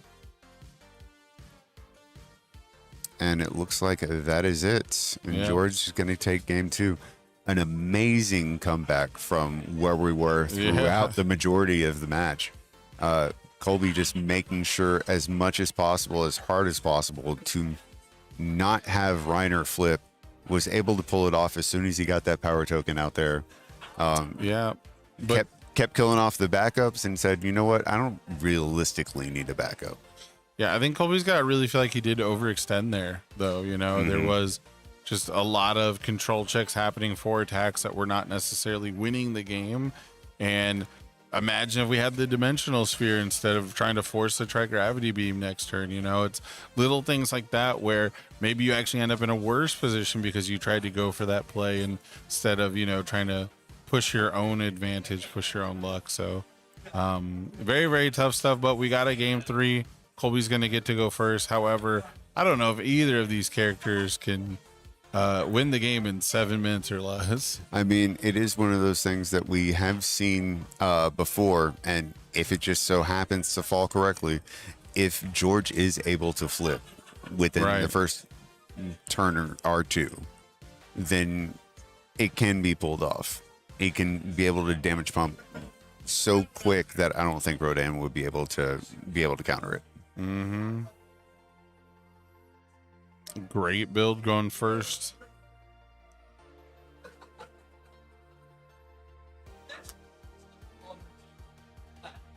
Got more finally free promos. 2 finally free promos back to back. This guy does not expect to check bad here, does he? Oh, and he's not gonna. Wonderful stuff. Soup. The free soup on the risky 5. Interesting, but we made it. Yep. Could have played that one for free way sooner and guaranteed it. But hey, then maybe we'd check bad Donna later. Well, we checked good on everything. I don't know. Yeah.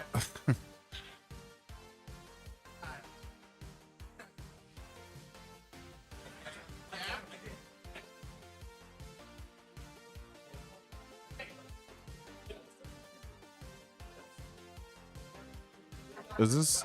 I think this might be Frenzied Dive alt art. Because we just target commit something. Yes, I think you're right. And I think it might have come in with 1 speed. That's why I was Chat's saying. probably screaming at us, but it's also EX powerful. Yeah, but that's why I was saying earlier, because the alt art looks like it is from Reign of Kaiju, I think I saw this one earlier. How its altar almost looks monotone. Right, and the big thing that was throwing me off is where the wings are for Rodan looked like they were heads for Ghidorah. I thought it was a Ghidorah attack. I thought it was too. No, I think those are just where the wings are. That's wild. Well, at least it's better than earlier where we had a glare like all over that side and we would just have no idea what's being played. So that's a huge improvement. Ended up using both Finally Freeze, picking up token momentum, got the power token off Crystal Formation.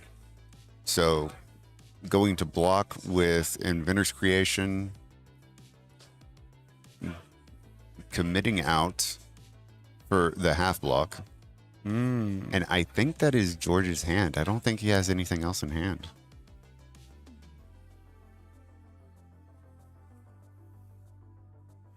The Roman cancel coming in to freeze something here. Only so many turns left to be played with less than 5 minutes on the clock.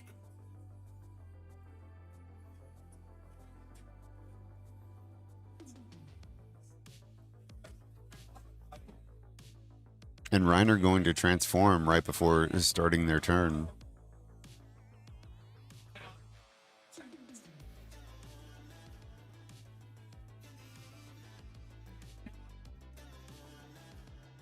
And flipping Incubating, it looks like. Yeah, Incubating, an absolute powerhouse in the Rodan decks. It sets up your remove from game pile to look at the top 4. -1 speed on everything is huge. Selectively goes and finds your supersonic flights and your King Ghidorah unleashed.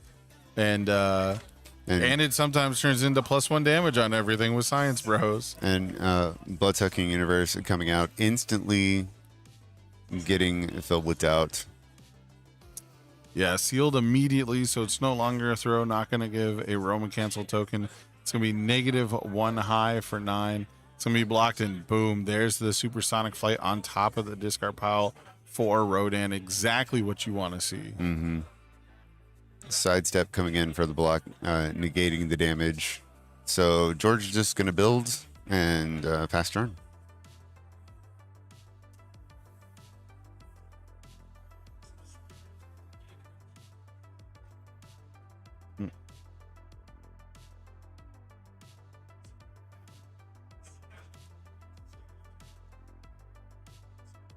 And it looks like Rodan is doing the same.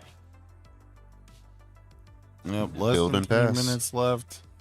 Trying to get to a reasonable kill turn. Something that looks like it might potentially finish the rival off.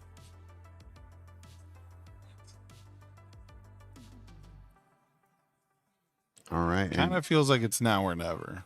It is. I think it is. Bloodsucking Universe coming out once again. This one not immediately canceled.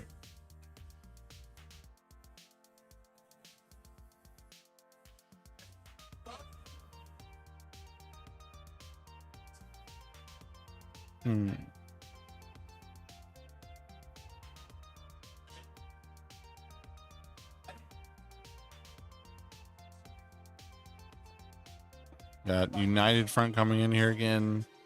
Gonna be able to grab an attack that we'd like and then put the check that we want on top. Restack it in the order you wish to. Going to use the soup, gain a health. Yep, incubating for -1 speed. Soup, gain a health. Botans.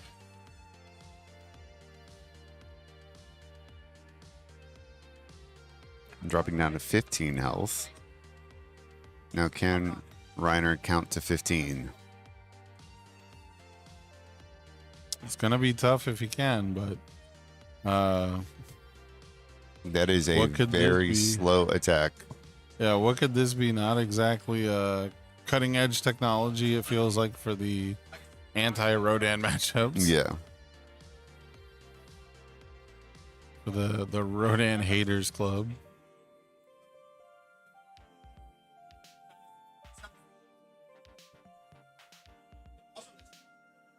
Plenty of damage, but doesn't have the speed.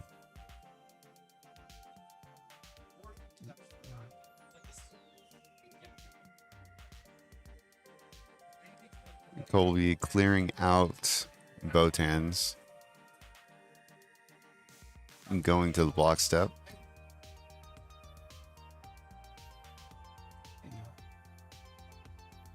All right. It looks like a complete block there.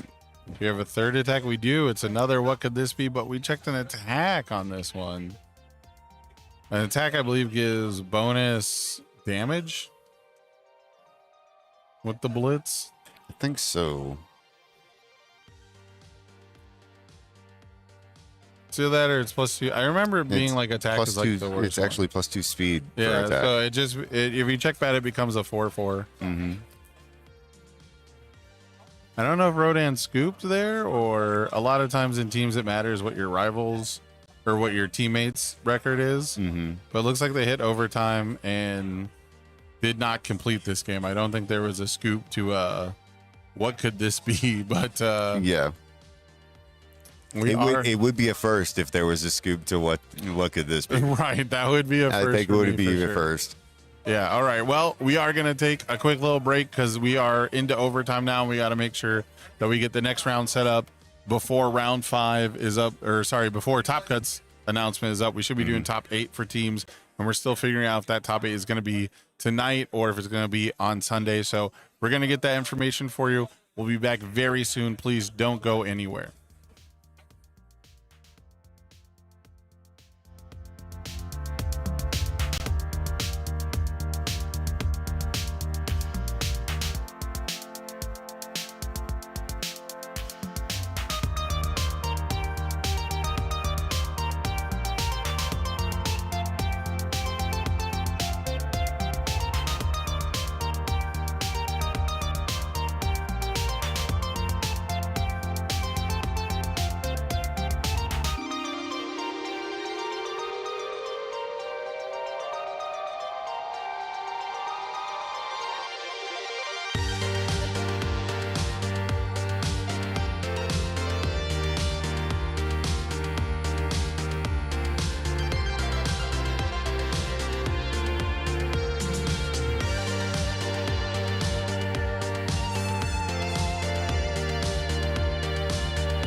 Welcome back, everybody. We're here with top 8 of our 3v3 teams tournament. And, you know, I am super excited to see all the decks that we got today. We got, let's see, 3 times 8, 24 unique decks, possibly. We have a lot of Rodan and a lot of Reiner. I don't know how unique they are. They're not Titan of Terror, so we got that going for us. That's true. That's tomorrow. Yes. Yeah. Keep that in mind for tomorrow. But, yeah, so, you know, we got Devil Jin, really spicy, and our more very, very expected Titan of Terror.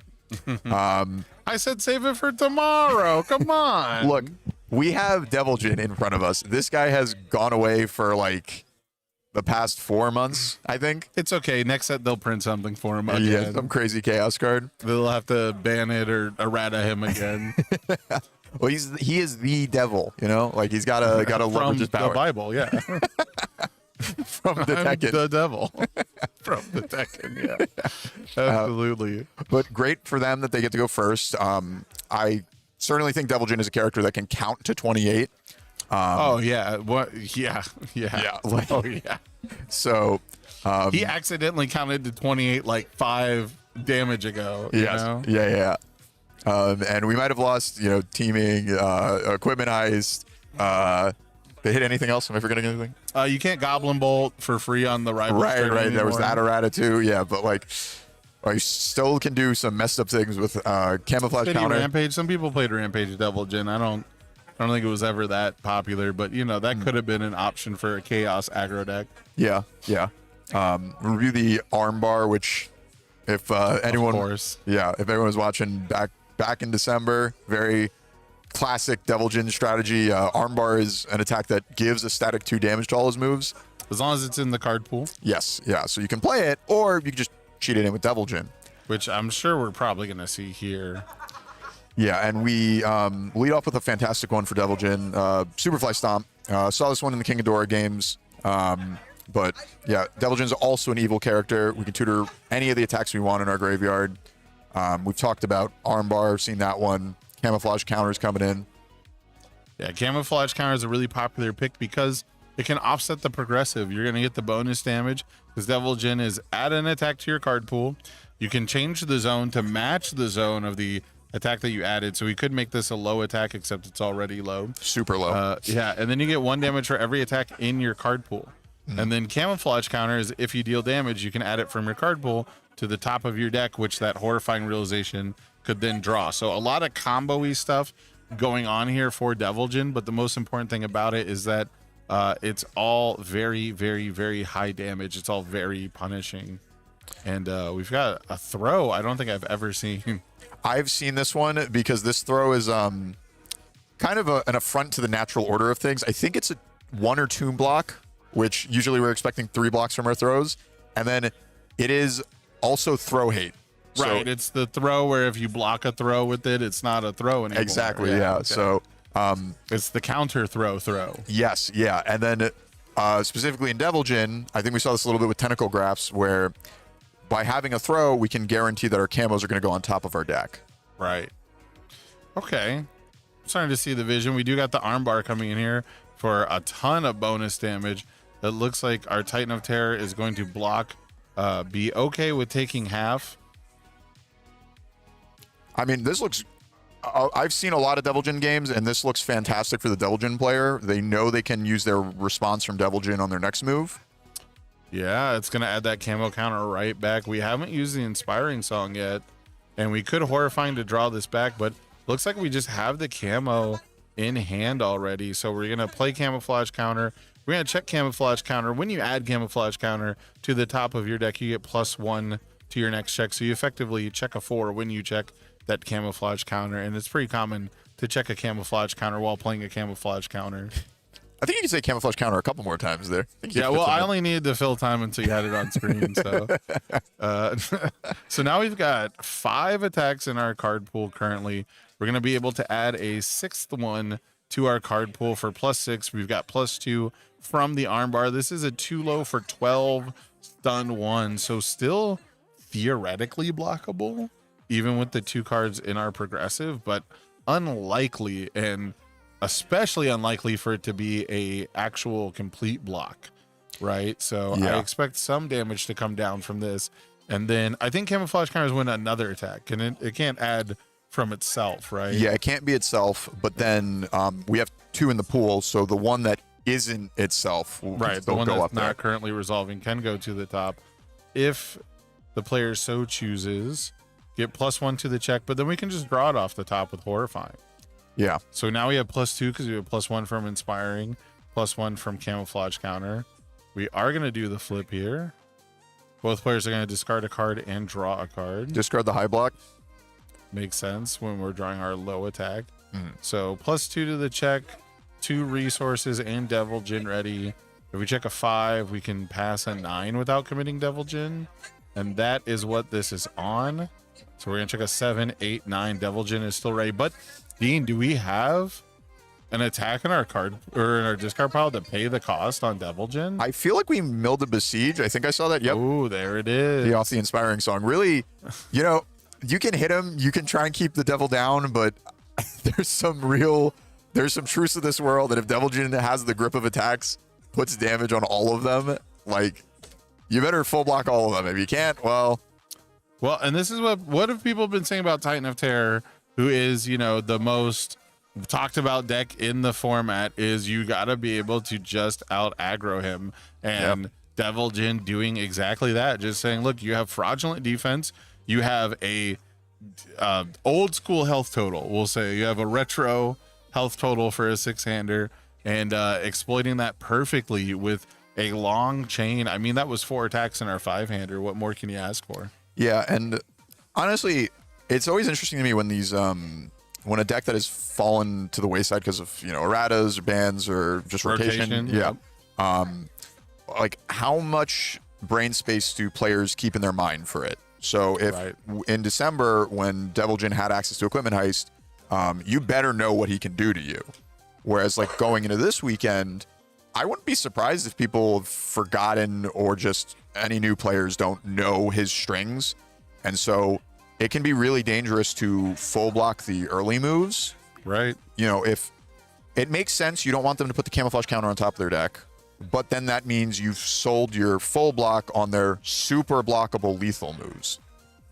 And you also really got to do weird math, right? I believe what ended up happening is we overcommitted to block an earlier move than we should have, because by all intents and purposes, it looked like Devil Jin really couldn't pass another attacker, maybe not guarantee that they could pass. But at the same time, the math is weird because Devil Jin with the once per turn up is really only going to fail a check where a 5 wouldn't apply. But if they check poorly and can force the check with things like camouflage counter, they're really going to be able to extend, as we saw, 2 more attacks beyond what is normal. So I think we just kind of underestimated the fact that from that position, Devil Jin could pass 2 more attacks and keep the damage pump ready. And I don't think we're going to make that mistake a second time. Yeah, I mean, at the very least, we'll have 2 turns to build, so we can probably make a more have some more choices with our defense. It's pretty rare where the correct move is to take 12 from an unblocked 2-speed move, and yet I think that's the game that we played last game. Yeah, I mean, like, it's also annoying because I don't know if Pippa's taking advantage of this, and then I don't know how all of her opponents play into it, but if you take the 6 damage move from Devil Jin, he gets to stack the camo counter. Yeah. Now, if he has no other attacks, then you kind of look like the fool, right? You just let him get that damage in for free, get some momentum for any payoffs for that. But then you keep yourself safe from exactly what we just saw. Right. You have to think to yourself, which move actually kills me? What do I actually lose to? And it's frustrating to have to do that every single turn of the game. And yet that's just how it is sometimes. Yeah. I think also there's some kind of like poetic justice, I think, with how Devil Jin can win the game versus how Titan of Terror typically wins with power tokens. If you overcommit to Titan of Terror's like base Early speed attacks, boost, like he can just kill you with power tokens. And I think that, frankly, is the name of the game for Devil Jin a lot of the time, where Right. you overcommit to his early ones, and then, surprise, my 15 damage move at the end is really what you should have blocked. Yeah, and it looks like, I don't know if we formed, so we played Destructive Heat Ray, we got our 3 tokens, and then I don't think, we were looking at our discard pile, but I don't think we formed, because it would be weird to form second card, right? To play the Destructive Heat Ray from discard.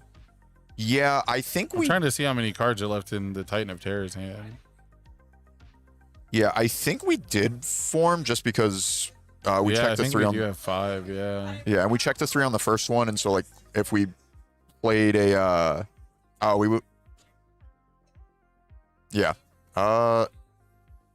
No, I think we played it from hand. Yeah. I think we checked a 5 and committed 1 for it. Yeah, okay. Yes. Yeah. Here And then we comes the readied it with form. the heat rays. Yep. Okay, yeah, that would have been really weird. But double Destructive Heat Ray, definitely a great way to get things started. Yeah. We got 6 tokens out of that turn, which is pretty insane. That's plus 12 damage banked for any point in the game where it is relevant. The stun 2 plus the blitz is also going to make this pretty annoying to deal with.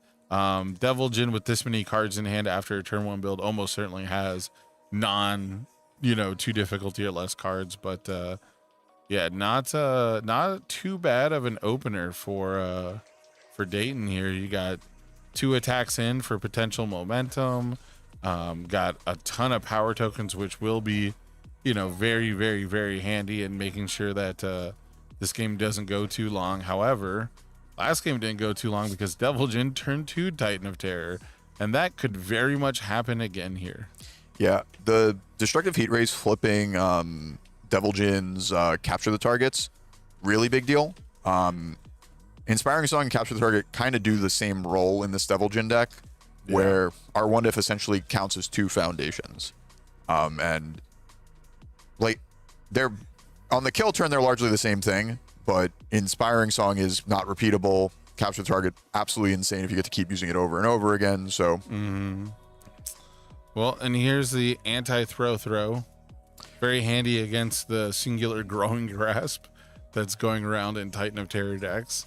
But the Titan armbar is going to come in for 2 bonus damage on top of the 2 damage that Devil Jin will give. oh yeah, perfect. And we get some chip damage in. Yep, looks like we're going to take the 8 from that, go down to 20. Now we've got Besiege. Everyone loves Besiege. Who doesn't love Besiege? Yeah, and also, Who doesn't love a little casually, unblockably, oopsie whoopsie attack? yeah, and also if you thought having a 3 mid block for Besiege was difficult, try having a 3 block mod of every zone for it. Yeah, it's true. We can change the zone with this one. Something that people genuinely forget about Devil Jin is you get to change the zone. But Referee Jury is going to make this one 4 damage. We're going to take the 4, go down to 16, draw an additional card. Camouflage counter is going to go back to the top of the deck and, maybe exposing a little bit of weakness there. Potentially extra besieges would be really nice this turn. Yeah, and then, man, it's so crazy how fast we get this Titan of Terror down. Like, we're already at 16, and we really didn't invest much. Whoa, we're playing the armbar from hand, getting plus 1, 2, 3, 4 to our check, plus the 1 from camouflage counter. So we checked an 8 and we needed a 10. We're committing 2 foundations. This is coming in. Does it pump itself? I thought it pumped only other attacks. I believe it pumps all the attacks, so it'll count itself. Yeah, okay. Yeah. Well, that would, okay, yeah, because it's like a 7 diff 5/5. So making it like a 7 diff 5/7 that also has stun 2 makes it kind of like a 7 diff 7/7. Yes, yeah. But it's all about helping your other attacks. And then we're going to get the enough talk added to the card pool. This is a 15 damage move. We're off by 1? No way. Yeah, I mean, I think the 7 diff armbar is kind of a bait to play multiple of, in that you basically never want to play it. I think usually it is not the string that wins you the game. And I mean, we left them at 1, so that kind of holds true to what I'm saying, but We missed by 1 is what happened. yeah, like, Oh my goodness. it's just you can pass any attack, but you still had to tap 2 to play that one. If they played a 4 diff or a 3 diff, like Right. they could potentially get another one off. But if you think about it, like I like to think about power tokens this way when I'm structuring my turn, right? Is I take my rival's health total and then I subtract 2 for every power token. Yes. Yeah. So if you think about it, you're really passing into Godzilla Titan of Terror with only 17 health. He just has to find 17 from other attacks, you know, from other sources. So this is going to be a really, really scary turn for Pippa. And I wonder if they were planning ahead and kind of knew that they'd be at 1, but figured it's better than just building and holding on to an armbar. Or maybe they were just not expecting to get this far, you know? I mean, Oh, speaking of get this far. maybe Pippa's in the school of thought of, I'm up a game. I'm gonna. True. They gotta have it. The eternal up a game.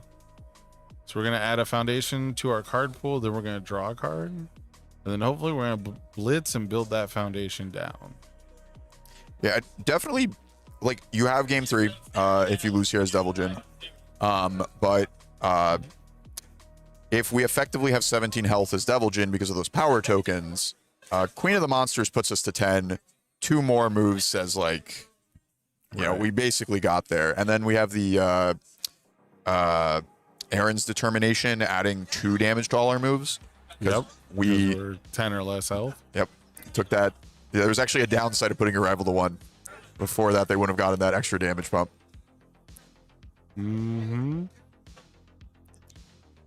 Interesting. So we tried to half block it, checked and attacked and used it. Devil Jin response to draw an extra card on our rival's turn. So Devil Jin's super tricky in this regard. Do you think you would have used Devil Jin's response there, or would you try and save it for maybe a Goblin Bolt in the future? I think I'd probably try to save it if I can. The problem again, though, is that Devil Jin failing things on a 5 is kind of unrepairable, you know. And now that everything else is committed, you know, I think you're kind of down to 1 defensive option, right? Which is I hope you check an attack actually. But you know, it happens. You got to play to your outs. The other thing is the further you wait and you block with attacks, the better your response becomes too, right? Responding at +1 to a check on a, you know, when you're playing your first card, you only get +1 from the response. Really doesn't feel that good. Yeah.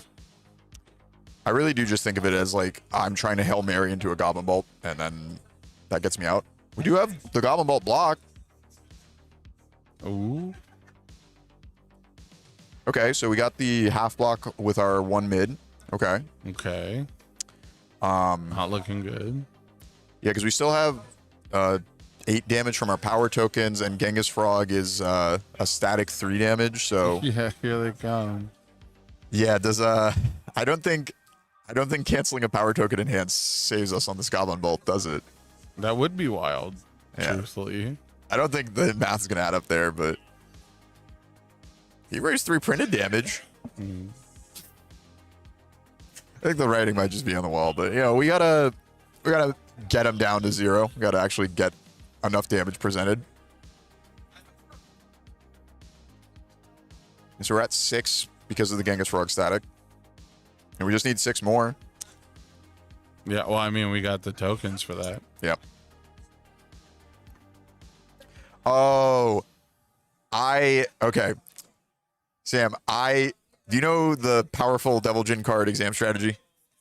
Does deflect 2? Yes, it does have deflect. I think it's deflect 2, but it certainly has deflect. It's not deflect 4 because people would have made note of that. Yeah, we would have been yapping about it. Yeah. All-star speed and damage card exam strategy for Devil Jin. Yeah, so maybe You got to play around that. Yeah, and you know, we definitely have more deflect cards in the format now to like consider and play around, but there's a chance our opponent just isn't thinking about it and just goes to 12 and be like, yeah, yep, that's it.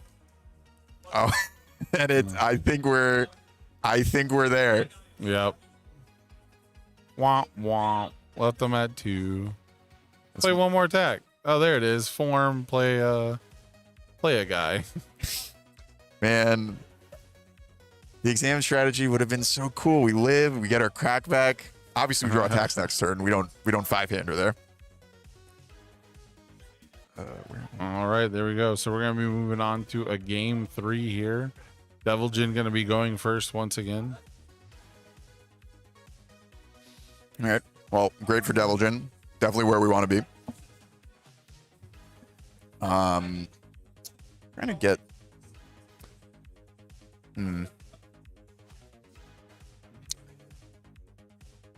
Going back to the aside from just killing them, easy solution. Titan Terror doesn't have that much text when they're not getting an attack turn.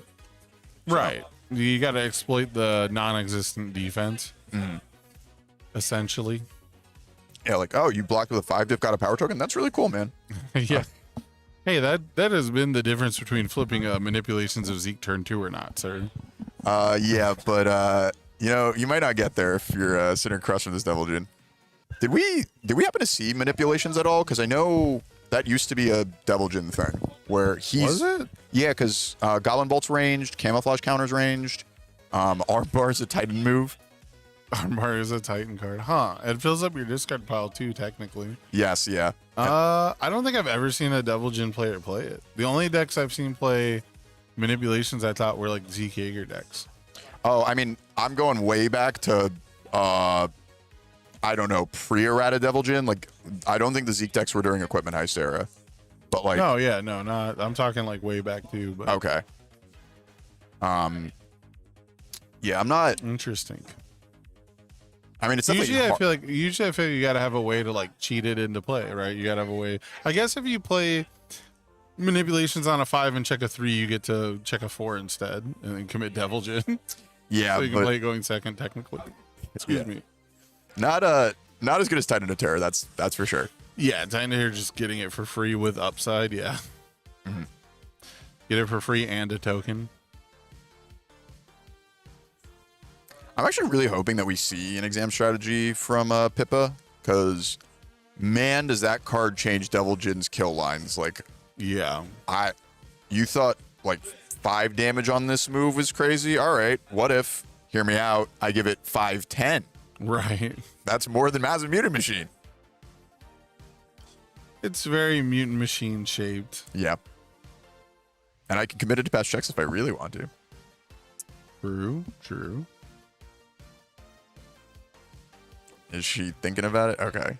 I think there was some thought of potentially playing the exam strategy on a 5 there. On the 6, come on, one time. Never lucky. Am I right? Never lucky. No. We could have got the inspiring song check there. Should have prioritized it over. What was the first card we played? It was Father's Sin. Oh, we probably drew it off the Father's Sin. Then. Yeah, mill R4, Yeah. Finder exam strategy, and then we don't want to take the risk on the exam Yeah. strategy on a 4. Interesting. Normalcy coming out early is a big deal. And honestly, Armorclad canceling a stun from Camouflage Counter could be the make or break if we actually get to use our Moment of Normalcy. Right. Doesn't feel great, but you know what does is manipulations of Zeke Jaeger. Yeah. And you know what? You got to do what you got to do sometimes. If your one diff is stop stun one time, that's okay. Well, when you're only going to get one turn to play the game, you know, that could be a big deal. Yeah. Got to live with that razor's edge of like, well, I got to do everything that I can to buy myself another turn here. That's my best advice for players, especially like in regionals and top cuts in elimination rounds, is treat every turn as if they're actually going to have it. Like sell out to stay alive, because, you know, you don't get a second chance after you lose.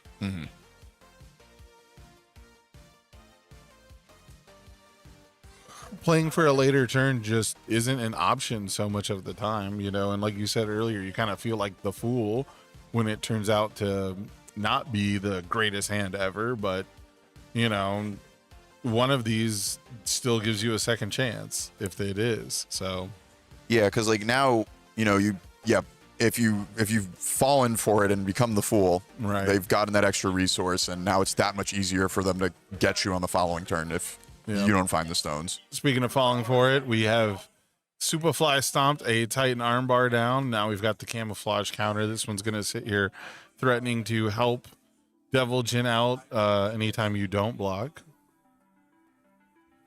Yeah, and This is game 3. Pippa should have a win. Yeah, and our stage is a little different from game 1, but it was still 3 foundations. We just don't have that extra +1 to our check. Yeah. But if we can land some of these moves, and a throw's a great way to do it. This is looking very similar to game 1. Yes. Like incredibly similar. I wouldn't be surprised if the Devil Jin deck's like a clean 60, and we know what we're about.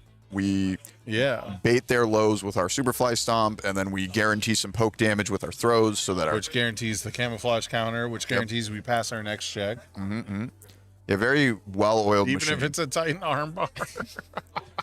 I think it'd be really cool if Devil Jin wins to, slay Titan of Terror, but slamming arm bars, I think, is not how you do it. You got to put them in. You got to cheat them in with Devil Jin. Great. But playing them? Oh, we got Dream About Fighting. Remove the top card of your deck. Kind of like Horrifying, except your rival doesn't get to cycle a card.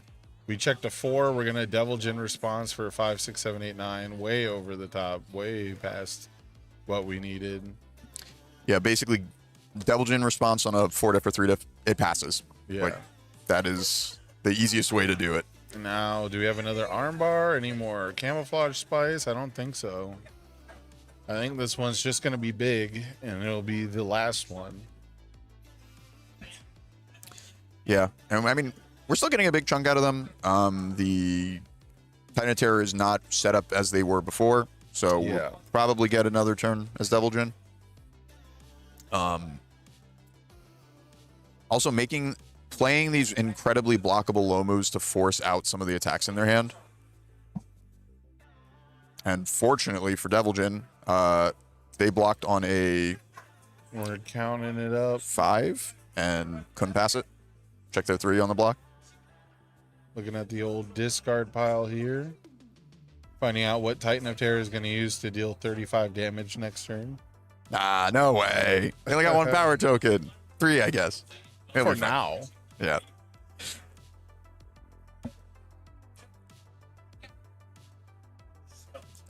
Yep, and also some things never change at Devil Jin. Our defense is this. We have... It says count to 35. Yep, we got 2 ready resources. Well, I mean, they did take away add Goblin Bolt, so, Thank God, Monkey's by the Paw way. Curls, yeah. Oh, man. Oh, man, this character doesn't even play any defense because it used to play the best defense. Yeah, it turns out tutoring Revoke is pretty good. Yeah.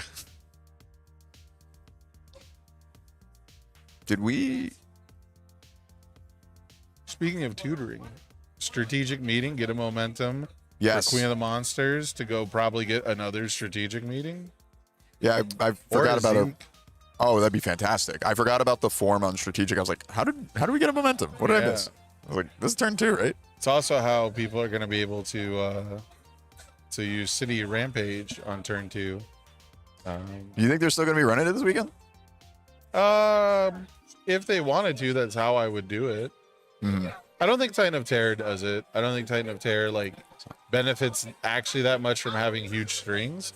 It's just you're gonna play so many good 5 diffs anyways that I might as well have that option. Mm-hmm. There's a 1 mid block which Gets can you a be power token. Yeah, and sometimes it's block the with reason it. you live. Right. Queen is our 1 low block. I don't think we have any other 1 blocks on our attacks. I think a lot of them are 2s. Yeah. So now we partial the Queen. Now we got Battle Aura Release hitting the table. Gonna draw us an additional card. +2 from itself. I really do love seeing Battle Aura in these lists because the 5 discs they've printed are certainly very, very good. Yeah. But Battle Aura I think 2 years old at this point, and it still carries itself. Yeah, there's not too many great value driven 4 diffs, but Titan of Terror has the symbols for both of them. So the other one, in my opinion, being Acidic Sludge. Right. Yes, that Deflect one is 4, stack your checks, do everything but draw it. Yeah, I mean, hey, if you got 6s in your deck, there's a couple of attuned ones you can play. Yep. It really lets you do some messed up strings. All right, speaking of strings, we got Battle Aura release. Oh, flipping the Zeeks. Okay, we're really prioritizing our defense. Interesting. Yeah, we went to build the natural cover. Not believing in our ability to string here is pretty interesting. Killing the ultimate value engine of manipulation also tells me that we're pretty confident that if we survive next turn, that we've got the game on lock. But one of the best ways to survive with this deck, in my experience, is to use manipulations to refill my hand after building out my whole hand into my stage. And if you're telling me I can't do that because I have too many attacks, well, then I'm used to that being enough to win the game. So Zeke would be, even if they're not, one of the things I really like about manipulations of Zeke with this deck too is if you're not hitting off of it when you mill an attack, then it's an attack you want to play from your discard pile 90% of the time. You know, you don't want to play Growing Grass from your hand with all of the extra baggage. You don't want to play Shin Hashogeki from your hand most of the time. You know, you want to put it in the right spot in the attack string and things like that. You want to just form it as an ender. Yeah. I mean, aside from that, we effectively traded our 5 diff, which is, I'm going to say, draws us a card. I think enough attacks will be played that we get to use that enhance. And we just front loaded that. Battle Aura said, all right, we're getting a random card from it now, and we're not going to rely on this repeatable ability. And I'm not so sure I would have done that. It looks like the 35 health is going to hold. Now down to 15, of course, but you know, the block exactly one move, even just a partial, to deter the rival from going full bore into you definitely helps. Yes. And do you think you would have Planetary could have committed their character here. Dayton could have committed their character, but they opted to commit a foundation. Now, they're only working with 4 ready ones, and stun is in play. Yeah, so that might be like the micro decision that could cost them the game. And I think we lead off with a camouflage counter, start with our 1 stun. Did we stun a weapon clash? I think we did. We also didn't armor-clad faith the stun, so maybe we're saving that for stun 2. Yeah. Pippa being very kind and showing us the stun 2 move that could potentially be coming.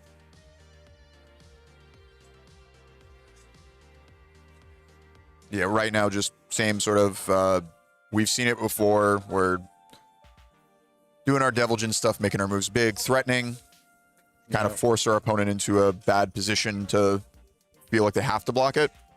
We're managing to not commit out on the first block, which is a good sign, but here's second attack throw all the time. Checked a Goblin Bolt. Hate to see it when your defense is enhance abilities. Yeah, truthfully. We got 2 defensive ones at least, so they can't cancel both, right? Surely we get to use one of those. I don't know. Goblin Bolt to cancel normalcy and or natural cover is pretty big here.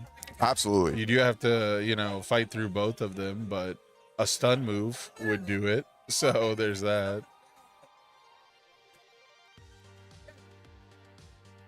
It's so funny seeing this. I think it was countering toss or counter toss. Yeah. Because the previous one was tentacle grasp because it was a 3 diff. Right. Yeah. And I have not looked at the card pool for Devilgen's throws, but I'm assuming this is the lowest difficulty throw that we are allowed to play right now.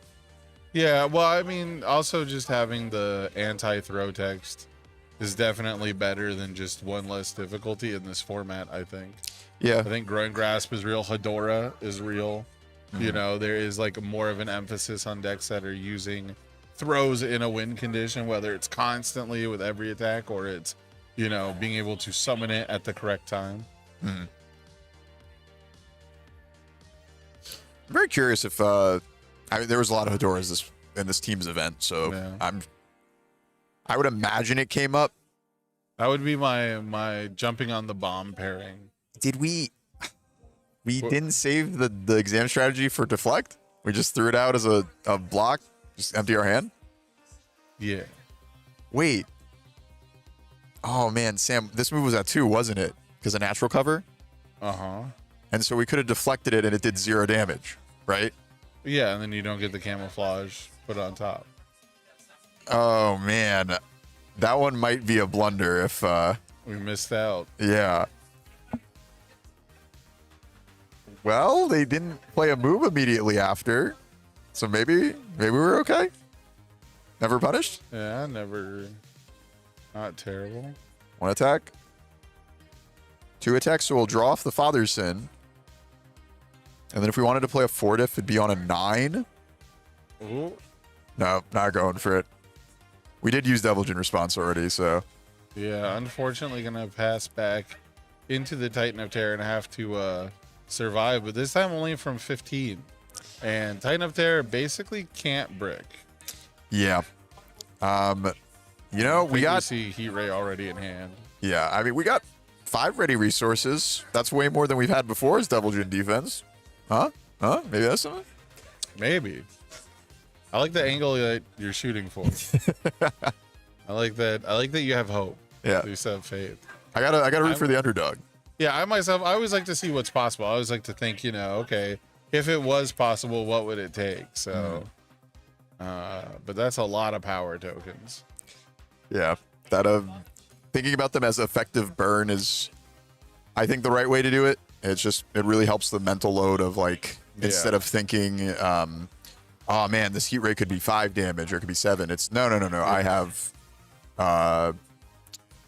2, 4, 6, 8. I'm at 5 health. That's what I'm working with.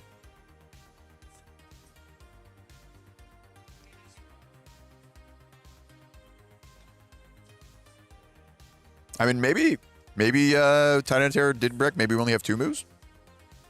We don't have manipulations anymore because we flipped it. Yeah, it's possible. A good reason not to flip manipulations. Mm-hmm.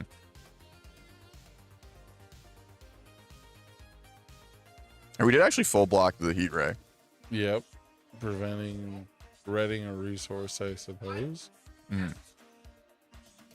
Did the inspiring song Pippa use apply to their check or Dayton's? I think it's Dayton's, but I'm not sure because they did not put the little icon thing on screen that they've been doing all day. We did have the little marker for it that has been getting used constantly. Oh, but it looks like you only committed 1 for that, so maybe it was to buff Pippa's check. Yeah, it's a 3 low on capture the target. Make it a little bit easier.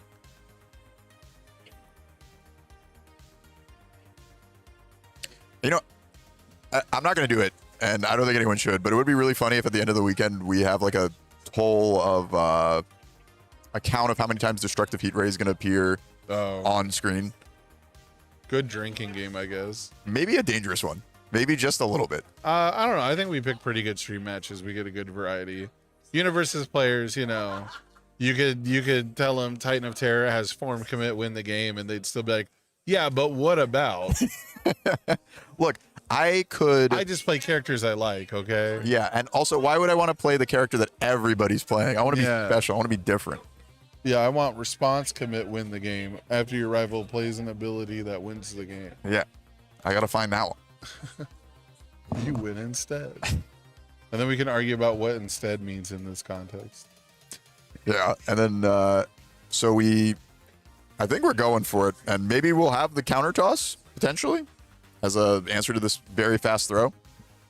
I believe this is the... very big, very evil, very throw. No, very earth, very life, very water throw. Okay, no evil. well, no evil.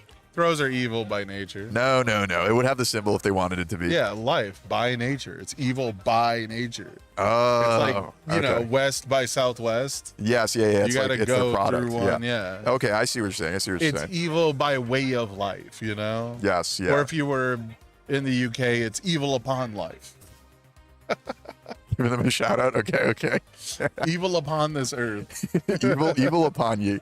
So this is a 9 low growing grasp, and we're trying to block on a 11, I think. No. Get the 13. +1 from Divulgent, draw the card. So we had 6 feet. Yeah. Oh, that's That's heartbreaking because you really got to feel like Devil Jin was in the driver's seat until just being, realistically one attack short, at Yeah. least from threatening. But Dayton showing off that if you play just a little defense, if you build up your stage just enough, Titan of Terror can eke out those tiny, tiny, tiny margins and come away the victor in this top 8 matchup. So congratulations to Dayton and their team. But you and I, we got to take a small little break while we go figure out who's going to be in top 4 of teams. Yeah. See what's making its head over. Maybe it's some kaijus, perhaps. Some I giant imagine monsters. it's going to be a lot of Godzilla characters. Yeah. We saw more than one team that is all Godzilla characters, but we will take a small little break. We'll be back for you very soon. Please don't go anywhere. Bye-bye.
What's up, everyone? I'm Snuggy, back again with Constantine, and we're here for the top 4 of the UniVersus Round 1 Chicago Regionals Teams Edition. Yes. Currently competing.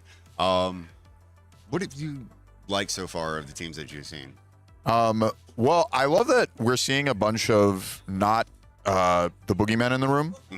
Exactly. People are exploring some different things. We got to see Devil Jin last round, made it in the top cuts. So, you know, it's a little different than our usual 1v1 Swiss tournament where you don't know the full story, but there's clearly other decks that can find success here in this format. And we're gonna hopefully see that. I'm picking my fighter already. Hopefully see that. Yeah. And hopefully it is not just an entirety of the day of what we're realistically seeing right now on screen. Yeah. Because this seems to be 2 of the most popular characters to play right now. And in my opinion, some of the most broken characters right now in today's format. Titan of Terror, big boogeyman in the room, and Pumat Soul, the great, almighty, all-powerful, duplicitous proprietor that will be happy to sell you anything. The people's champion, really. It really is. Whenever I saw Wub Calvin play this at Worlds, I went, "Excuse me, what? What is happening?" What is happening?" And it really is, as it says, it is a balanced character, playing on order, combo up, can give speed, insane speed if they want to. Yeah, with the massive mirror machines. Select commit. It's great. Yeah, and then I do want to point out cool addition for this event. The players on stream are given a little form they get to fill out before the stream, and they're the ones describing their deck. So Will here is chosen to describe his Pumat deck as like this balanced combo deck, and you know it makes sense. We have really good defensive capabilities with our responsibility, as well as some of our breaker tricks, and then also we just blow their head off. We got pristine swordplay, massive mutant machine to count to some absurd numbers. And Titan of Terror, I can think of a million different ways that you could describe the big guy in the room. Yeah, I mean, you know, if nothing else, he's kind of a blank canvas, a really, really, really, really good blank canvas, where you can kind of do a lot of different good stuff. And there's like incremental advantages you can get in your deck list by choosing to play some cards that other people aren't choosing to play. So, you know, it may look a little similar because the ultra rare attacks are pretty great, but we do have choices as to these like the foundations we choose to play. Like, I don't think we've seen Father Sin in all of the Titan of Terror decks we've seen. Not all of them, yeah. Yeah, and so, you know, give yourself a little more consistency to hit the 5 diffs in your discard pile. Maybe even draw an extra card, get a cheeky extra build in. So. And it's interesting seeing Pumat play a lot of the standard that we've seen as far as those general symbols go. Getting Science Bros out there, Moment of Normalcy. It seems like everybody, if they can run Moment of Normalcy, they're going to have it on board. And Final Test, which I think is a great foundation, especially right now going against some of these big, powerful giants that a lot of us that aren't playing into that whole Godzilla type meta. Yeah, really exploring the other powerful ultra rares we got in the format. And so we get to see one right here with Bug Bite. Haven't seen it too much on stream today, I don't think, but we haven't, but I know it is popular because lots of people have been looking for the card. Yeah, I mean, 0 high block, fantastic. And then I don't think you're going to get that much value out of the response in this matchup, or as Pumat, but choosing to tutor your discard pile for whatever you want and combo it with card draw means we're kind of doing our own Titan of Terror impression. Yeah, and I'm a big fan of 3 diff attacks. Yes, yeah. You really, you know, things can go wrong when you check 3s, but they can't if you start on a 3. Exactly. Like where nothing bad can happen to me. but it was great as normal to see the queen coming up first thing naturally, then building out dumbfounded, fearsome transformations, then using form to just do what Titan of Terror does and just play a card for free. Yeah, I think I should keep track of what moves we see get played for free, because we've seen Growing Grasp. Right there, we saw Stroke the Big Tree, which I don't think we've seen get played for free yet. And I get it. They're all for free, so it kind of blurs. But Stroke the Big Tree here did something unique that the other 5 discs we've seen haven't, which is it guaranteed that we got a defensive piece against this Pumat deck, where now we have a Roman Cancel token. Yes. Tension instantly getting a Roman Cancel against Pumat specifically. The stuff that Pumat can do and damage pump when needed, especially speed pump when needed. Titan of Terror being hyper aggressive isn't necessarily always running something that's going to have speed negation. So that's why I think we're going to see a lot of success with Pumat against Titan of Terror this weekend. But seeing the referee jury come out, just take the damage. No, I'm going to reduce things. He can also have the draw if he wants to off of this. I think we actually chose to block this one. Did he? I think so, because it's just a 3-speed move. Yes. Okay, you're right. And I see that Pumat's at 23 on the life total, and then Titan of Terror is still at 28. You're right. But talking about damage negation, even seeing Bosons in there, referee jury in there, you know that he's running some type of DR, so he can be able to stay alive and still do the massive amounts of damage that Titan of Terror can. Yeah, and we didn't see it that turn, but as Titan of Terror, I think it felt pretty safe, because you have the Roman Cancel token that we're talking about, and then the 2-diff that by the end of this weekend I will certainly know the name of forever and ever. But the 2-diff Godzilla Water Attune Foundation, that's sack 2 power tokens, set this move's damage to 1, I believe. And, with 2 resets like that, it should be pretty difficult for Massive Unit Machine to actually connect at a crazy value. And for River over here, I was going to say that the momentum that we took last turn, being a Stroke the Big Tree, could mean that we don't get to actually tutor it again. But I believe we found another Stroke the Big Tree. So it was another one, yes. Yeah, and so we don't have to take this one to momentum, and we can keep getting it back if we play the long game. Exactly. And you mentioned Mute Machine. Yep. Exactly how would that benefit playing into Titan of Terror? So, really simply, your goal in our game is to kill your opponent. Yes. Get their life total 0. Now, Massive Unit Machine gives your move 5 speed and 5 damage, so 1, very easy how damage can count to their life total. And you're like, oh, well, it's super blockable. Actually, no, my move is now 9 speed. You're not going to block this. And so Pumat really abuses that card very well. He cheats it in with his face enhance ability. And then you take advantage of cards like Pristine Swordplay to re-ready the Massive Unit Machine and get more triggers out of it. And I believe a Swordplay and a 7 damage move and a Massive Unit Machine is just 28 damage. Yeah. And so you're also giving a bunch of speed on that string, so that makes it just, if your opponent can't block it, they just die. Yes. So the resets that we've built in our stage and in our momentum, thanks to the Roman Cancel ability, makes it so that we really do have an equal fight over here. I mean, and I was checking Bug Bite getting that played once again. Basically able to stack the top of their deck however they wish to.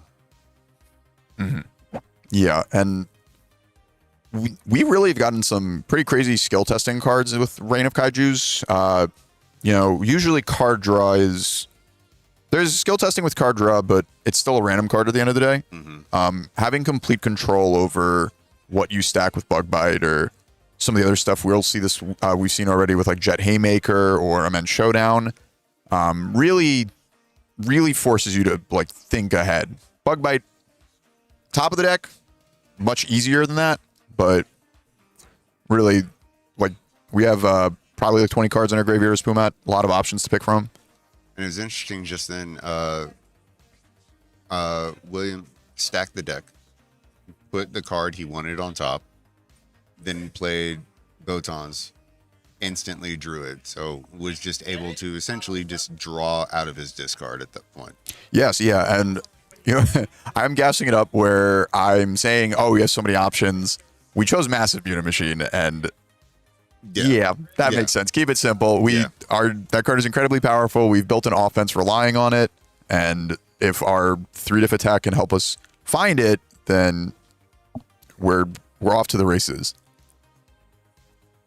See, and then now, unfortunately though, Bug Bite is super blockable. It's just a 1-speed base, so typically easy to block. Now our rifle did have to tap 6 foundations to do that. So we've kind of through the variance of the game and just the block, our opponent's bad block mod, have been able to kind of push through their stage. And now Swordplay is going to wear the stats again, force our rival to spend something.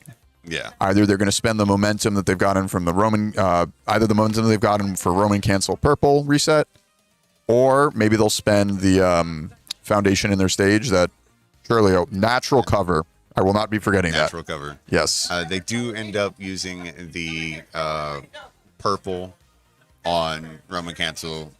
Negate all damage, only take 3. Yes, yeah. So, you know, we've made our move basically unblockable on speed, or close to it, with 9 speed with a card and card pool. We have to be blocking on 10 plus whatever our block mod is. And so, you know what? I'll just take 3. I'll just make it easy on you. I'll go to 25. See, I'm just trying to pull up. And now William getting in a Mondo Gecko, one of my favorite TMNT backups, because they've got lots of great characters. I know everybody's going to be running Frog, Genghis Frog, more than likely throughout the weekend. So many people running rampant trying to find their own copy or copies of them. But I love me some Gecko. Yeah, I mean, it is innocuous how crazy that card is, where you would think the speed up and down is like not that big a deal. But a lot of the cards, a lot of the attacks we play are two block mods. And so repeatable -2 speed on everything. We've turned into Rodan. Like, if you told me my Rodan deck was also Pumat Soul, that we're making custom characters at this point. Yeah, exactly. And Hunter's Ally. Another 2 block mod. Another 2 block mod. And hey, Genghis Frog. Look at that. We got the Teenage Mutant Ninja Turtles fan favorites. I don't actually know if people like Mondo. I know that. People like Mondo. I like Genghis Frog. I don't know if the masses like Genghis Frog. Yeah. He's just it is hilarious that it came out immediately after I called it. It's almost like the big boogeyman. So yeah, Genghis Frog instantly gets played. Yeah. Say his name and he will appear. He will appear. I wish, I know that a lot of people that are probably watching right now will be watching this later on, will start saying Genghis Frog because they want to find their own copy of it before they start playing tomorrow. So yes. Yeah. I mean, I don't know how many people have all their playsets of Genghis Frog, or the 3, 2, however many they land on, but yeah. That is if you still got some Teenage Mutant Ninja Turtle product open, like that is a chase one to be getting for this format. 100%. And then just kind of chumming our wheels. We use some Tusk Tooth Cruise during this enhanced step to try and fix our hand, get rid of some of our worst cards to find more impactful ones. I wanted to ask, while there's a bit of a lull, because I don't really know the lore on a Tusk Tooth Crew. Is that just Fjord and Beauregard in that artwork, or? That's not Beauregard. Hold on. Yeah, do some research. Do some research. It's definitely Fjord, right? Like, yes, that is Ford. Okay. Because I know it's got the champion response, and I believe he's a champion. I think he has that keyword. Ford, yes, I believe is a champion. Is it Bo? Yeah, that is Beauregard. Nice. I got it. I got You the did. two. You did. What can I say? Critter fan all my life. Yep. I've Lifelong Critter fan. Yep. I know everything about it. And I believe that while we're scouting out some of the flavor of the game, William blocked with a bug bite and was met with a analytical observation to flip it. To flip it, yes. You know, I will say it's really cool that this is the longest Titan of Terror game we've seen. I think we're going into. I think this is Titan of Terror's 4th turn. I think. Meaning it's the longest in that we haven't ended the game within like the first 5 minutes. Actually, time-wise, yes, but yes, we did not win the game on turn 2. Yes. We had a bit of a back and forth, built up our stage Yes. to really see some of the deck building decisions that we put in both sides. Where it really looks like River is prepared for some massive Munu machines with just how much damage resets that they have, and then over on William's side, seeing some of the answers to those resets, where we have a Bachelor arrives in our stage, really powerful pull for the order symbol for him, and that'll answer one of the stage resets at least. And hey, we've staved off Godzilla for another turn. Got another chance to start assembling our all of our massive Munu machines. We have one, and so they certainly get better in multiples. Oh, for sure. And it looks like, is that the alternate art of Monster vs. Machine? Yes, it is. Yeah, and then I don't know how many people have seen that the alt art and the regular art combine together to full Actually go up against each other. Yeah. Yeah, like the full panorama. Like I don't know if I showed you earlier. So I have a deck with me that plays History's Greatest Monster, and because of the Reign of Kaiju pre-release coming with a new promo. Yeah, the alt art version of it. Yes. So now there are 4 different versions of History's Greatest Monster. So since I have 4 copies of it, I have every single version in the deck. And when I was playing at locals, I had the alternate art one of the Challenger series. Yeah. And then the one that just released. So it was like a red, like full red art, and then The full blue. the full like light blue art. Yeah. And I put them so they're facing away from each other. It's like, okay, they're fighting with each other. And the person I was they playing line goes, oh, no, you need to switch it. And I put them next to each other, and it looks like they're fighting each other. I said, Mom and Dad are arguing. Oh man, I don't have the alt art Challenger one, but when I get home, I gotta put them next to each other and just like see what we can cook up, what artistry. Coming back to it, we started with the Monster vs. Machine to just get some pressure with one massive Munu Machine stat buff, throw an 8 mid for 8. Use Pumat to, I believe, draw some extra cards. Yes. And we found our next bread and butter move here. For Pumat's case, it's another pristine sword play. And then blocking with strategic meeting. Interesting seeing that used on a block. I very rarely do. That is such a good card to have the form ability on, which makes me question whether River has much anything left in their hand. They only have 2 cards left in their hand, so this is going to be a big decision on whether or not they're choosing to attempt to block, which I don't think they're going to be able to. I think they have a Roman cancel still. Yes. Yeah, it's like right under the Titan of Terror. Yep, using Roman cancel. Well, we're chipping away. We Slowly. Yep. 3 damage will eventually get there. Maybe. I mean, if you can continue to do it every time, realistically, the only health point that matters is the last one. Yeah. So, we joke about it, but yeah, like as long as Pumat has a turn to play the game, there's always a chance that we can eventually squeak it out. We did see that earlier when Sam and I were casting the last match. We saw comeback of the ages. Just it was able to come all the way back. The magic pixel and beat Rodan, and it really was one of those because it was Reiner, but Rodan continually killed off the backup or killed off one thing. That to keep him off it from flipping. And it's like turn 7, finally he flips and then is able to come back and he gets it then. Yeah. Wow. That's the thing is like we thought for sure it was so locked up because he just kept shutting him down. You're not going to flip. That is your win condition is flipping. I'm going to make sure you never are able to flip. And that goes to show within the game, it doesn't matter what character you're playing. It doesn't matter what format you're playing. The only health that matters is the very last one. So long as you have cards in hand and cards to play and a single health, that's all you need. That's all you need. Yeah. And, we will see if we get to survive with 1 health, maybe 2, maybe more than that. But 10 power tokens is a lot of damage. It is, especially when I know Sam brought it up where thinking of the power tokens essentially as burn damage.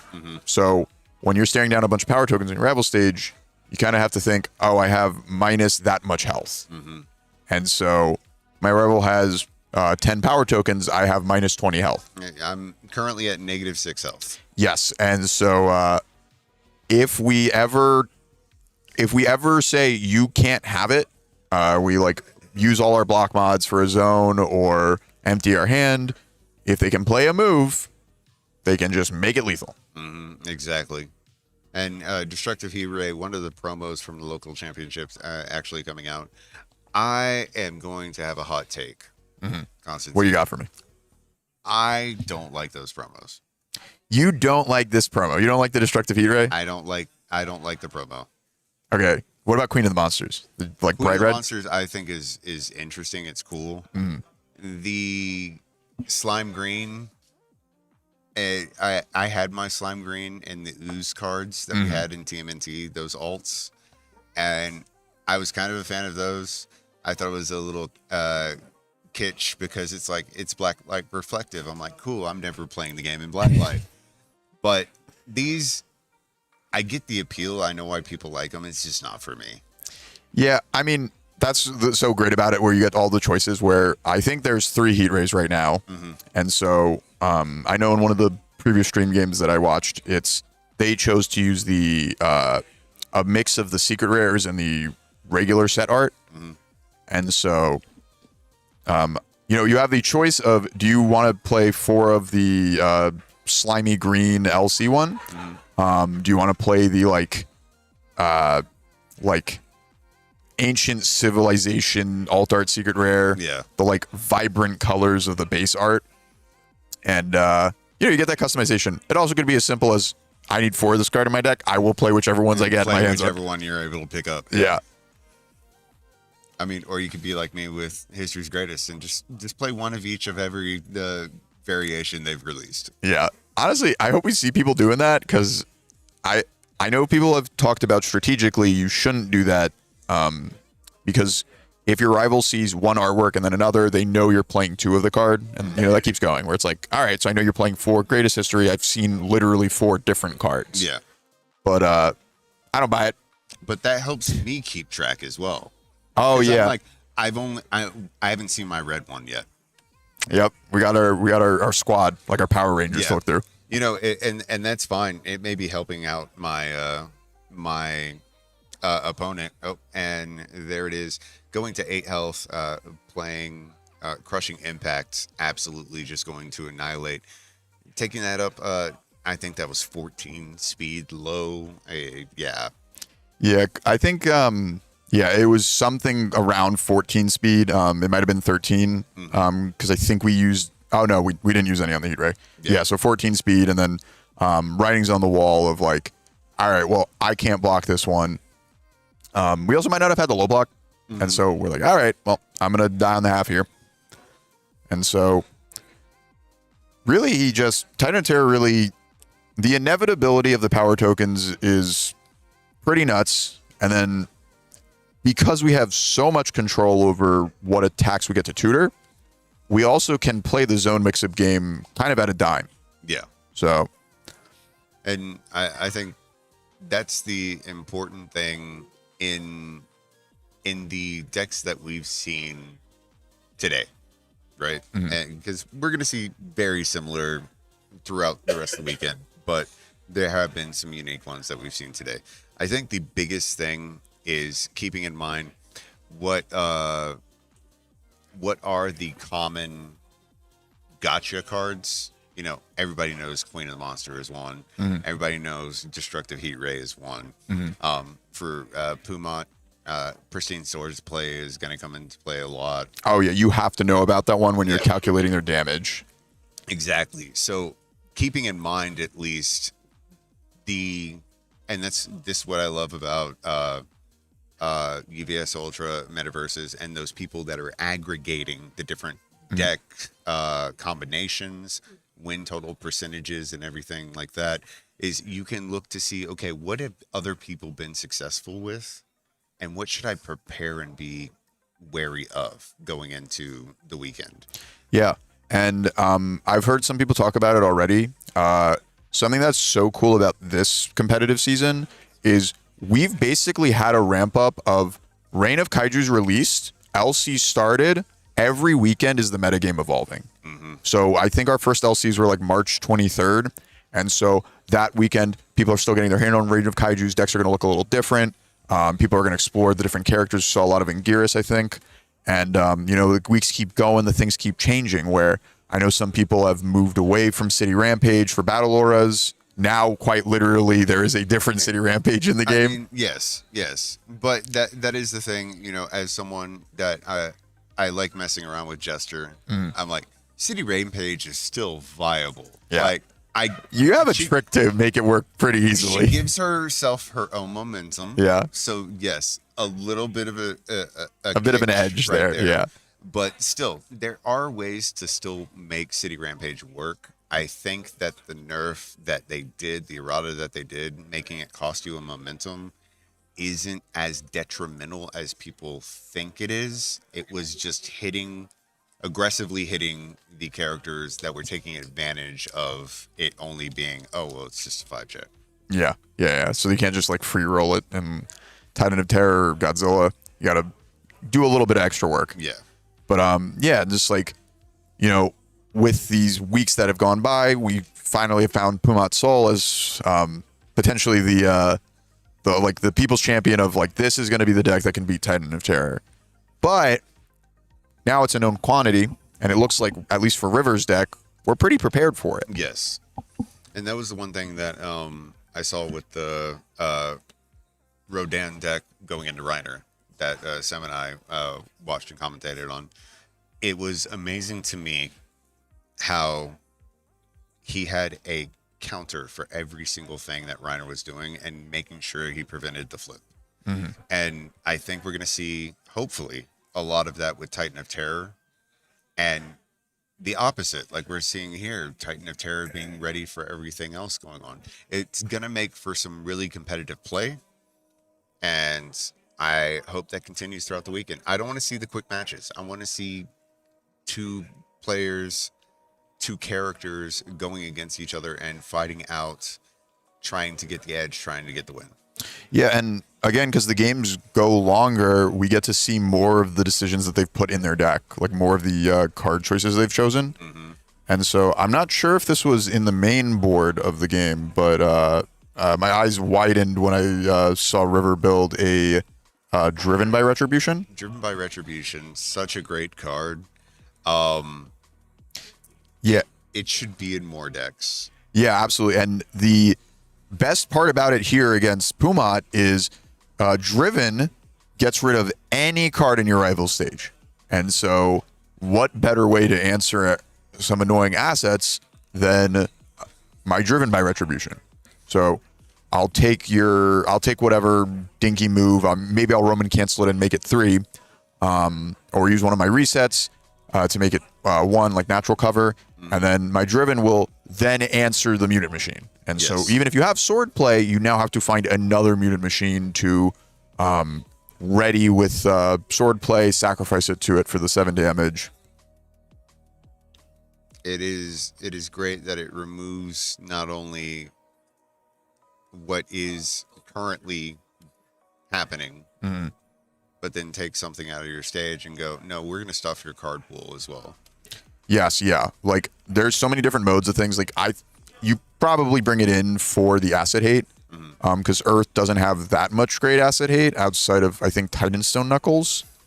But if you want to, you can use it as just a D build too, where now you have less resources to pass your checks with. And some of the foundations that we've seen, driven by retribution, I didn't catch it at first because I was looking for the regular art. That's one of the local championship alt arts. Yeah. But there's so many of them.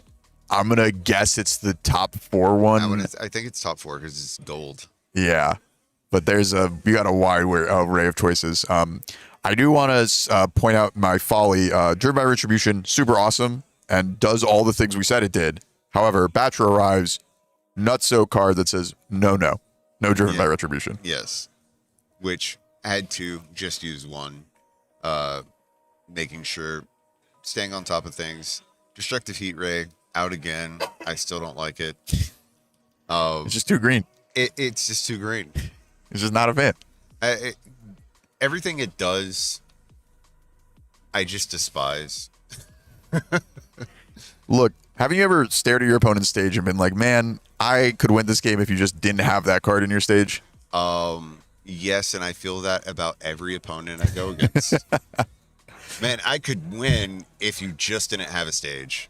Okay, so you don't want Destructive Heat Ray. You want Colossal Detonation. You want nothing there. Oh my god, Colossal Detonation would be great. Yeah. Or even just having the original Godzilla, the OG. Oh yeah, the first one. Board reset everything. Mm-hmm. Yeah, just keep it simple.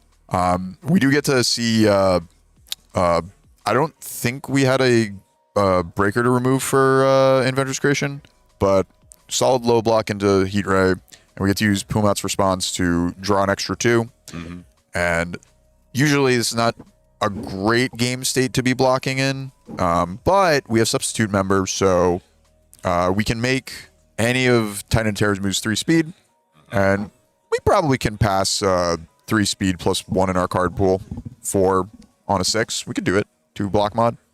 And we're seeing the, I guess, standard sandwich cycle that we have. Yes, we have deemed so. Dubbed it. That we have dubbed it as far as having the destructive heat way. You'll get it. You'll get it. Destructive heat ray. Thank you. Yeah. And Queen of the Monsters, just being able to play DHR. How about that? Yeah, keep it simple. Yeah. Play DHR. It resolves. Play Queen. Take DHR out. Flip it, build it, and then just you're off to the races from there. Stroke the Big Tree, beautiful card. One of those that you can get in holographic because it is a uncommon, I believe. Yeah, it's one of the LC or local store like promos you can get. Yeah, from the random packs. And Tension, getting the Roma cancel, Spell, because I like me some Jester spell card. Just pick it up for freezies with the momentum that I give myself for freezies. Oh, yeah. Just keep doing what it just keep doing it. But the most important thing is it is a low attack that says, you know how you normally keep those mid blocks and don't really worry about low? Well, you can't do that. Yeah. And if you want to, you can make it a throw with the Roman cancel. Effectively. Exactly. A throw. We're really getting a lot of resources out of Pumat also. The Pumat player chose to use Airship to pick up the Inventor's Creation and get another low block for Stroke the Big Tree. And I think this is interesting because Usually, I really, really try to use airship offensively. It's pretty crazy to just pick up an attack that you're, killing your opponent with, or like a sword play or whatever. It looks like there was a little bit of confusion about Father Sin right now. I'm not sure. Father Sin, the one most recently played, is from the pre-release for Attack on Titan. Yeah, the alt art from I think set 2's promo. Yes, and that one you play it and immediately mill 3. It looked like there was a little bit of confusion about that. Some discussion. I'm not sure. Oh, I wonder if we're talking about Batra arriving at, because you actually can use Batra arrives to cancel that, because it's a foundation ability. Even though it's not in your stage, it's just a foundation ability. Yeah. And so, maybe William wanted to cancel the mill. Maybe you don't know that they're going to draw a card when they do it, but maybe you just want to keep their graveyard a little bit lighter and hedge to not let them get the draw. And it looks like we got Monster vs. Machine again coming from William, possibly. Thinking on it. Yep, Monster vs. Machine coming out again. Checking up Batra. You said it happens. It shows up. Our Kingdom of 3 diffs. Yes. I mean, I'm really, I'd be really happy in this game state that I'm in as Pumat, in that I have a really powerful 3 diff in Batra Arrives to answer some of their resets. I have Final Test to get me an extra card with Pumat because I'm the discard and get up to my 8 or my 7 cards in hand. And we have Weapon at the ready to tutor sword play. Yes. And so I said I like to save airship for my turn. I don't want it to be frozen, but swordplay gets to ready it. And so we kind of get to mitigate the downside of it and get to use it both offensively and defensively. And it looks like they're using Weapon at the ready right now. But something important to note, because you did mention it earlier, Natural Cover got removed? Is that in our remove pile, or? I believe so. I don't think, I might have missed something, but I don't think we have any remove effects in the on Pumat symbols to like easily get rid of it. Yeah, I'm not sure. Maybe we just had to overcommit for it. It's just one of our tap resources. It got put off to the side, so I wasn't sure if it was removed or what the case may be. Playing referee jury, getting it out there and going to take 4 damage.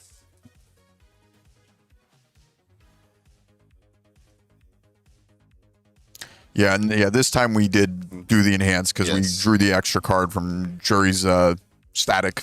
We'll take 4, but we do get rewarded for it. We'll find another card to play defense with. That's the only card in hand, so needed to get that draw for sure.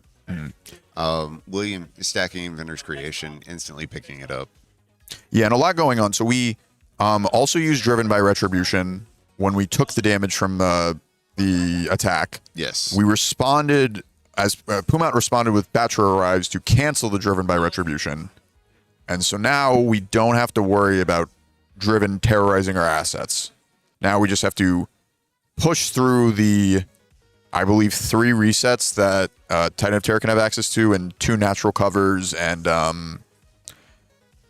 they will probably get another Roman cancel token, but there's some variance if they want to play Stroke the Big Tree on this turn. And it's interesting to see right now William has a Team Dr. Ichigaki in hands. Not opting not to play it. Got plenty of builds going on right now, so honestly, don't blame him. There is lots of attacks possibly being thrown his way right now. He still can be able to draw cards off face, but being able to cancel out non-keyword ability with Team Dr. Ichigaki, great card to have in your back pocket. Yeah. Not sure if he's going to hold on to it until next turn, or if he's going to use the 2 mid block. Regardless, it's great to see it. Yeah, I think we might have held it as a sort of gotcha I don't think we've gotten to see it yet from Pumat in game 1, but he is incredibly tricky with the items in his shop. Usually we see him slamming down Massive Mutant Machine on his turn, but defensively you can fast build in some of these insane assets. So Team Doctor, I think, is one of the better assets to have in your stage. It can be difficult to know what you should cancel with it because it can hit so many different abilities. But if you've decided, I know this is what's gonna win me the game, or buy me another turn, then airdropping this Team Doctor in is going to kind of catch our opponent off guard. And then we've kind of lost these with rotation, but in the previous formats, there was a lot of hand traps that could really gotcha you. And it can be very difficult to think about all of those when you're playing your turn out. And so right now, our hand traps are largely just referee jury and some of these speed reset blocks. But with Pumat, airdropping a Team Doctor in is really close to some of these actions that rotated and kind of blowing your opponent out of the water. Suddenly now I have a trick that you weren't prepared for. And once again, DHR into Queen. Take the DHR, flip it, build it in. I will say, River counting how many foundations that they're at, just to make sure that they aren't putting themselves in danger, having deadlock. Yeah, oh man, I will. All right, maybe I don't remember it tonight, but I will remember this 2-diff. Looking it back up, natural cover. So it's not only a fantastic defensive piece in a Massive Mutant Machine, but it has Deadlock Enhance. You get a power token. And we have 2 of those. So if Pumat finds himself in Deadlock, we are going to actually have all the power tokens in the world, and we can just make sure that every one of our moves is for lethal. And just like normal, we saw the bread, we saw the butter. Now we've got the cinnamon on top with a crushing impact. I'm not letting Cinnamon Toast Crunch. Like the Cinnamon Toast. Yeah, what we've established here. Yeah, the like Cinnamon Toast Crunch of Titan of Terror. That triple combo, I can't let it go. Yeah, you go to the grocery store, you have your shopping list. I need Destructive Heat Ray, I need Queen of the Monsters, and I need my Crushing Impact. Yep. And they're good together. Yeah. And I'm gonna keep doing it. Yeah, over and over again. And I want to say, Titan of Terror, its formability is any 5-diff? Yes, it has to be exactly 5, so they can't get too crazy with the 6s or 7s. Yeah. But yeah, it's exactly 5s. And I'm just seeing we got +2 to our check. River's also choosing to play Unyielding Force, which is one of the 5-diff foundations that we can take advantage of. And we used it to give +2 to our check, and then we can also use some of our tricks to ready it. So Crushing Impact could theoretically ready it. Destructive Heat Ray could ready it. And let's see. I don't know if William is trying to force his opponent to overextend. Because we definitely took some moves on the chin. We took the Destructive Heat Ray. We took the Queen of the Monsters. And so now we're presented with this Crushing Impact, and currently it's unblockable. We have gotten to use one of our tricks. We've airdropped in Eden Box. Yes. And thankfully, we get to still use the reset on it, despite there being a Guardian of Chinatown in this stage. And the reason I was asking about Titan of Terror's form was Unyielding Force being one of those, but also Frog just showed up on the top. Oh, and so we could get that in, yeah. And you could get that in if you wanted to as well. Yes, yeah. So, honestly, if that's what they build in, that means they're not playing another tech card, and I'm counting that as a win. Yeah. Yeah, them getting 3 damage is a problem for another day. That is the next turn, but yeah, problem for another day. And so we've airdropped this Eden Box in, used the Enhance to reset its stats. River did opt to use Guardian of Chinatown to make it so the damage is still there. And Will does have the low block for it. I think we're going to be looking for one of the breaker in our graveyard so we can make our opponent's turn a little bit more difficult. But honestly, it's probably a really heads-up play that River was likely thinking about this line. And so they use the Unyielding to play around the breaker that they expected. And end up removing, it looks like Big Fist Bash. Yeah, and the breaker 3 really would have been solid. I think we probably also used an analytical analytical observation on Titan of Terror side, and that's why our breaker trick has not. It didn't take effect. Yeah, and our card canceled it out. Yep. Analytical observation, one of the great cards coming from Guilty Gear. I had to retract some of my statement earlier tonight about Guilty Gear being partial set, half set, and then it's been shown throughout the course of the evening that it actually, in my opinion, is a better thing because a lot of the cards that came from Guilty Gear have more value in what they do. Yeah, not a lot of chaff, just like really, really good ones. That's what and what I've been trying to say throughout the evening is because it is a blitz set, because it is a smaller set. Only 80 cards. It is more targeted in which each of the cards are doing. So not more powerful, not as comparing them to other sets or anything like that, but there's just such great value in having some of those cards in your deck. It doesn't matter which ones they are. They all have cards that kind of sprinkle into things that people are doing, and a lot of the decks we'll probably see over the weekend. Yeah, I mean, like, I would say I'd say two pinnacle things about the Guilty Gear set is obviously Roman cancels and tension mechanic. And the second thing is how messed up the one diff foundations are from that set.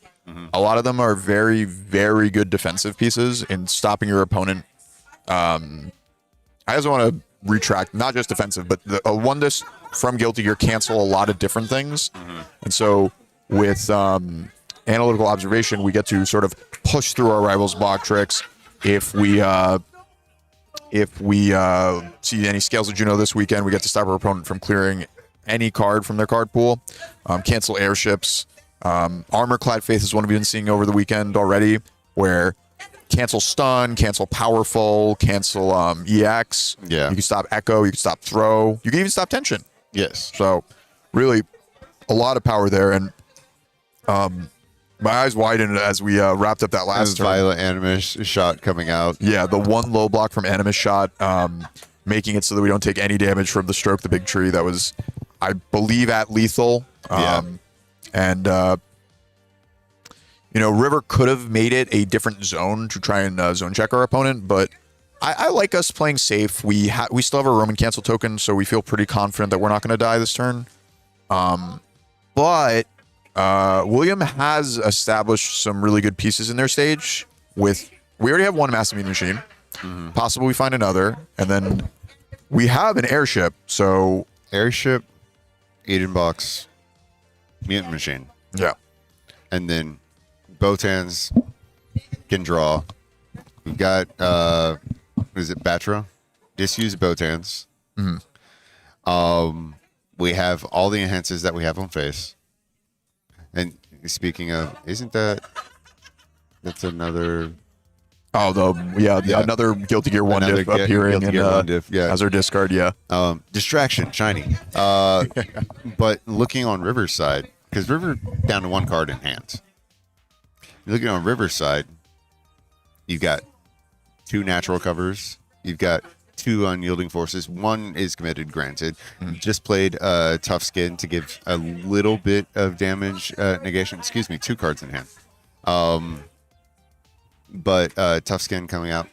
I love the card. It's 0 diff, 5 check, a quick hey, just minus damage. No, Yeah. just flip it over. Minus damage. Yeah, and honestly, the minus damage might randomly keep us alive. Like, I don't think. Oh, sorry. My mind was thinking about the tough skin. Yes. Certainly, our natural covers, huge deal. Yes. But the minus damage again, last health point is the only one that matters. Yeah. It even just giving -1 damage. Well, that could keep you alive. Oh man, we are doing tricks here. We're fast building a team doctor. We found another sword play, so we got to ready the massive mutant machine and really just keep applying that pressure. Where even in the face of 3 resets, we might still die. We have the Batra for one of the natural covers. Yes. We've pushed through one of the Roman cancels, or the only Roman cancel. And now we have Team Doctor for the other natural cover. Yes. So we have an answer for all the resets at this point. So now if we can just present lethal with the attacks that we found, we don't have to worry about the defensive tricks that have been built up. Yeah, and it looks like I'm not going to say that that's the case. It looks like okay. I mean, this is great. The 0 mid block makes it so it's pretty easy to block this. Yes. I say that as we tap I think But 6 I wanna foundations. say, yeah, I did see it. They've got Anima Shot in their hands. Unfortunately, no backups to destroy to go ahead and flash it. But at this point, you don't want to because that's only a quick amount of damage. We're trying to go for the kill at this point. Yeah, we really want to enter the enhanced steps so we can use this airship to pick up sword play. Exactly. Now, sword play is not so incredibly messed up that it can just keep readying the same asset. It does have safety text, so you can't ready a you cannot ready an asset that's already been readied this turn. Yes. And so we can't use the same massive mutant machine again. Sword play coming out, but the thing I was going to say is, well, it checks a sword play. Oh, well, that might be really bad for us. But also, I believe he has another sword play in hands. Okay, so what we can do with the sword plays is we get to get a bunch of extra damage on them because of the enhanced to sack assets, but we don't get to give them a bunch of speed. So we might just be trying to play the block lottery here, as like hope they just don't have mids. No, it doesn't appear to be so. So it looks like William is going to take that game. Yeah, and so we're able to close out, I believe, the exact lethal with 4 damage from swordplay printed. Sack a mutant machine, get to 11. It's right there. Yep, they sacked the mutant machine and puts it right at lethal, and River couldn't do anything about it. So it looks like we're going to go to game 3. Yeah, and not a lot of time left on the clock. About 9 minutes left. Now, I say that, and I think we both know that someone could absolutely explode in the matter of seconds. So absolutely, we could easily see the turn 2 kill coming in from River, and just as well, if William's able to string it together, it is a combo deck. If he's able to string it together just in a certain way, then he's off to the races as well. Yeah, I enjoy having matchups like this where, as the player, both of us know that we could count to each other's life total like that, and so I'm imagining these players are going to be really looking at their mulligan decisions as to should I keep this because it has answers, or should I keep this because there is a quantity of cards in here, or should I mulligan to find more answers? Yeah. To kind of hedge against the explosiveness that my opponent could have. Yeah. And honestly, as a quote unquote relatively new player, I think the mulligan portion of figuring out how exactly you want to play against who you're playing against, I think it's very it's not something that is taught to newer players quite as in depth as I think it should be. So I can agree with you on that.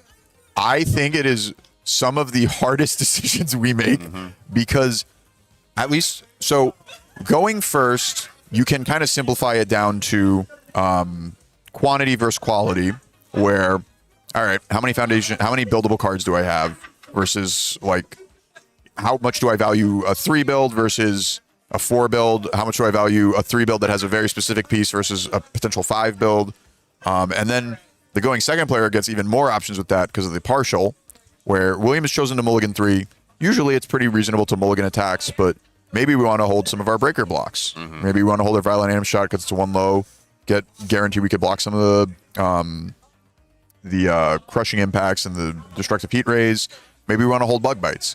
But I mean, if we get the stage for it, if you're able to build immensely on your first turn, we did see Big Fist Bash in there as well. And there are some other cards, other select pieces as attacks that you could use as blocks that I think would bring great value. Yeah, really just slow down the Titan of Terror turn. Exactly. Yeah. And, we're always, oh man, okay. Double dumbfounded. Well, that is certainly one of the better turn 1 builds we can get. That said up front, I have no concern about what I'm about to check. I know I'm going to check. I know I'm going to make it.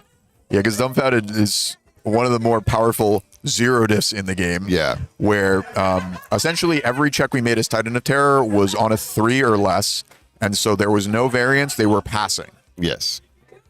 And, we actually had some variance for William's build turn, but we always check the 5 when we need it.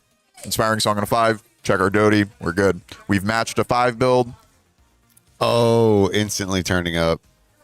Yeah, so is this the first time we've seen filled with This is the first time in this match that we've seen filled with doubt. It makes me question whether William just cited it in for this game 3, but have seen it a considerable amount already throughout the matches that I've seen today. Sealing Destructive Heat Ray is probably one of the greatest feelings in the world that I have had the pleasure to have. Yeah, usually, so something that I feel can be kind of bad about Filled with Doubt is you're still going to take the move to the face. However, Heat Ray is only 3 printed damage, and usually because you get the tokens, it's effectively 7 damage. So really, we're half blocking this move without making a difficult check. Yeah. And so preventing Titan of Terror from getting more damage in the future or flipping any of our really important pieces on our stage is a really big deal, and that can help buy us more turns to hopefully assemble what we need. I mean, we've already assembled one part of the puzzle. We have a mutant machine in our stage. And currently, there's not some easy answer to get rid of it on Riverside.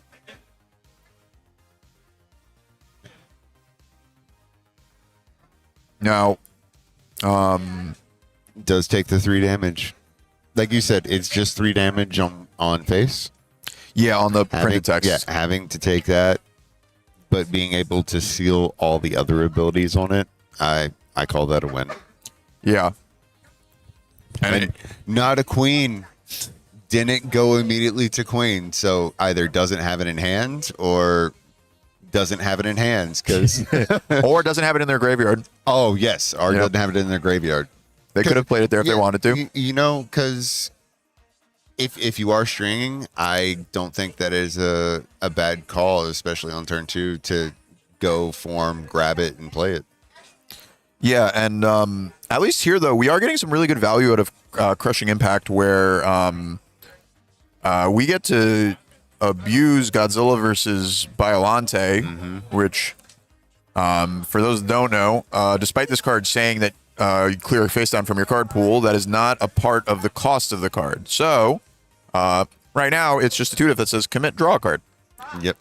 And as we fight over our opponent's explosive possibilities, trying to filter our hand for answers or possibly stroke the big tree, means that we're giving ourselves higher and higher odds to find these defensive pieces that'll keep us alive. So we did have a Stroke the Big Tree, fantastic, and we got our momentum from our previous low attacks. So we're going to have at least one reset that if there isn't a Team Doctor Ichigaki to cancel it, like our Roman cancel will stave the bleeding from one of the big moves. Yeah. And something that you mentioned, especially about Godzilla versus Biolante, you can see it in the corner. One of the big things that did take a little bit of time to grasp about the game and about how, the whole meme of reading the card explains the card. That's a good tip. Yeah. The colon placement on the cards is so crucial because anything before the colon, that's the cost. But if it's after the colon, much like it is on Godzilla vs. Biolante, it says clear one face down from your card pool, but that's not part of the cost. Like you said, it's just enhance, commit. That's the cost. And that is something that I think a lot of people overlook, a lot of newer players overlook, as far as what should go into the deck. Well, I don't have a way of getting face down cards. Well, you don't have to. Yeah, that's just, if you have a face down your card pool, that's just gravy. Awesome. You get to get it out of there. Exactly. And we have seen a lot of different characters and a lot of different methods of play that are just stuffing people's card pools with face down cards. So it's a great card to have right now, but also commit and draw a card. I'm all about that. Yeah. Keep it simple. Just card advantage is very, very good.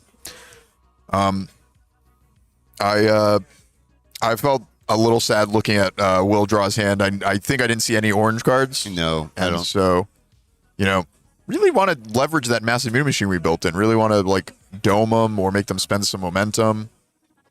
Interestingly enough, River chose to take Stroke the Big Tree as a momentum, and I was going to say that maybe they don't find another one. And they've found another one. Yes, so they make me the fool. They draw their good cards. That makes sense. They put them in their deck for a reason. You just draw the good cards and play the good cards. Yes, that is, I think, maybe a successful strategy. Yes. So, as basically, we've been able to stave off Williams' offense a lot with this Roman cancel, where even if it looked like William didn't have a crazy offense, he was likely respecting the Roman cancel and not trying to go so, overextend so much that we empty our hand, tap our stage, and can't kill our opponent. And it does look like I think we have hit overtime, so it is going to be River's final opportunity to try and kill William. I think if William was aware of the time clock, that may have played into it as well, rather than going from the kill. If he knew that River was going to get on the next turn and attempt to make kill shot, building out your stage just to have extra stuff to try and damage mitigate or to try and defend on potentially what is the last turn, I don't think is too bad of an idea. Yeah. And I think, I don't know how different the time rules might be for teams, but so what I'm used to in Swiss is that William's going to get the last turn here because he was the going second player. But we are at top tables in 3v3, so there's some different wrinkles that can happen. We might be doing the back and forth of, I think it's turns. I think possibly 3 turns of play. You're right. William did go second. I thought William went first this round because he took down River the last one, so William would have been second. Yes, yeah.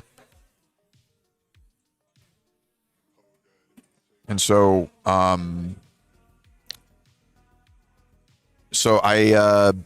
William's looking through his graveyard, and this is kind of an annoying part of some of the tricks that you can have in different decks. So here, we can see that William has a team hero in his hand, and it's kind of a tell that you start thumbing through your graveyard that there's a team hero on the horizon. Yeah.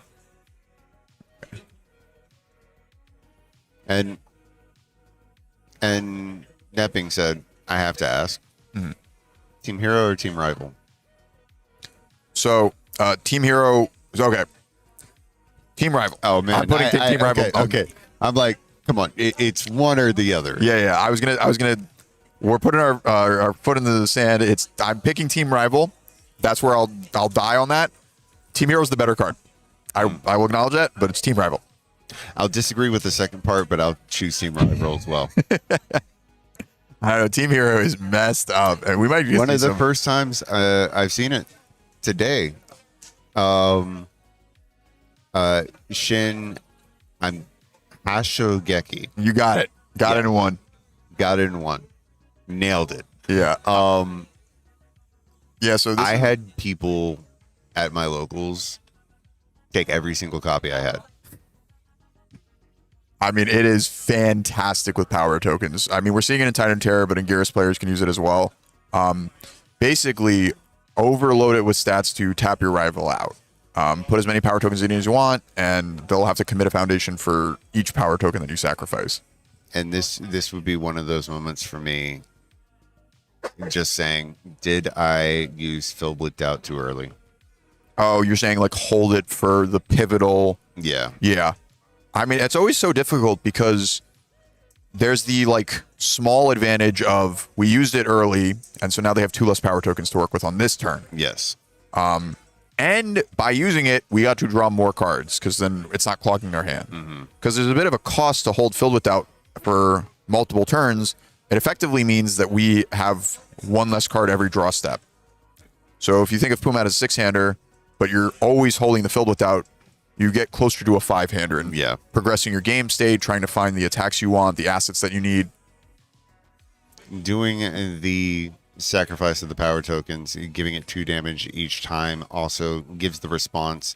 Commit out the rival each time you use a power token. They had 3. They've already used 1. Another 2. That would be another 2 foundations committed.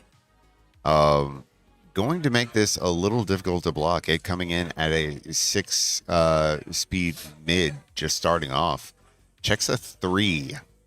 We did have our best friend Mondo Gecko in though, which means that we it's not as bad. Yes. Okay, we still have to tap 3 because it was on the 6, but we still have access to Moment of Normalcy, and I don't think the Battle Drive is going to matter too much because if we're dying, it's going to be the attacks, not the foundations here. But we do have access to a team hero, and so we have some tricks that we can use. Use form, grab, stroke the big tree, immediately played. Yes, and now I think we're finally getting to see the Roman Cancel Red enhanced zone change. And so Stroke the Big Tree now is presumably a mid because it can't be blocked by mids, so now we can't full block this move. And so we're always going to take at least 3 damage from it if we're able to block it. Yes. But fantastic. Oh man. We did not play around the deflect on Massive Machine. And we could have. We really could have. We have 3 power tokens in our stage. We just give it 4 more damage, and this is lethal through a half block and through a deflect. And this might be the story this weekend. This might be the talk of this weekend. That crucial moment, just holding on to the deflect. That's why he wasn't worried about the Filled with Doubt. Having that in your hand, having the deflect, and just putting yourself in a position where it's like, oh, well, maybe you might got me. Having deflect 3 is insane. Yeah, and it's to the complexity of our game where I'm sure River is never going to make that mistake again. Never. They grab their head. They're like, oh man, how could I forget that? Because you have the power tokens to play around it. Yes. And it's such a innocuous thing that we've had deflect cards for a little bit of standard. I think they came out in the Godzilla challenge or like Girl Power. Power, yeah. And so they've been around, but they haven't been on cards that are very prevalent in the meta. And so Massive Machine is a phenomenal kill condition that randomly has deflect 3. And playing Bloodsucking Universe, getting their own Roman Cancel to have. So now each side has one. Throw. being able to damage pump it by a lot, being able to speed pump it by a lot. River only has one card in hand. Yeah, and we don't have the foundation. The only foundations that we have to keep us. Excuse me, 2 cards in hand. I keep missing it. 2 Oh, cards yeah, in hand. yeah. But our moves are super fast. We only have 3 ready resources, so it's gonna be really difficult to block them. The 0 mids from the TNMT secret rares keeping me honest. Checks a 3. Yeah, so it was possible. We just needed to check a 5, but unfortunately, the winners of the tournament are likely not to be checking a 3 in that situation. And I just realized Pumont survived on 1. What did I say earlier? The only point that matters? Just the one. Just the one. magic pixel. Just the one. Oh, It's man. insane. Bloodsucking Universe also going to give him a return of 2 health as River takes the damage. Do you think, so while William's thinking about his turn, do you think you wouldn't use the response there so you could win on the magic pixel? Have that glory story I won at 1? No, because honestly, You want to hedge for? I want to make sure that I've done everything possible to retain health while still going and killing the opponent. Make sure that you played it right. It would be an epic tale to get knocked down to 1 and then come back and win. Yeah. No, I want to be safe. Yeah, no, I get it. I get want it. to be safe. I get it. I might go with the showmanship route of, no, I don't need this 2 health.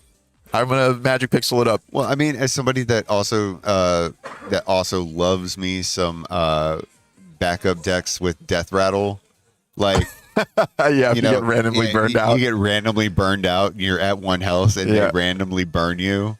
I think then both sides will be kicking themselves and not making that mistake again. Yes, yeah. I don't think Titanic has any burn in the Earth decks. There might be some Fire Attune stuff that people could play. Maybe, I don't know, but we're going into an Ice Sword execution after the Bloodsucking. We got a momentum from the Bloodsucking, so now we get to send another 10 damage move. We got to stun out the card draw in River Stage. I think we maybe have 2 ready resources, 2 face downs. I think they move their hand. Yes. So this one is still potentially blockable. Even if we have a 2 high block, we can block on a 7, check a 5, and tap 2. But it is possible that our high block could be some of the foundations with 3 blocks that we've seen, like Weapon Clash or Armorclad Faith. And so then we need to check a 6. And I'm not sure that we've seen any from this Titan of Terror list. If it is, it's been very infrequent. And it looks like William's going to use their team card. Yes, the team hero to tutor Inspiring Song. So I'm curious if they're going to pick their rival or themselves. Instantly because flip. I would pick rival. Yeah, because you effectively give 1 speed to this move. Oh, they're picking themselves. +1 to their next check. Okay, so maybe they're looking at a 5 diff in their hand that they want to slam here, and they want to make sure that they can pass it. Mm-hmm. I mean, even if they're playing a 4 diff, the sword play is going to be on a 5. So I was going to say probably sword play, or I did see Big Fist Bash in there earlier. Oh, that'd be fantastic, especially with sword play. Yeah.